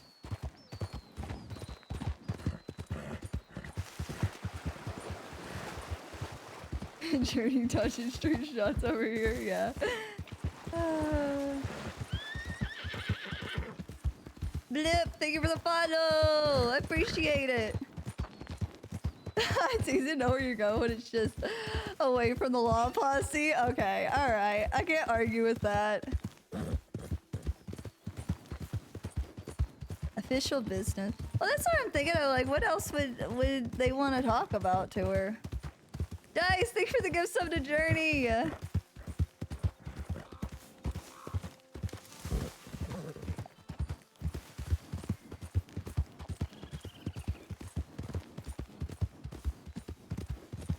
Let's see.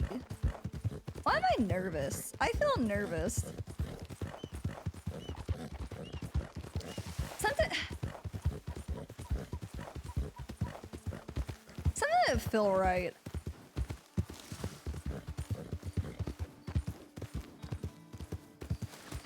Like, am I in trouble for something?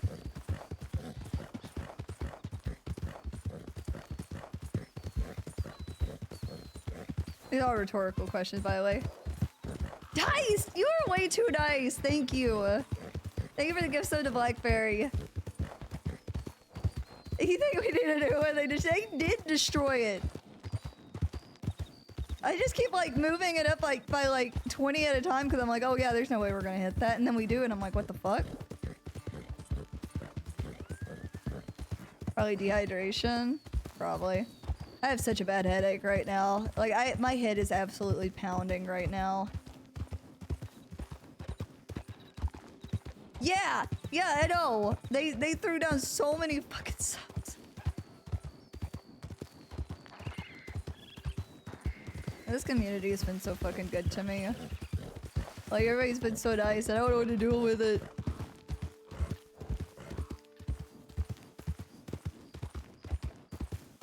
Maybe a promotion? Maybe. But nobody's even talked to her about any of that stuff. Nobody's talked about her with all of that stuff. Nobody's talked about feedback. Nobody's talked about anything.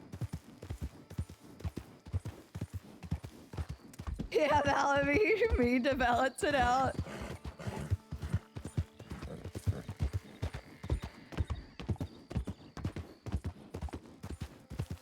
One day when CJ ends, I don't know what I'm gonna play next.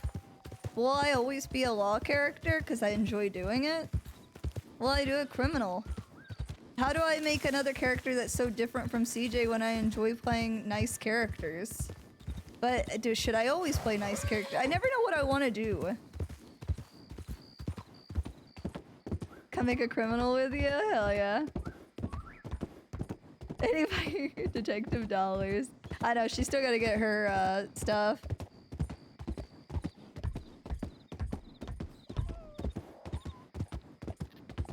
Yeah, I think after this talk, I'm gonna go to bed. My eyeballs hurt.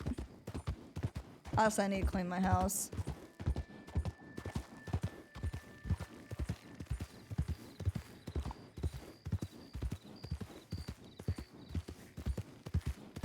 Play a nice criminal. Problem solved. Yeah, I just have trouble being mean. I have trouble being mean OOC. I don't like the way it makes me feel.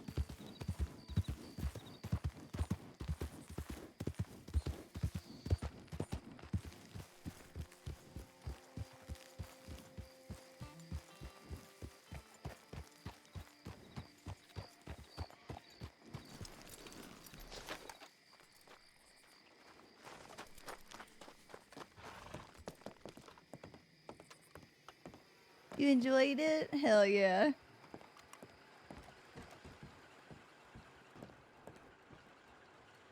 Let's see.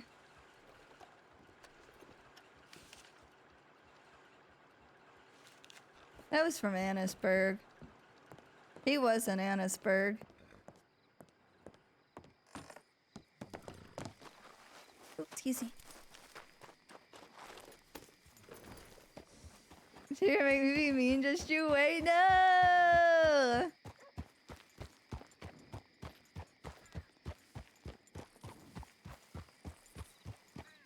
Chaos Gremlin? I think I could be a Chaos Gremlin.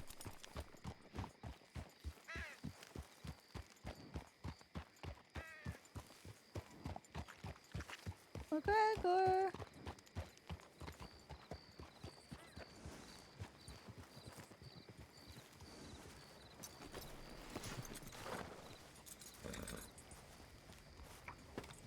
Yaddy yaddy.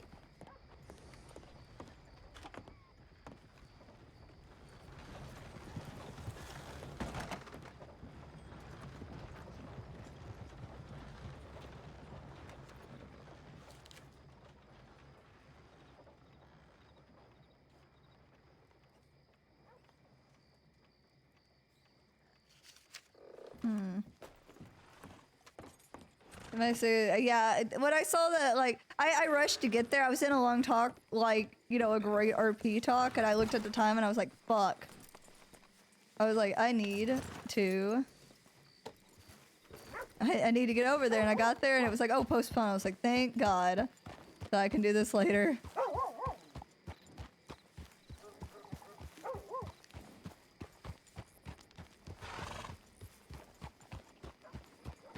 Also, can I have a shout out for Sully, please? For the sweetest of beans. They told me to meet him in Rhodes. It wasn't that long ago.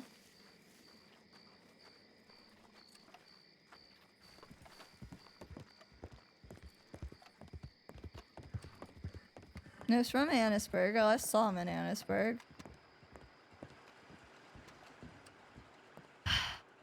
Let me think. 6:54.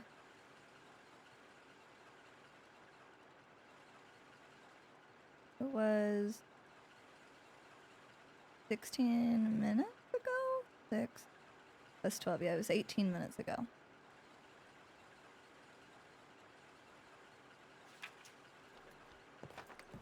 Oh, I accidentally went off. Dude, I don't normally like use this, but I when I relogged, it took me off duty and I wasn't in the office, but I still was technically trying to play, so.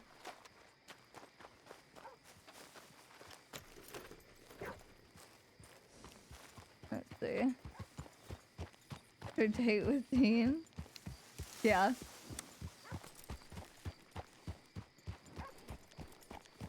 Just wait at the office? Okay.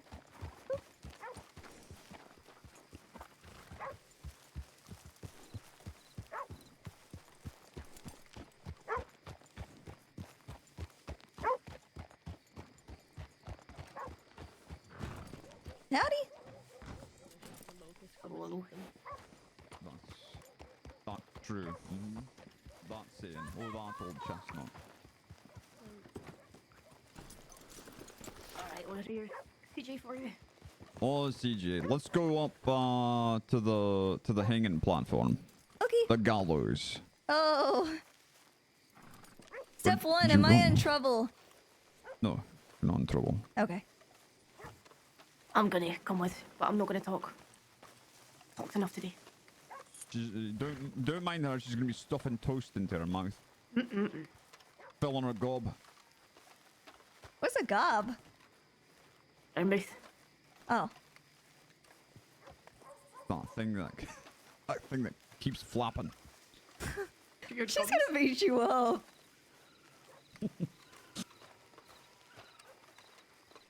Listen, I won't lie. I got really nervous because I got a weird telegram, and I had Heard never. about this. Yeah, and then you sent a telegram, and I got really nervous for a second.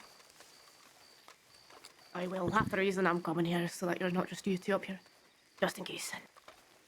Aye. So you see the thing about Wilders? If 6 of them ride up, there's no problem. She's got 6 bullets in her gun. Exactly. It only takes 1 bullet. I don't even need one word from their mouth. You know, it might only take 3 if she can get a couple of them to line up. Line up, right? Under Sheriff McGregor, why do you always like talking at gallows? Well, I could say something, you know, interesting or poetic, but the truth is that we've got great line of sight all around us and no one can sneak up on us and listen. The sheriff's office is a terrible place to have conversations, especially in the roads. That's a good and point. Valentine. So, I'll talk to you about a couple things. Okay. Your investigation into Wallaby, first of all. The department has decided that we are going to allow you to continue this under some guidance. And we'd like to do a wee bit of refocusing. We will talk about that. But before we get to that, we want to... I just want to be completely transparent with you. We had a long discussion about what you're doing. And there were a couple of things that came up. One, and you are... you're not getting thrust down here. You're not getting yelled at, okay? You're not in trouble. One of the things were the notebook. It was a long time ago, and I'm not sure it's even still a policy. But I've been in the department a long time, and long ago they did say no notebooks are to be on your person, and this is from the marshals, not from the sheriffs, that might contain any information that could be from cases or anything like that. Now, I'm sure you didn't realize that because it was a long time ago, probably a year and a half back. And I showed the notebook. Me and Sheriff Wild had spoke about it. It was about their moving habits. It wasn't anything. The only thing in there that was different besides their descriptions was what Scout said. That was the only part. And I think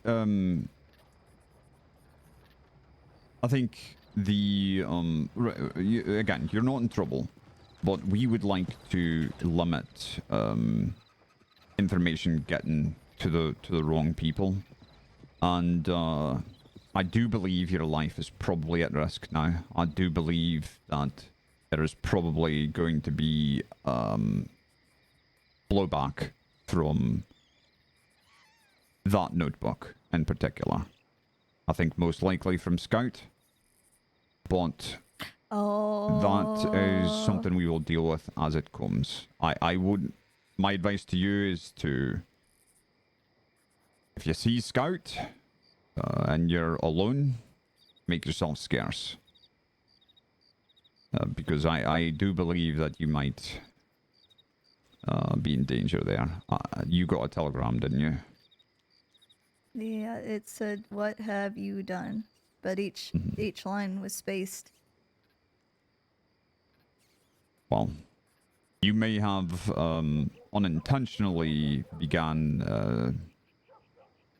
a dispute within the confines of Van Horn, which, from a tactical perspective, is a good thing, but, you know, it could be bad. Either way, it doesn't matter. You're not in trouble for it. No one's blaming you. We just want to make sure that we're not doing that in the future. So that notebook, you need to get rid of. I don't have anything. They kept it. Okay, fair enough. And for the record, there was, in my eyes at least, nothing wrong in the first instance of using it. But McGregor brought up the fact that there was potentially a role in the past that I wasn't even aware of. So it's not like we can hold that against anybody. So we're reaching out to check with the marshals to see if that is still the case. But it's more the fact that it was taken and then continued to be on your person that was maybe a little bit concerning. The thing was is that I only kept it on me normally whenever they were active. It normally stayed on my horse. It's just that I had it on me that time because they were active. And sometimes, yeah, I can admit I forget it on me just as I do with my joke book. But I wasn't trying to do anything wrong. That's why I tried to discuss nobody thinks you were. Okay. That's why I tried to discuss it before and make sure that it was that talk we had before with Alexio and all of that. That's why I tried to double check. We have to consider the confidentiality of that information. Probably is more than we would assume it to be. So in that case, I in just this hope time, I didn't like rule break, but perhaps I it was tried my to mistake check. to allow you to keep the notebook on you, and that is something that again no one will blame you for. If anything, I will take any fall for that. But it's again not a massive deal. Just to be aware of for the future. Okay. Yeah. So we'll say, moving forward with this investigation, no more notebooks pertaining to. I would say just probably shouldn't have anything involving Van Horn or the Wallaby Kid in any notebooks if you can avoid it.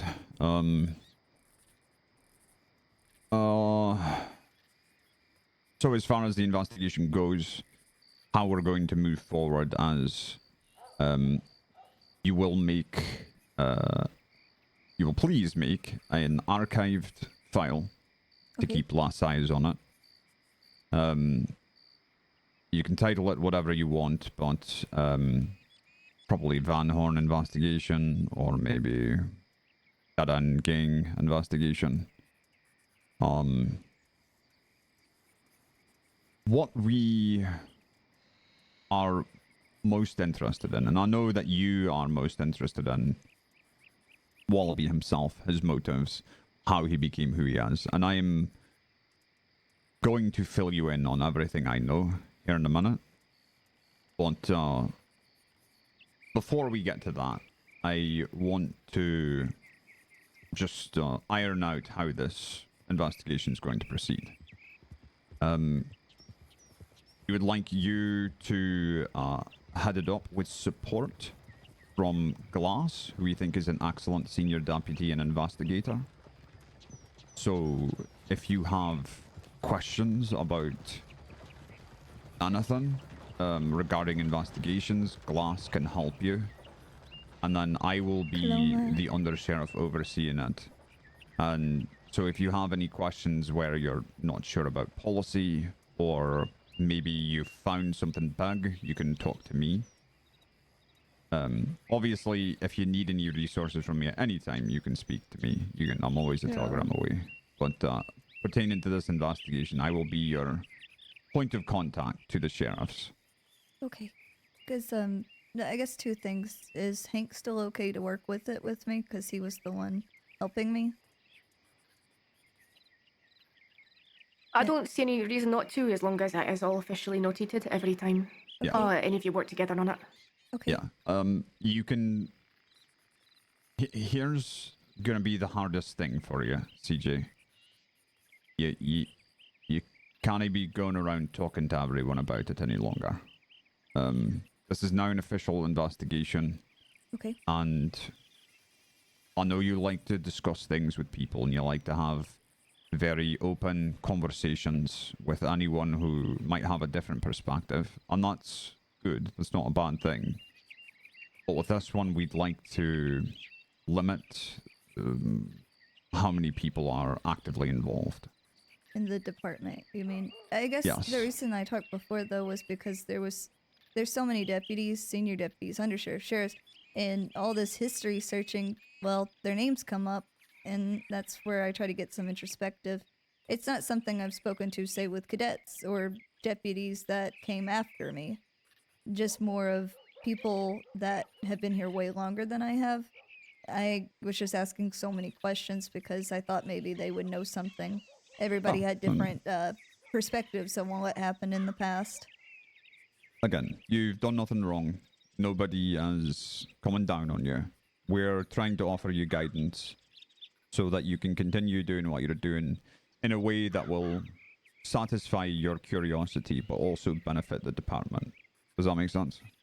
I understand. I just wanted to just reiterate that I wasn't just doing those things to be too open-mouthed. It had a purpose, but I understand where you're coming from, and I understand why it's got to be this way now. I just wanted to reiterate that it had a purpose. If I may, if there was any doubt on your intention or your methodology so far, this would be a very different conversation.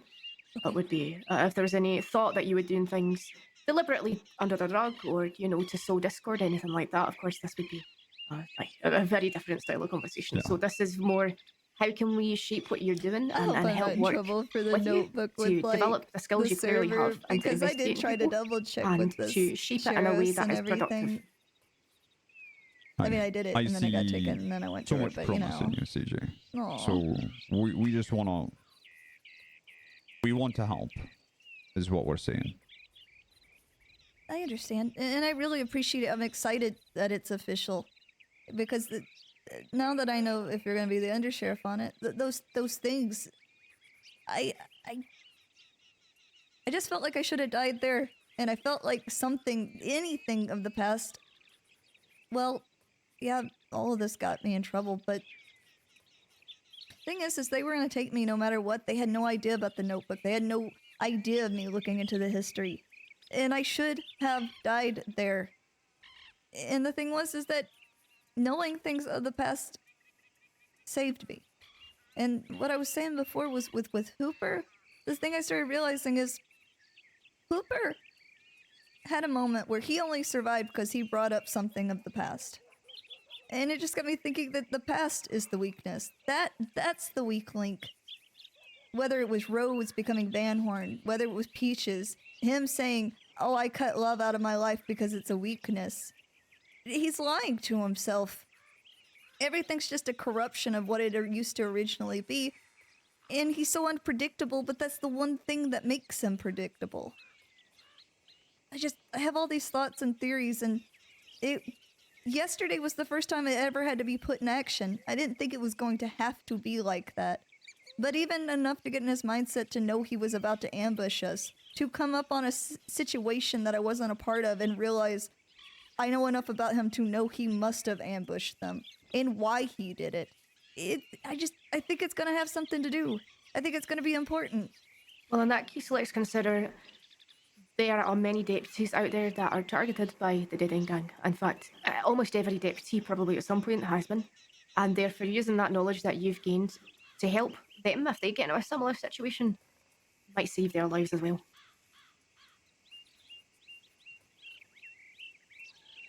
Agreed. Right. So, a couple of things.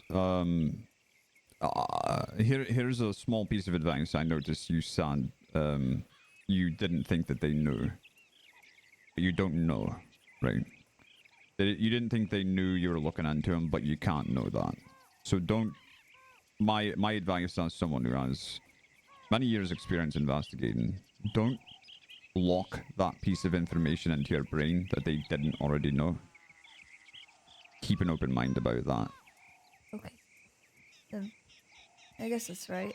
Well, I guess I assumed because, yes, they took me. And I sat there, and he kept saying, "Do I know you?" And I guess I thought, if he did know, they would have actively sought me out. They would have actively tried to grab me. But that's right, too, because if I do learn about him, why grab an off-duty deputy? But then he said, it serves me to have one less deputy. I guess I didn't think about that. But he seems so surprised with the notebook. But then again, why take the notebooks off of me in the first place? But he took my joke book to laugh at. I don't know. He's so many steps ahead. Considered as well, he is a master manipulator. I mean, yesterday I was with a bunch of folks. We saw the dead end gang he'd already told. It was all pretty much that he was out for me and McGregor. I was sat at the back of a pack, and he didn't notice me there. And he's grilling sand about who brought deputies into Van Horn. It was me and McGregor. He's grilling sand about who it was wanting a name, and then at the end he goes, "Send my regards to Wild and McGregor." He knew all along he was digging for information. He knows what he's doing most of the time when he does things like that. And he will feign ignorance to see how much he can squeeze out of people. And that is a tactic people use in interrogations. You feign ignorance. You try and get people to talk as much as they can. Confirm what you suspect. I guess in the same way I completely pretended that I didn't think they knew anything. Because I was waiting for them to bring it up if they did know. Because Right, I was exactly. waiting to see, I don't want to play my cards if I don't have to. I don't have to show that Exactly. I know. Yeah, that makes a lot of And sense. maybe he did know you. Maybe not by looks, but by name. Maybe he was pretending. Maybe we're giving him too much credit. Never underestimate him.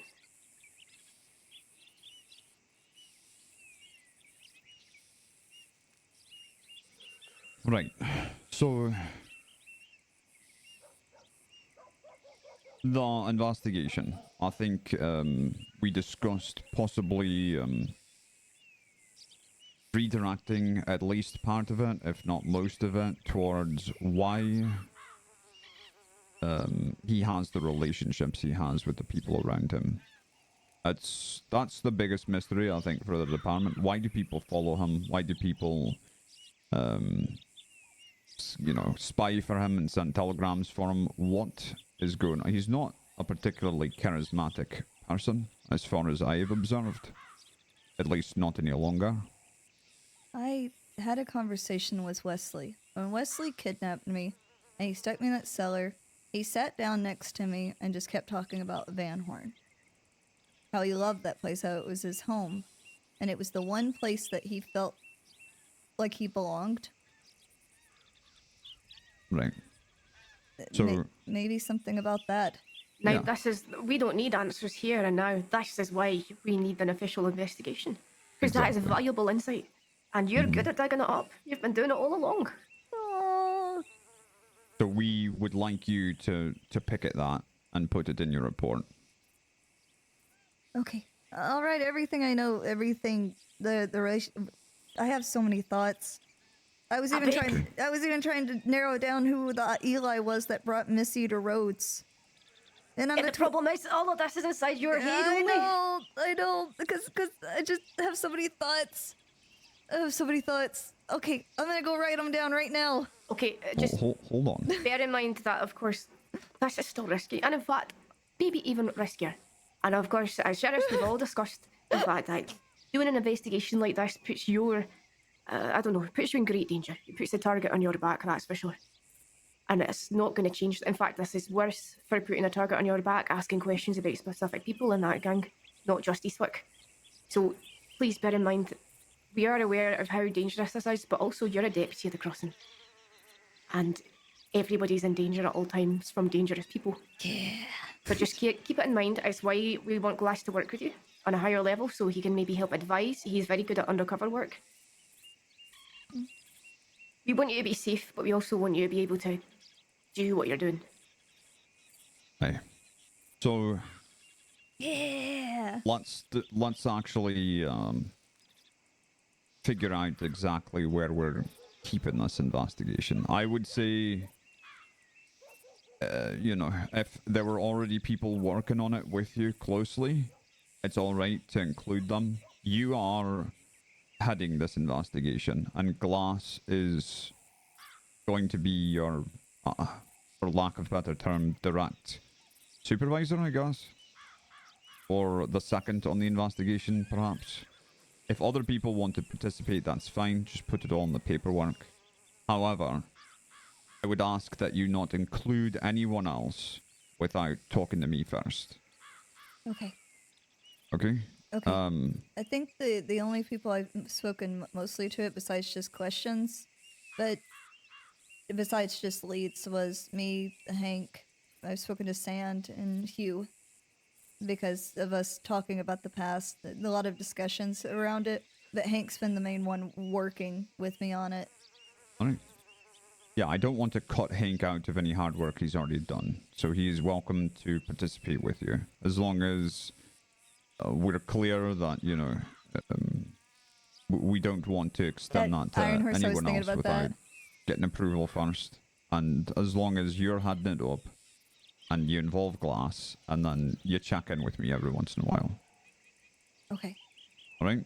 Sounds good. And then, lastly, I think, as far as the history that I know about Wallaby, we can discuss that another time, I suppose. It seems like you're eager to get this down on paper, so I'm hesitant to fill you with more knowledge right now. Why don't you get all that down on paper, and then we can talk tomorrow or another day. Okay. I'm going to, if it's okay, you know, the notebook had a title, and it may be obscure enough that people won't go digging and looking for it just to save their own curiosity if it's going to be an archived file, just to keep less ice on it.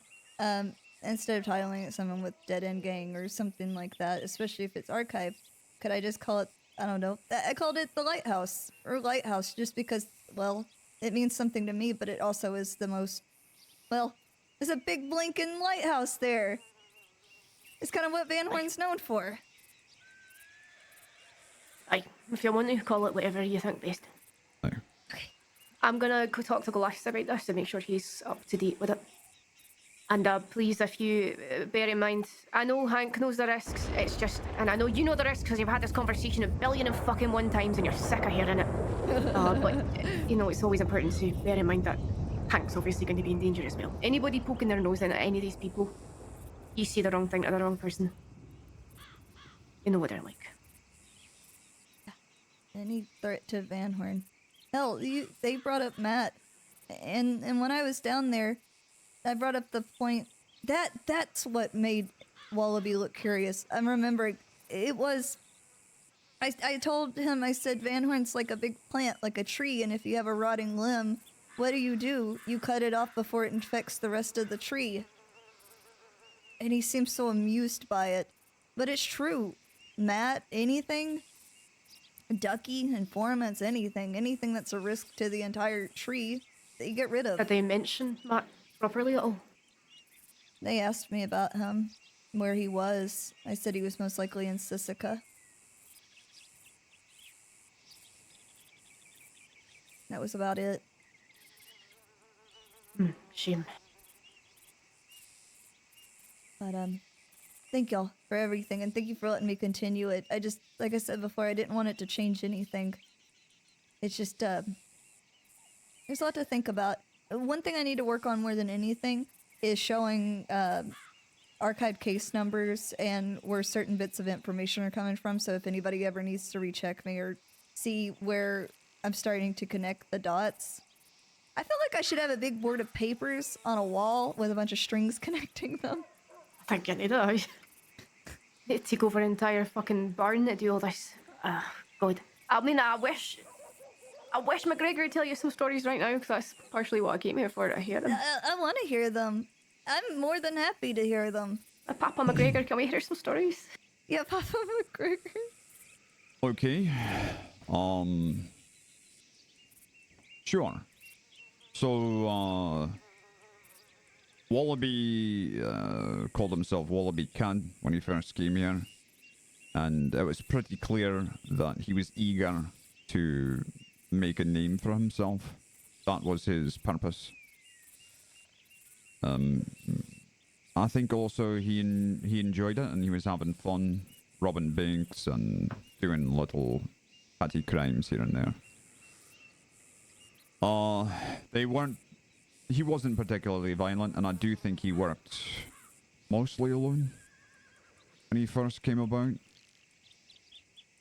He quickly got some followers, namely the boot bandits, which would have been Bob, I think his name was, and Missy. There were a few others as well. And they were called the boot what? Bandits. They would steal people's boots for fun. Yeah, and Missy never wore any.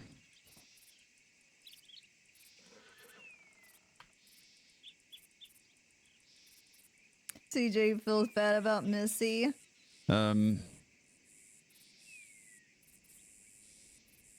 So,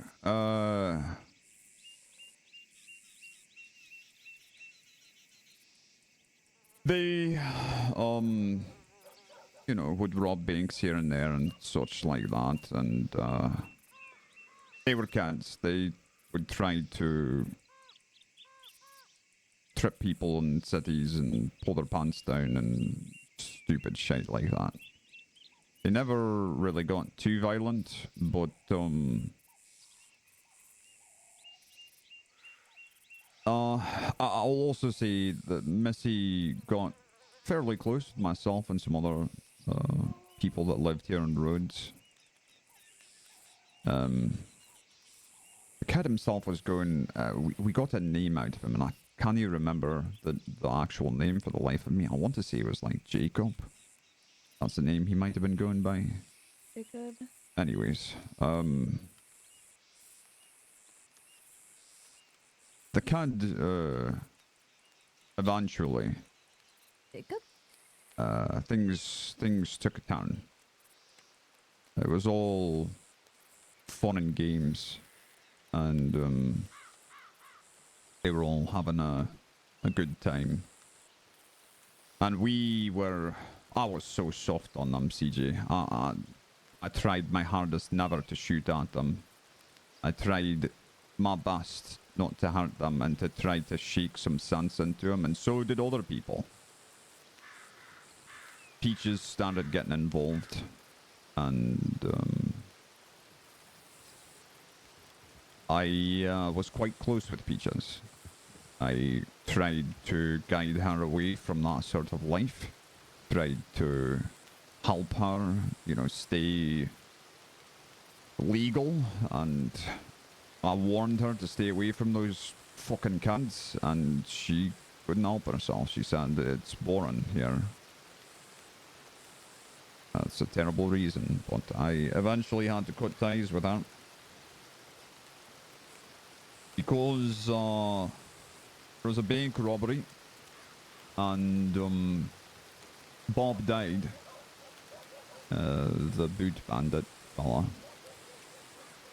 There was a bit of confusion on what actually happened there. They claim that he was shot in the back by a deputy.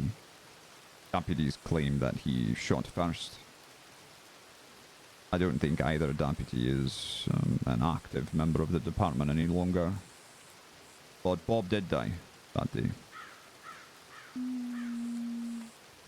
I think slightly before that, or around the same time,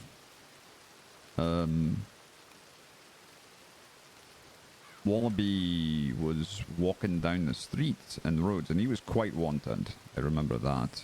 And I just noticed him walking. And he seemed out of it, dazed, confused. He was singing to himself a song that I can't remember. I approached him and was like, "Oi, kid, what the fuck is going on? You're wanted. What are you doing in town?" And he did not respond to me. Eventually, he was taken into the cells here, and at the time, Sparks was the medic. Don't know if you know who Sparks is, but we were concerned about his mental well-being. And we sent for a medic, and Sparks came in and had a chat with him because he wasn't really speaking to us at all. Sparks talked to him and sang to him, and he opened up to her a little. And I believe that's the day when we found out the name he was given to us was not his. It was his older brother's, who I believe had passed. Well, Or if he so had an we older suspect. brother? I think that he was trying to live up to his brother's legacy. Perhaps. What? Maybe trying to make him proud. I don't know. What the? So, CJ over here, again, like, I'm Bob always trying died to make recently people after proud. that. And he changed. Significantly. He was no longer... he was quite violent. And so we matched their intensity, and we started bringing violence against them. Now, around this time, I took Edwin's eye when they were trying to escape us. Not intentionally, of course. But my bullet did take him in the face. My mistake. And things like that continued to happen between us and them, and continued to escalate. Regardless of how many times we tried to speak to them and tried to get them to stop doing what they're I had no doing, idea he had a brother. they kept getting worse and worse. CJ's gonna become the lore keeper. I wish I had a stronger memory. And I wish that I could tell you accurately and in perfect order exactly what all happened next. I do seem to remember Marty fucking hated Wallaby with a passion that I think kept Marty alive longer than he should have been.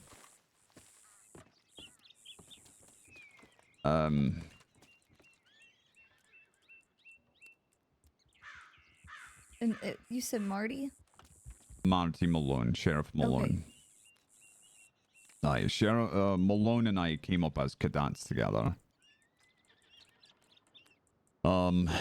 He hated the I was the soft one in the department back then. I don't think I am any longer. I think I'm somewhere in the middle now.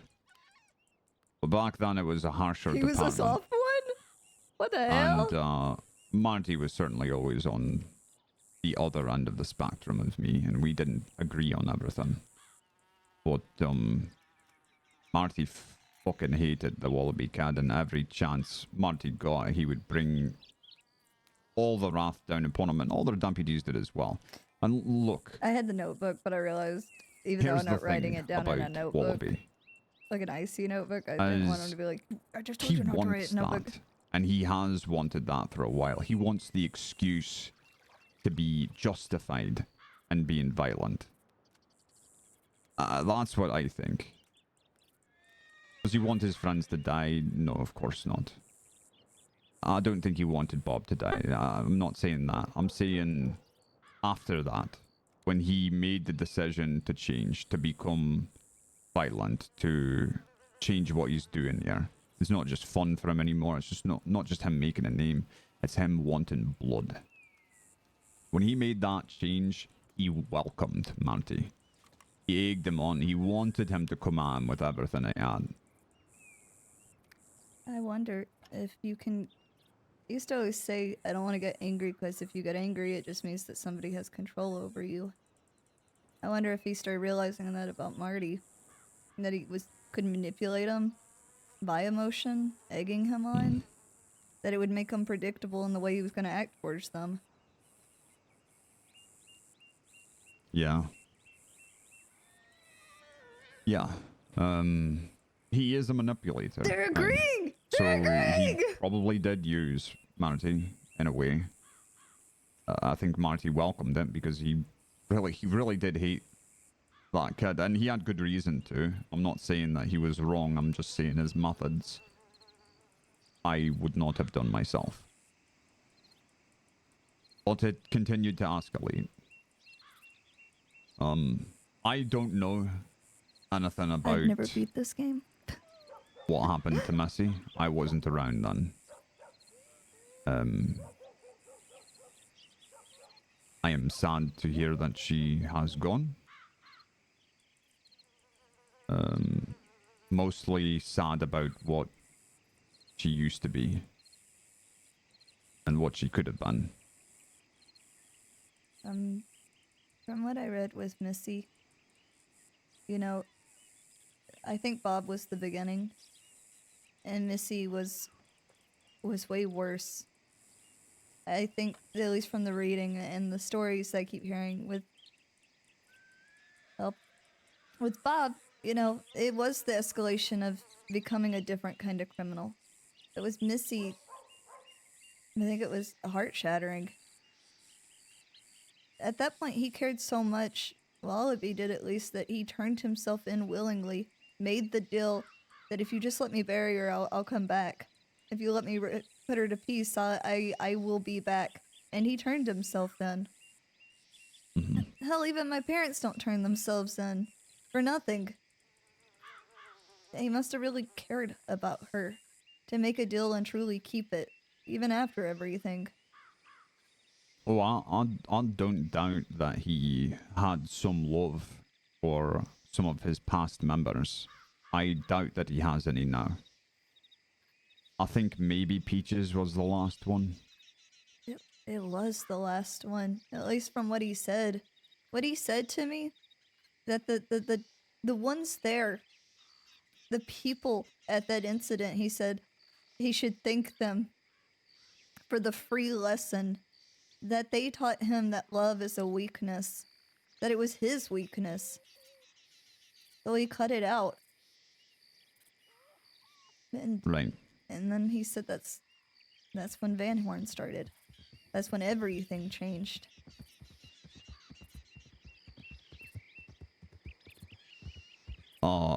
You mean with Missy? Or with Peaches? With Peaches.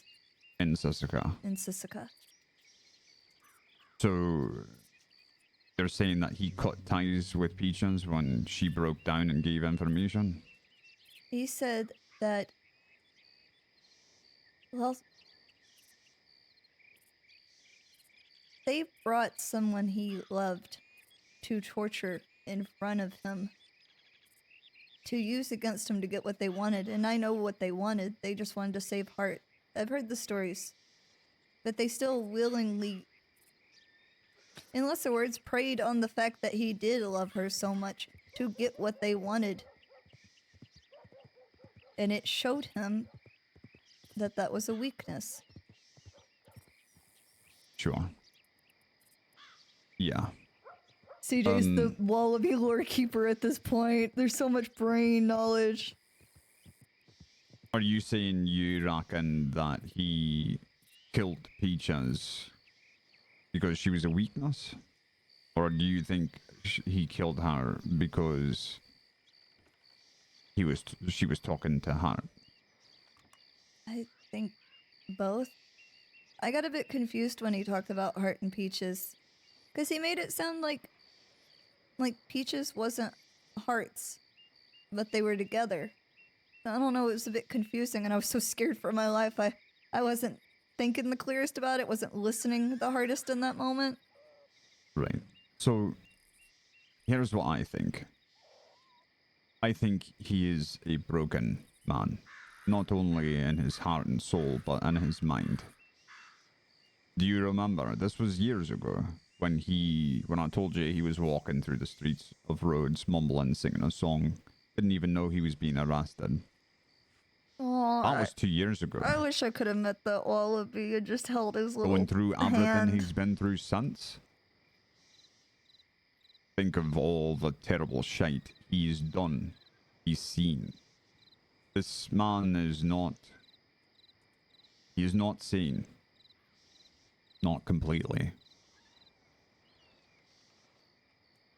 That is why he killed Peaches. Now, he may have had a reason to it, like you said. Those reasons are not the reasons of a sane man. They're the reasons of a broken thing. That day he was so upset singing that song. What was he upset about? I think he was injured, to be honest. I'm not sure, though. I can't even recall.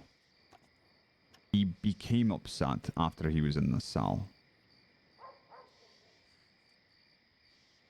I think he got hurt. Maybe beat up or something. I don't believe it was anything to do with law. But...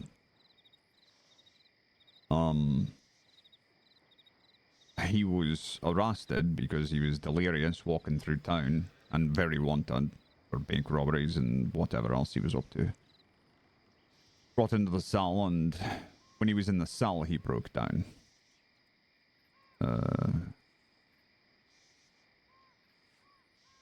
It was like he was in a daze and he snapped out of it.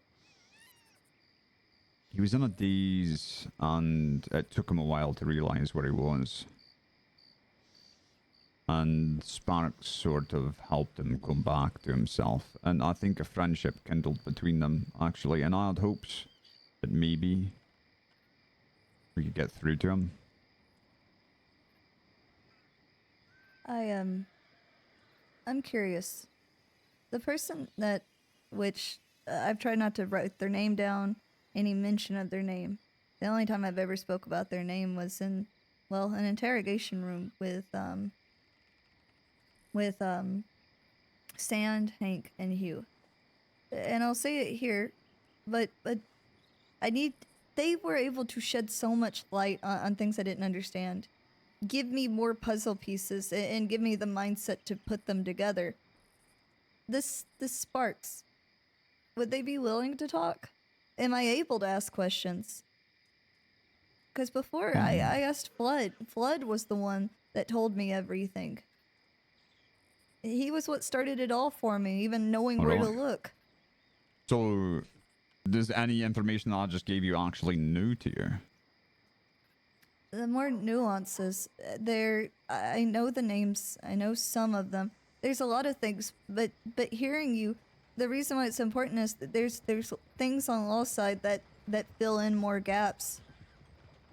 How So you have Bob heard died. all this before? Some of it. I never heard of Sparks. I've never heard of how Edwin lost his eye. I don't know about the day that he was mumbling around crying and being upset and singing his song. Those things I don't know. I know about I wish I Missy's could remember death. that song. I will say this. Yeah, we can try and get Sparks to talk to you if you like. I don't have a problem with that. I think she used to consider him a friend until Wallaby's shot me on a couple occasions since then, and now Sparks doesn't really want anything to do with him, I don't think. But did you also know that how we found out his name? No. I didn't. Also, that's another thing I didn't know. I didn't know he had an older brother. I didn't know any of that. I think something with a J. I'd have to think about that. Maybe Sparks will remember. Anyways, we found out his real name a while after that, actually. It was Marty got some information. He was pissed off enough to start digging into the kid's past, and he got some information from Australia. I believe is where the kid is from, isn't it? Or where is he from? Fuck, I know. I think he's from Australia. Wallaby, right?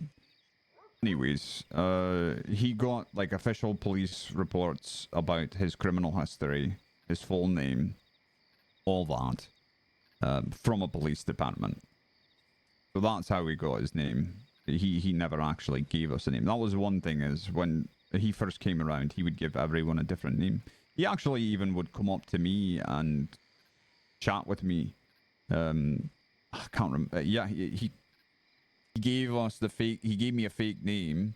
He would just have a chat with me and ask if he could sweep the porches and things like that. Aww. I think he was having a laugh, maybe, or trying to plan a prank of some kind. I'm not sure. But he would talked to me about how excited he was to spend time with a woman. Very different person. He's even sounded different.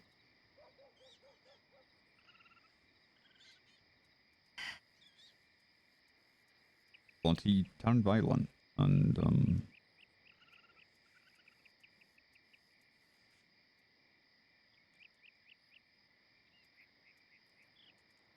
You know what I thought was so odd?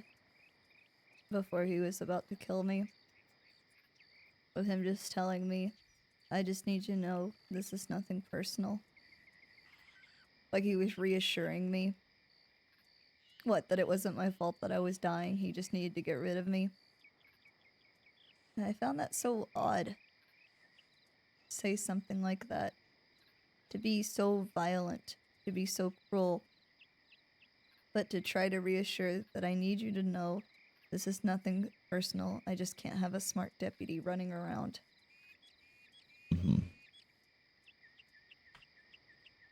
well, here's my concerns.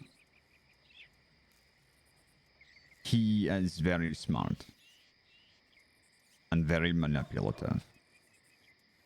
And I want you to remind yourself that this is a man who has murdered, cut throats, killed Lime, stole his way through the crossing. You're right, there could be a piece of humanity left in him. It is not worth the cost to save him. I wish we lived in a fairy tale land where we could just put him in a safe place where someone could fix him. But we don't. We live in Saints Crossing. And the point isn't to... No one can save him. I've been wondering to myself, what line can you cross before you can never turn back? I think there's a chance that maybe he would rethink a decision. Maybe.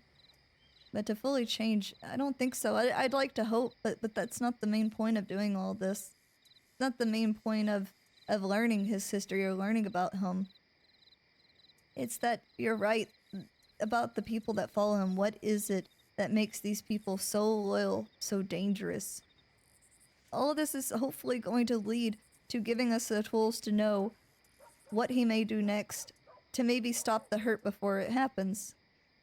And we've talked about it before. If all this work, if it only ever even saves one life, or lets one person live a little bit longer, well then it's worth it.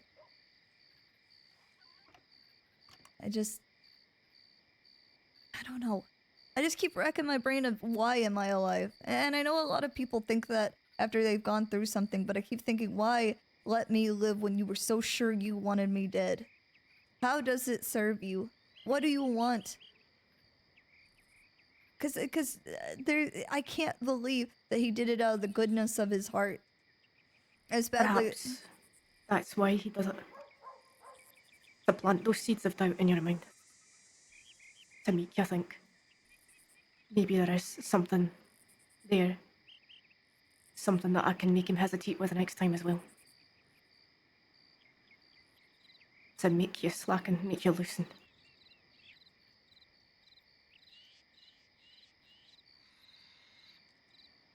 Right. It makes me wonder. We talk about being underestimated. And I guess I wonder sometimes if you take someone and you make them completely helpless, make them feel that you're about to kill them, and then you change your mind and you decide to take mercy, will that person think more favorably of you? Will they make you feel like you owe them? And that sounds pretty manipulative and something that he would do. Most certainly. That's what I'm worried about, CJ. I think you're a fine deputy. You're young. I don't want to see you get pulled into his world. Oh. And on a similar note with that as well, there's a lot of people who will try and see it as the law's fault They are the reason these people end up the way they are. They will push you and try and make you believe that you did this. But if maybe you'd been a wee bit kinder, a bit nicer, maybe their hand wouldn't have been forced into trying to murder somebody.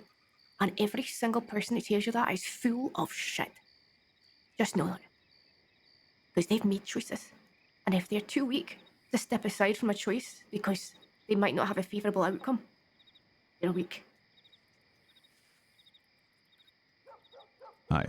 We are reactionary. We react to people committing crimes. People can choose to not commit a crime.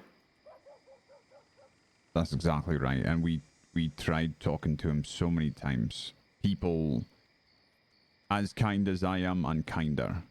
Please stop robbing a bank. You're hurting people by doing that. Well, we're not hurting anyone. We're not shooting them. Yes, but people need money to buy food. People need money to pay off their farm. And you take that away from them, that hurts them. You know, the arguments were very cyclical, but we were very soft on them for months. Bob was the first time I think we really came down on them hard. And that was a while after they had started committing crime.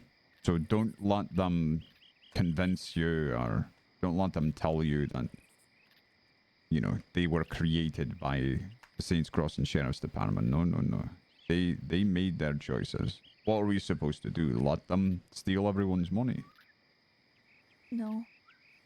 And there will be an attempted equivalence to be made to what happened to Peaches and Sisika, regardless if you agree or deny what happened there was right or wrong. It's not an equivalent thing. No. The department isn't perfect. It's... There's also, though, the fact that if these people want to tell you you're a monster for turning them into the path that they've decided to choose, and people will turn at you and say, well, you decided to torture people in Sisika, those people are not making an argument that you pushed them into being a monster. Those people knew what they were doing and why they did it, and they took responsibility for what they did. They suffered the consequences for it, accepted their actions, knew what it made them.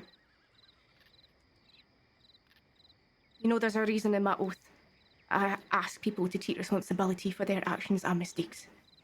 And that makes the difference to me. Because a lot of these folks just don't know how to take that responsibility. They think it's everybody else's fault.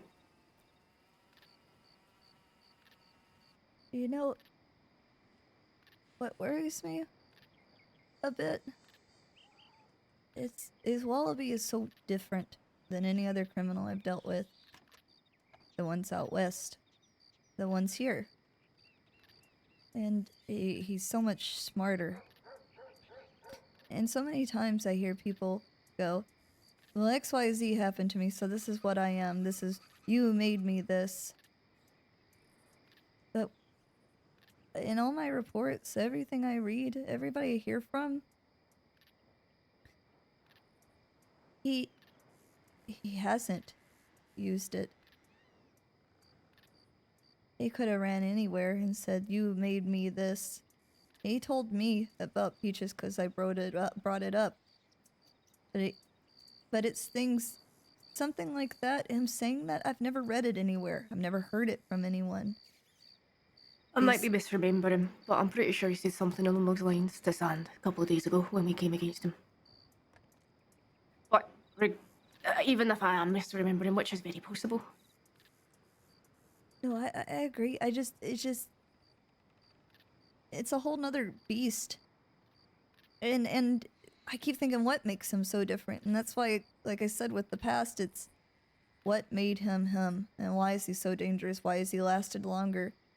And I know I focus so much on him. I know it's the Dead End Gang as a whole, Scout, Pete, Dakota, all of them. But it's like a snakehead. It's him. You're right. Why do they follow him? Because it's something about him, what he's done, what he's convinced them. He acted like he trained those people to be ready to take over Van Horn when he's dead and gone. So is it loyalty to him or loyalty to a place? Well, that's what you're investigating. I guess it is, huh? And for what it's worth, this is obviously on a micro level. We're talking about the Didden Gang. My comments here were on the macro level, where you see enough of these cases, enough of these people, where people will try and blame you. And they'll try and get inside your heads when we're talking about manipulators. And they will try and make you feel like maybe it was your fault after all. Even if these folks don't do it. That's why I got so mad with Ellis and the rest of them. You try so hard to help them, and they do slip through your fingers, and you try everything, and it doesn't work out, or you get so busy. You're trying to help everybody that one person starts to slip through your fingers, and suddenly you're the reason why they do what they do. Suddenly the accountability doesn't matter. Suddenly it's all your fault. Suddenly it's as if you made them this way. No. And it's like hard. they have no agency over their own decisions or body. It's ridiculous. Just bear it in mind, that's all.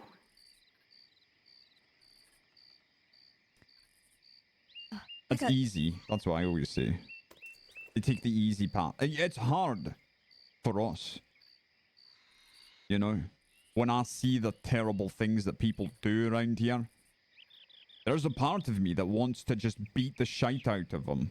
Throw them in a lake and be done built with like it. a fucking brick house. Look how fucking big he is. I do not, because that is not the right thing Look to at this do. broad motherfucker. And that takes strength. Doesn't take strength to shoot someone down. Surround someone with 6 people and gun them down. Doesn't take strength to pick I someone just up, wanted to out reiterate, of I a don't think Wallaby victimizes telegram himself. station. Take him to a secluded location and gun him down in cold blood. Saves that conversation I had with CJ about 2 hours ago. Really? Okay. Well, anyways. Apologies then. I told Zoe that, you know, we had this conversation about, you know, people blaming you when you try to help them most, that you could do everything you can, but you mess up once and suddenly they hate you forever. And I told Zoe, I said, you're like a mirror. I said, you show someone all the good in them, the bad in them. You show them what they truly are. To take a hard look at themselves. But sometimes when you see something you really don't like, when you have to face it, what do? You break the mirror. You get rid of the thing that makes you see those hard things. Hi, birds. Hi, birds. My noggin is running. I feel like there should be steam coming out of my ears. I've been thinking so much. I'm trying to connect all these dots. But the thing is what's hard is I'm so eager that I have to make sure that I'm not rushing into something. I gotta make sure I'm not so stuck in one way that I can't consider other options. But I'm just so gung-ho. Well, I think you've proven that you're more incapable of not doing that, you know? You look for different perspectives everywhere you go. You're smart. You consider things before doing them. I've not seen you rush into anything without thinking about it. We've every confidence in you.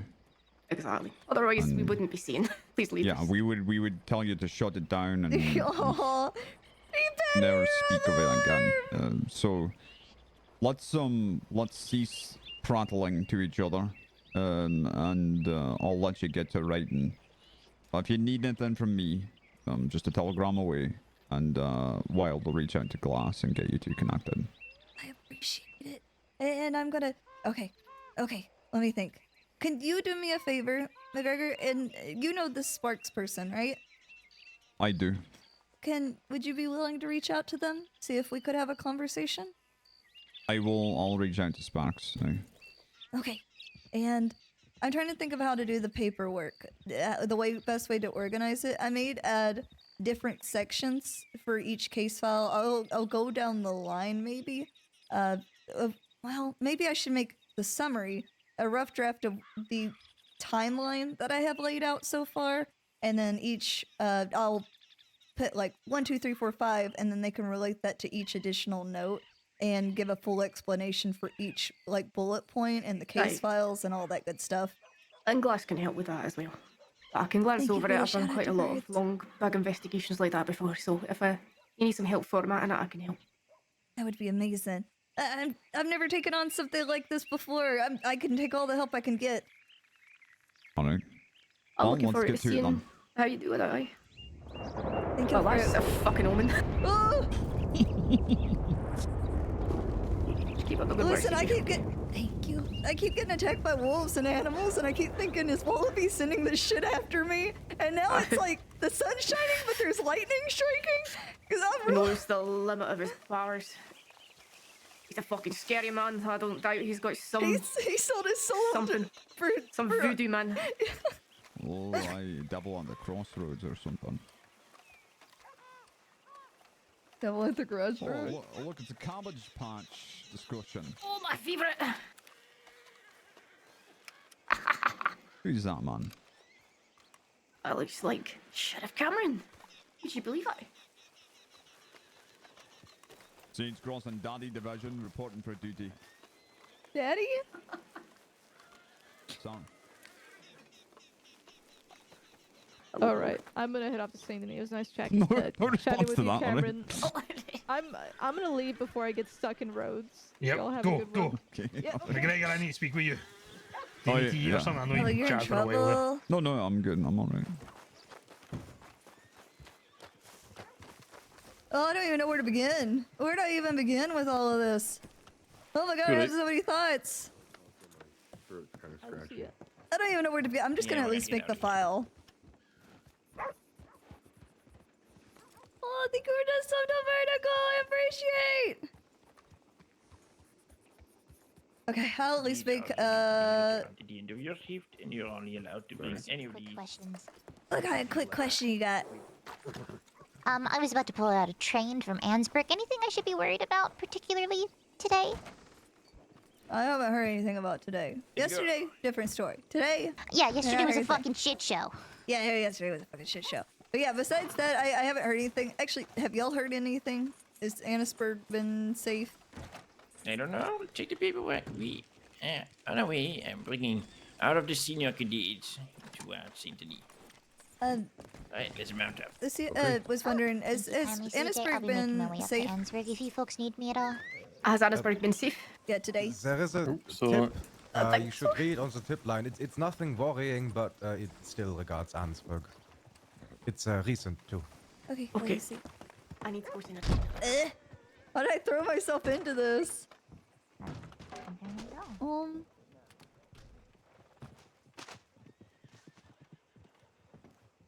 Don't look at it. Don't look at it. Don't look at it.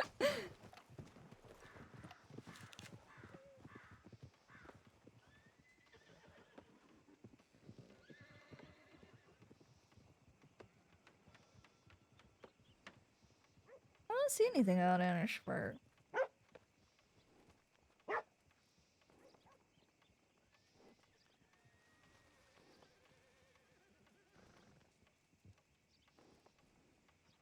I wonder what they talked about. Oh, I didn't even think about Scout retaliating against CJ. Oh no. Oh no.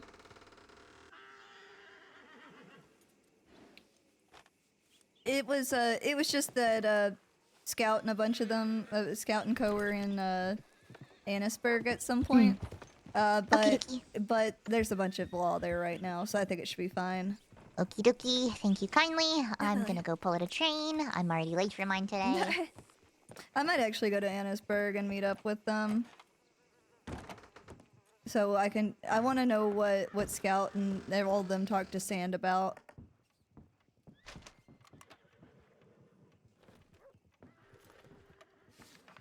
The reason I put that line about Scout was because the way he talks gives me this imagery where, because it's all from like CJ's perspective. She, like, you know, that unreliable narrator thing where it's like you're seeing it like through a flawed perspective, and CJ's like, he's so smiley and smug, but his eyes are so fucking cruel.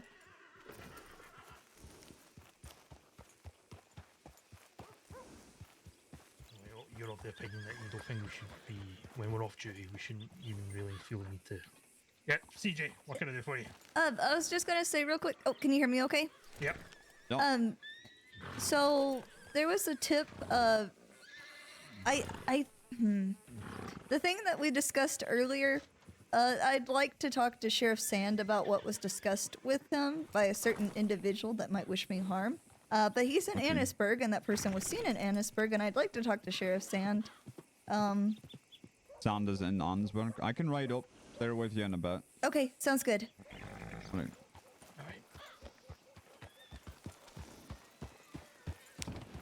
My throat hurts so bad, guys. I've really overdone it lately. I have overdone it. Guys. Guys, we got so much lore coming. There's so much to think. Because I'm sitting here as CJ going, why let me live, let me live. So I'll feel indebted to you? Because you didn't see me as a threat? Because I invoked the past? Was it mercy? Was it planned? Like, what is it? What the fuck is it? Dude, I need the water.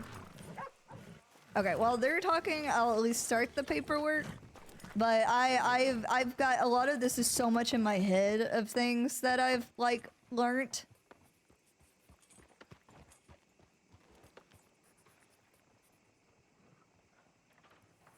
That I'm like a lot of it's written down, a lot of it's not written down.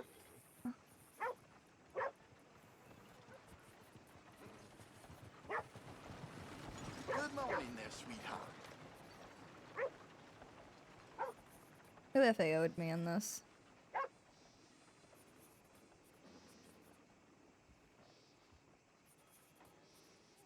Probably Pointer.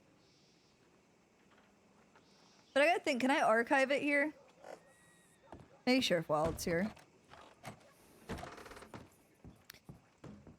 Can I archive this, make an archive file here, or do I have to do it in Saint Denis? No, you can archive it here, I believe. Okay. You just, also, if you do want a notebook, by the way, where you're keeping notes, just keep it in an office, would be my suggestion. Okay, sounds good. I can do that. Yeah. Wonderful. Dude, my head hurts so bad. I'm like overloaded with knowledge right now. I'm so fucking overloaded with knowledge right now, I don't even know where to begin.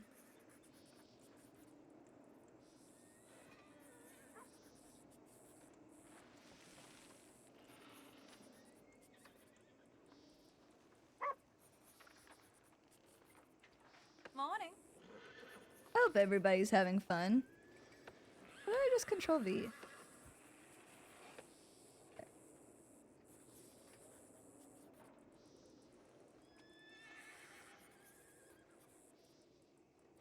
How do I archive it?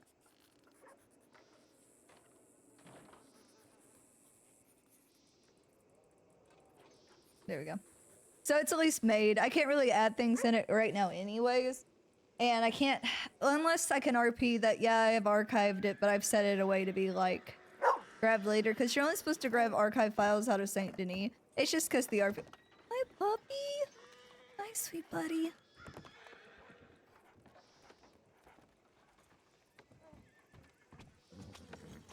CJ's scar on her face isn't going to be too crazy. But you know, looking back, because there's only so many scars that go lengthways across the face a bit. Like sideways. Like a line. Like a parallel line. Is that the word I'm looking at? A horizontal line. But I did have that the bone damage was to her cheek. Because you gotta think, if you're like basically backhanded with a pistol, it's gonna hit your cheek more. And so that scar is more located on her scar, like on her cheek. Thing is that I wasn't looking to make some crazy... Howdy! You alright? That is a loaded question, but I'm okay. I'm alive. I'm thriving. I'm still Clementine June dollars, and I'm alive. What happened? I took a hard hit, but that's all right. Well, he wasn't a horse, was he? I mean, it could have been Dave, but I think I remember if it was Dave here, because he's the son of a bitch, you know what I mean? It was just a part of the job. No different than being shot at, and you know. Yeah. Well, I know that. Yeah, it's just. Let me just move Dave out of the way before he gives you a clobber, right? You know what I mean? Yeah.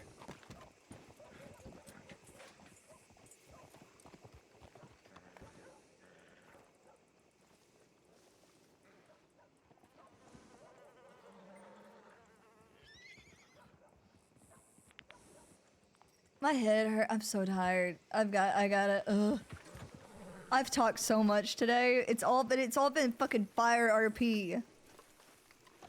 So, did your face in a bit? Did it? This whatever it was. Howdy.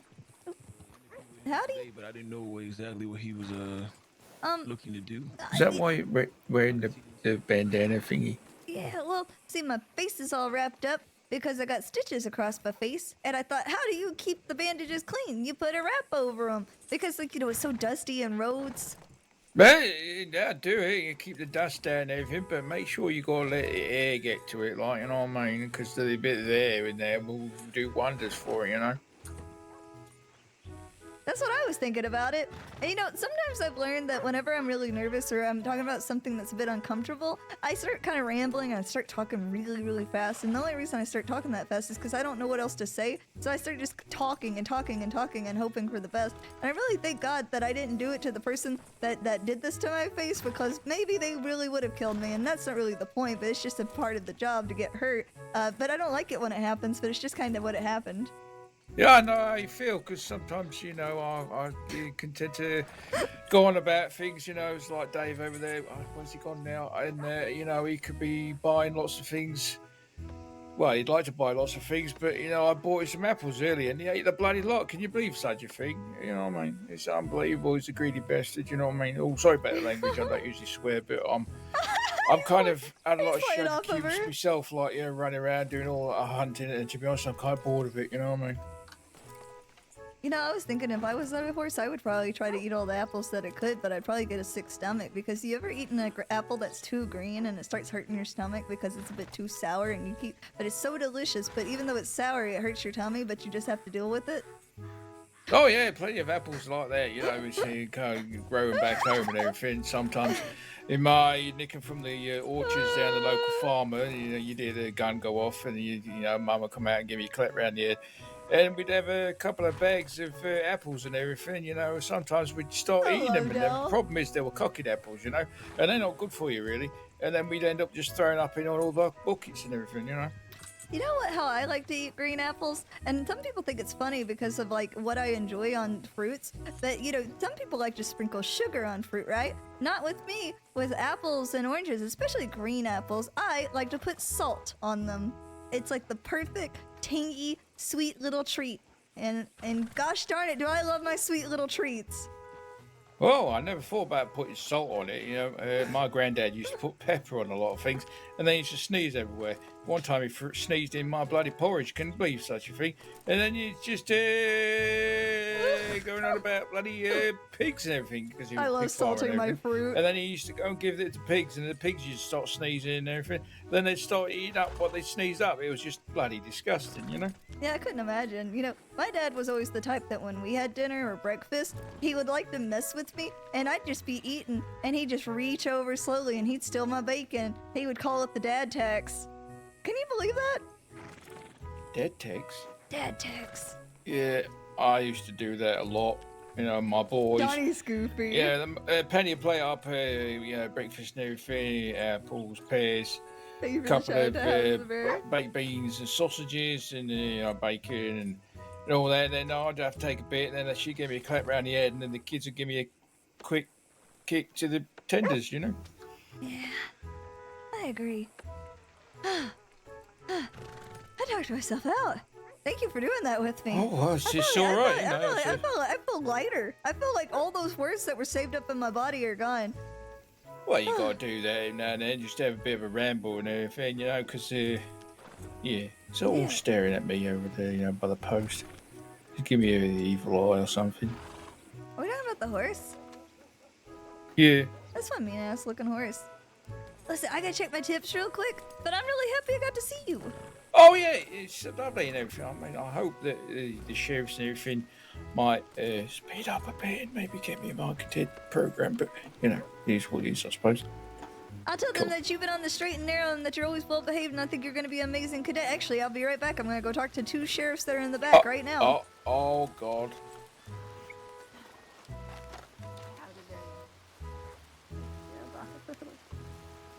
Let's talk to Wild. The bar is crossing through, not back. Bridge, big bridge. I'm in that cardinal direction.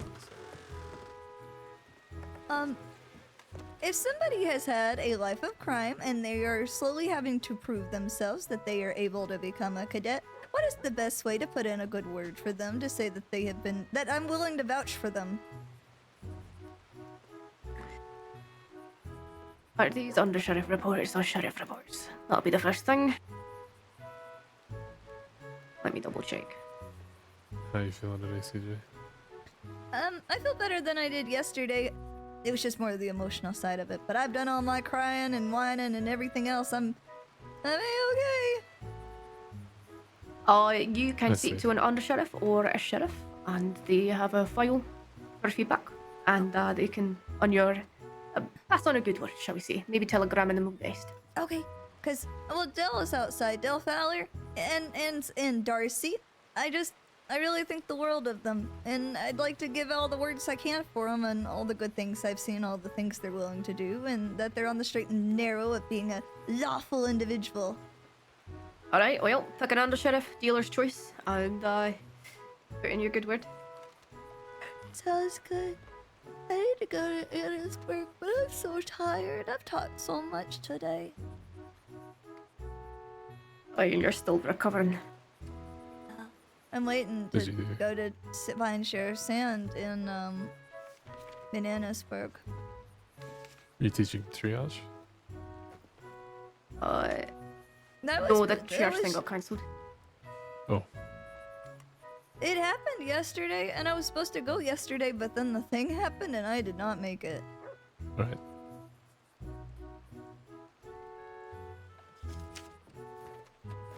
Let me make sure Sand is even still on duty. Yeah, he's still on duty.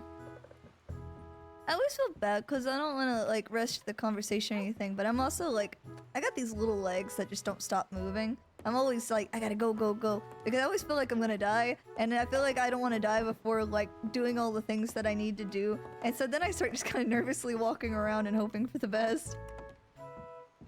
You know, if you didn't have legs, that would be solved pretty quickly. Are you threatening me? It's just a factual statement. I think I'm scared of you right now.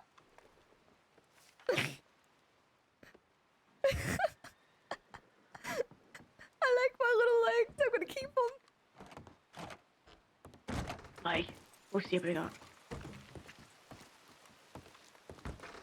Get out the street and get by a horse or something. I'm still gonna talk to the other sheriffs, but I'm gonna make sure that I put all the good words into every undersheriff and sheriff I can find, okay? Oh, I mean, sure, you know, I don't want to be in trouble or anything. I mean, You've got to have it. You need to be around deputies. You need to be around undersheriffs and sheriffs. Anybody that can see you're doing a good job. Because or else you're just going to be a nameless face to people. You've got to show that you are good and you are lawful and that you are worth being a cadet so you can show that you can make a difference. Well, I've been doing what I can, you know. If there's been any trouble or something suspicious, you know, I've always been sending tips in and, you know, if there's someone is lying on the floor and everything, I was I'll just get them to a doctor's office, get them all sort of seen to and everything, you know. I always do my best and everything. I even tell people to slow down in town when they come flying through here like some sort of crow, you know? Yeah, that's exactly it. But you got to make sure. You got to make sure that they're knowing. But I have to run. I have to run back here. But you stay safe, okay? Yeah, you too, CJ. I'll see you again. You too. Drop.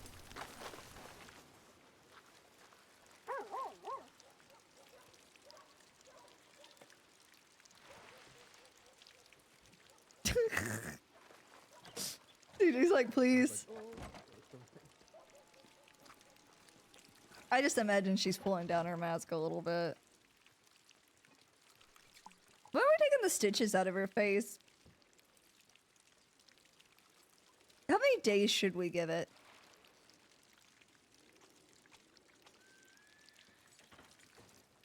Let me see.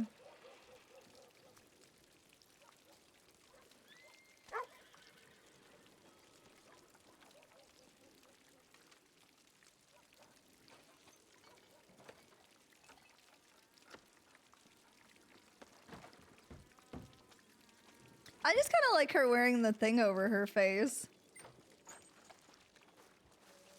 I think it's good storytelling. Cause see, the only thing is that Oh, just so you know, I've telegrammed Glass. Let me speak to him first before you do, just so I can get him straight. yeah, line him out. Yes, that's what I mean. Yeah. And really let him know who's boss here. Yeah. Put him in place. Now with that archived file that I'm working on, since it's a bit different than regular archived files, do I still need to only write about it when I'm in Saint Denis, or is it okay to make notes to have sent back there? That's entirely up to you. You can get notes shipped back there if you like, or you can just go to a specific office to work on it. Keep it all in one place. Okay. I'm thinking. However you want to handle that is your choice. It's hard because I live in Annisburg now, and all I can think is about, well, I could do it there, but, well, with what you said about the other individual, he's kind of there all the time, so... If you hadn't just moved to Annisburg, I'd say it'd be better moving to Saint Denis. Yeah. I mean, technically, me and Dean live there full time. But Annisburg is like my home away from home. But sometimes my home away from home is where I spend most of my time. But, alright, I'm gonna go check my telegrams right quick, and then hopefully when Sheriff Cameron and Under Sheriff McGregor are done, we'll head to Annisburg. But then again, I might just fall asleep here. I just want to... It's a nice place to fall asleep. Yeah, I just want to know... And I'm whispering this. I just want to know what Scout said to Sand. Oh, did you see something to Sand? There's a tip where Scout and Co came to Annisburg and had a conversation with Sand. And that's why I'm trying to go to Annisburg. But McGregor said he would come with me, but he's in a conversation that I will not interrupt. Okay. I don't think that conversation will take too long, probably, but I might come with you as well. Okay. I'm gonna go run. I'm gonna run my little legs off, and I'll be right back. We got an official mission, guys.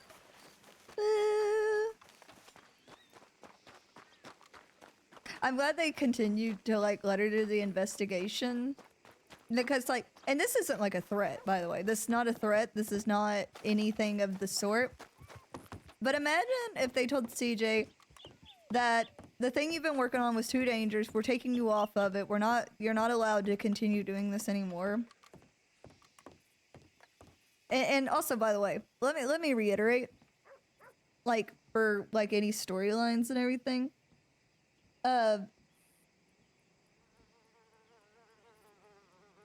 If it could have been for CJ taken as like she already feels different than other people. She already feels so different than them, and feels like she's so stubborn and she's on a mission. It's kind of like you don't, and she's gaining all this empathy while also trying to understand. I would be afraid, like from trying to be in CJ's perspective, it would have made her I'm trying to think of the word for this, because when I say this, by the way, you cannot be corrupt in the server. You cannot, light corruption, major corruption, anything like that. You cannot do that unless you have the bot's approval, the server's approval to do so. So I don't mean it like this, but I mean in the sense that if she could be made to feel so alone and feel so different and feel so isolated, would it push her into dropping her badge? Not saying that she would do that. I'm not saying that, but I'm saying like if you continue to feel fucked up and you continue, it makes her easily manipulated. When you're already feeling weak and alone, it makes you easily manipulated.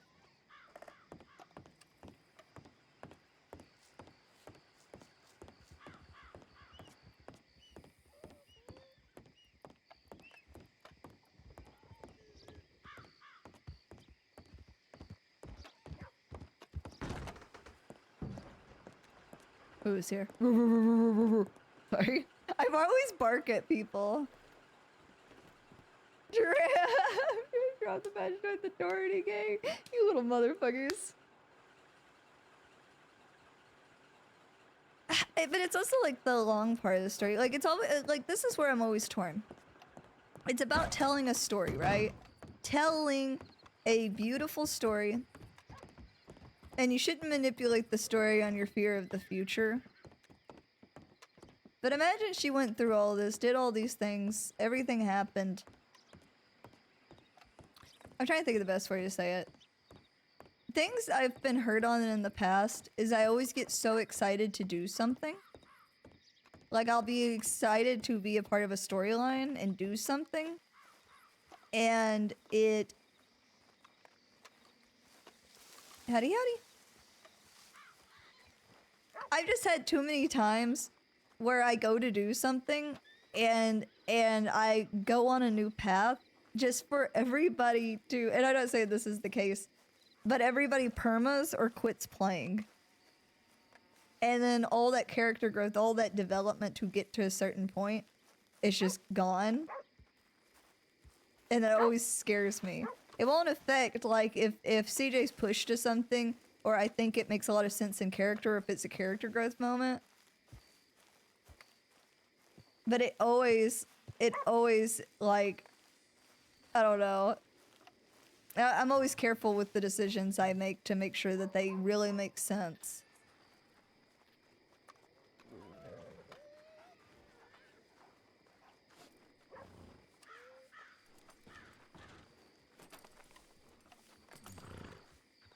Please, I'm so eepy. I'm so eepy. Can we go? Can we go?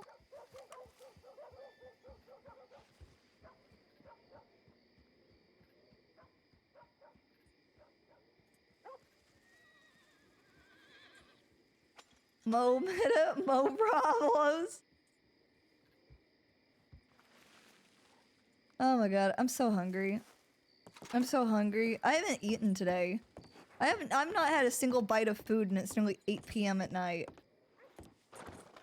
To be fair, I stayed up until like 6 a.m. because I couldn't sleep. And then I slept. And then I woke up at like 1. Are you ready? You ready to go? I'm rearing to go! I can tell. Sheriff Wild said that she may go. Okay. I saw her wandering about. Are you ready? I'm ready. Is McGregor ready? Yes, he is. A nice long formal coat. Thank you. It's quite nice, isn't it? I'm a horse. No. I nearly jumped on the wrong horse.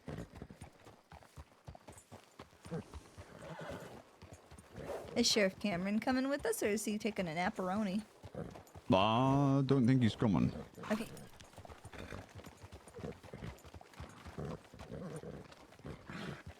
Kami, that sounds so fucking good. I'm so hungry. You ever like sit there and you're like, man, I don't want to spend a bunch of money because I'm hungry, I should eat something here. Nights like tonight where I can do law work without it being charging up and down the crossing with a gun in my hand. It's kind of nice. No pews and no pew pew pew pew pew. Just no temptation. No hurt, just. But you sit there and you're like, man, I'm so hungry, I'm about to fucking destroy something no matter how much it costs. I'm adult with adult money. Yeah. You ever work with Under Sheriff Wagner? CJ? You mean Screamy McScreamy? Aye. Yes, I have, and he terrifies me. Just so you know, every time he says, yeah, like that, he's not listening to a word you said in the last 5 minutes. Sometimes... To everybody so they all know. Sometimes, whenever people are talking to me a lot, or like I have a bunch of people talking to me all at once, and I'm starting to get overwhelmed, it's like music is playing in my head of do do do do do do do do do do do, like birds are tweeting around my head. Like I have no thoughts. When I get into an office and it's really busy already, and then there's 3 people going, Sheriff, can I just have a chat with you? And there's so much going on, there's so much noise. My brain just turns off. Everything goes silent. Sheriff is a hard job for being an introvert.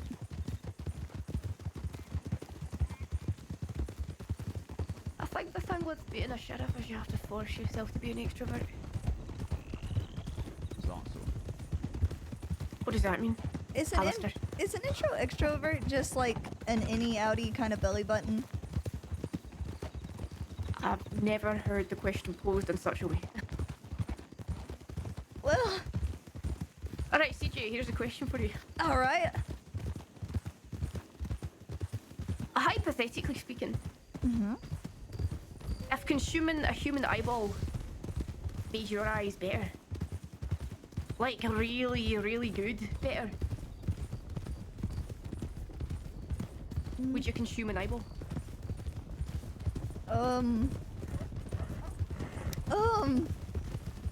Is it bad that my first thought went, is this a consensually acquired eyeball?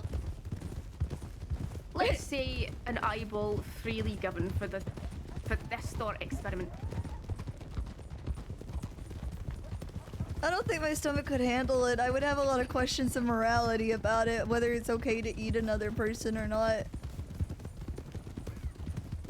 You know what? No, I wouldn't eat the eyeball.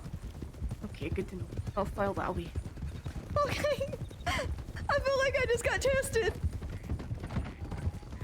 McGregor thinks if he was forced to, he could eat a dozen eyeballs. I reckon I could. If I had to. You ever punctured sorry. Well, the thing is, you could probably do it, like, you know, close your eyes and just swallow it without thinking about it too much. You know what? I know I couldn't do it. The reason I know I couldn't do it is because I watched Fletcher remove a man's eyeball because I assisted him, like, with anything he needed, and it made me gag so hard I was gagging the entire time. Huh. I always said if I got way too hurt, if I couldn't do my job anymore, if I couldn't go running, if I couldn't go shooting, well, I think I would try to be something in the medical department. Where you can still help people and feel useful. That's fair. Fletcher's been trying to convince me to become a medic, and I said, no, not yet. Think of the medical investigations you could do though. That's true. I did notice something, when I was down there. I forgot to tell other people, but I told Sheriff Sand.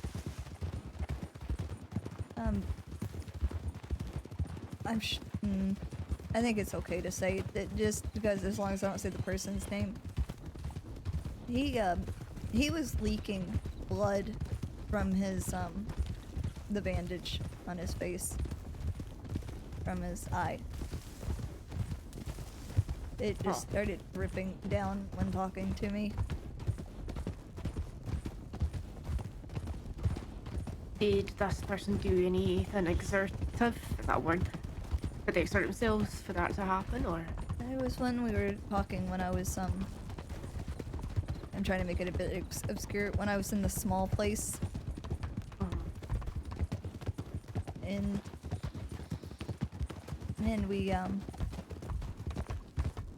we were talking about this place. Do you hear gunshots? Yeah. Oh, yeah, it's coming from Von Horn. No, it's another day in Von Horn.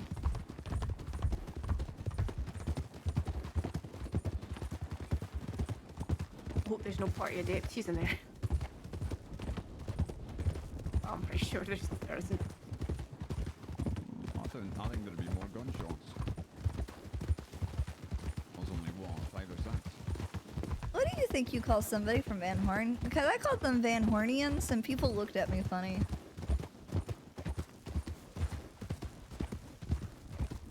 Yaddy yaddy. Who's that? I don't know. Criminals, obviously. I look like Dio on the back of the Going to my town Oh, it's Vargas. without paying me. You rat bastard! Why? Hi, CJ. Oh, those are... Oh, sorry. Come from Saint Denis. No. Roads. Was Dr. Bellatrix and Rhodes? Don't think so. No. I gotta find them. Talk about getting a glass eye. I'm tired of being a one-eyed freak. All of you Oh, take care. thanks. Oh.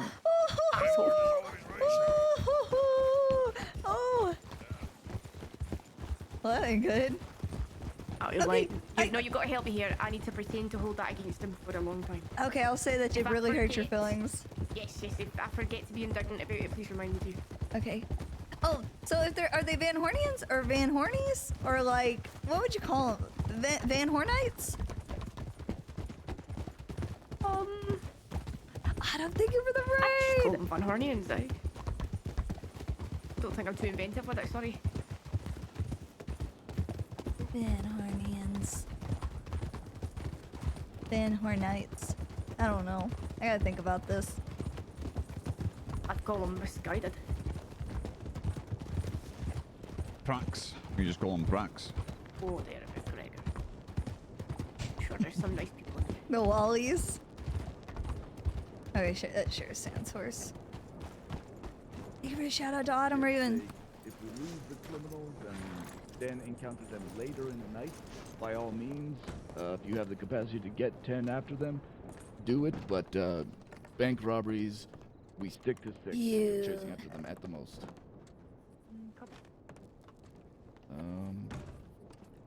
Good evening. Pretty much about it for bank robbery. I heard somebody Stuff whisper that you in my ear. It was you might me. not be aware of, but You. What did I would recommend, Scout say for when he bank came robberies, here? Just, don't Nothing. take lead negotiating. Fuck all. Unless, of course, you're the only one Okay. there and you hear the explosion. I was just curious. Then A you're gonna have bit to just more walk up and start the negotiation. worried It after actually happened the talk we had. First bank robbery response. that No, I know. with them. was just me So and I was just Blackwater, curious. and the man I think negotiating I'm for about the to go to bed. robbers I'm happened very, to have very robbed me tired. as I was a cadet. It was very I do funny have and a awful all at the hotel same here. time. If when I wake up, if nobody's here, I will take And actually, the he's dead way now. out of here that is much more 50% of obscure. everyone who's ever up robbed me that as a deputy are dead. that way and not this way. Not from my hand, but they Deal? are dead. Okay, deal. Good I don't want you feeling like we're putting any leashes on you, CJ. I don't want to make that sound too derogatory, neither. Yeah. It's all just to make sure we're looking after you. At the end of the day, you're a trusted deputy, right? You need to go places sometimes on your own, which is going to be dangerous for you to go to, so. I just don't want you being stood in the town where they just ride in 6 strong and just think, you know what, here's an easy target. When So. an arrest is made, I try not to send telegrams working on here, jailing, even finding unless people I have to, and- because it's too and learning how easy to to do get that. caught Otherwise, off guard. you are pretty good to go on that But report. I'm gonna go Yeah. to bed. I am so tired. of course, if I you feel have like I've any had a million and 2 talks today, and I don't think any more ask words can around. leave my little You mouth. don't have to know all the answers. No, that's fair enough. You get some sleep. But yeah, don't worry about what Scout said. He literally came up and said, I heard the new sheriff's in town. I haven't seen him in a while, so I want to come and say hello, so. Okay. We had some postures up, and I told him to fuck off, and he did. Well, that's good. That's really good. All right. Oh. All right, everybody. Good night. I am so tired. My little brain is tired. Every part of me is Good night. tired. I don't think you. Good night. That's Vidania. Under Sheriff and Sheriff, congratulations here to Deputy Boswell, just Hold promoted. on. Deputy. Bye, congratulations. My butt cheeks are numb. Welcome to the team. Kami, it got taken. Wallaby took it. I'm getting that damn gun back.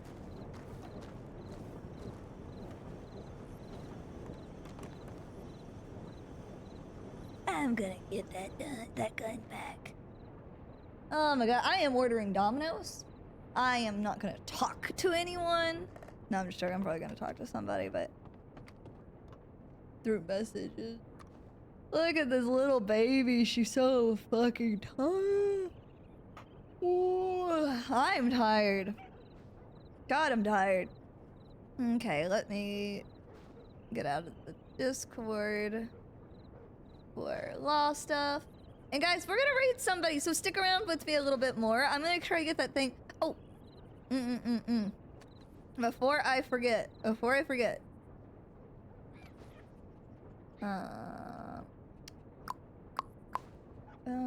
Invite. This is my Discord link, guys. This is my Discord link. Because when I upload, since my like chat thing ain't working, join the Discord. That's where I'll be putting the link, or you know, uploading the one from my POV of what happened with Wallaby, and also the long talk I had with Hooper about DEG will be on that YouTube. It's just an easier way for me to do it. So please join the Discord. Yeah, it's been 6 hours already. I am so tired. Yeah, there is a meta chat. I need to make like 2 chats, like one for Red M chat and one for like meta chat, because like I don't want the spoils. I don't want to. I know it's like called meta chat, but it's more to talk about like what's going on, what we do know about, and I get nervous about like having things in there that I wouldn't know and accidentally seeing them, because I don't want to be swayed. No swaying of the CJ. No swaying. Especially with storylines like this, we gotta be so fucking delicate. Alright, let's see. Who are we rating?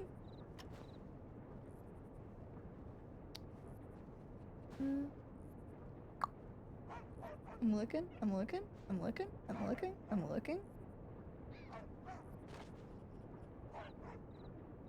Let's raid Orcish. I never got the chance to raid Orcish before. Pedro, thank you for the subs. Thank you for all the follows. Let's raid Orcish. He is the one that plays McGregor. So I'll see you later. Good night. Bye, guys. Get some sweet sleeps. Get some rest. I'm gonna get rest. I'm gonna go curl up and die for a little bit. So, bye-bye now. Bye-bye. Good night. Good night. Oh, and there we are.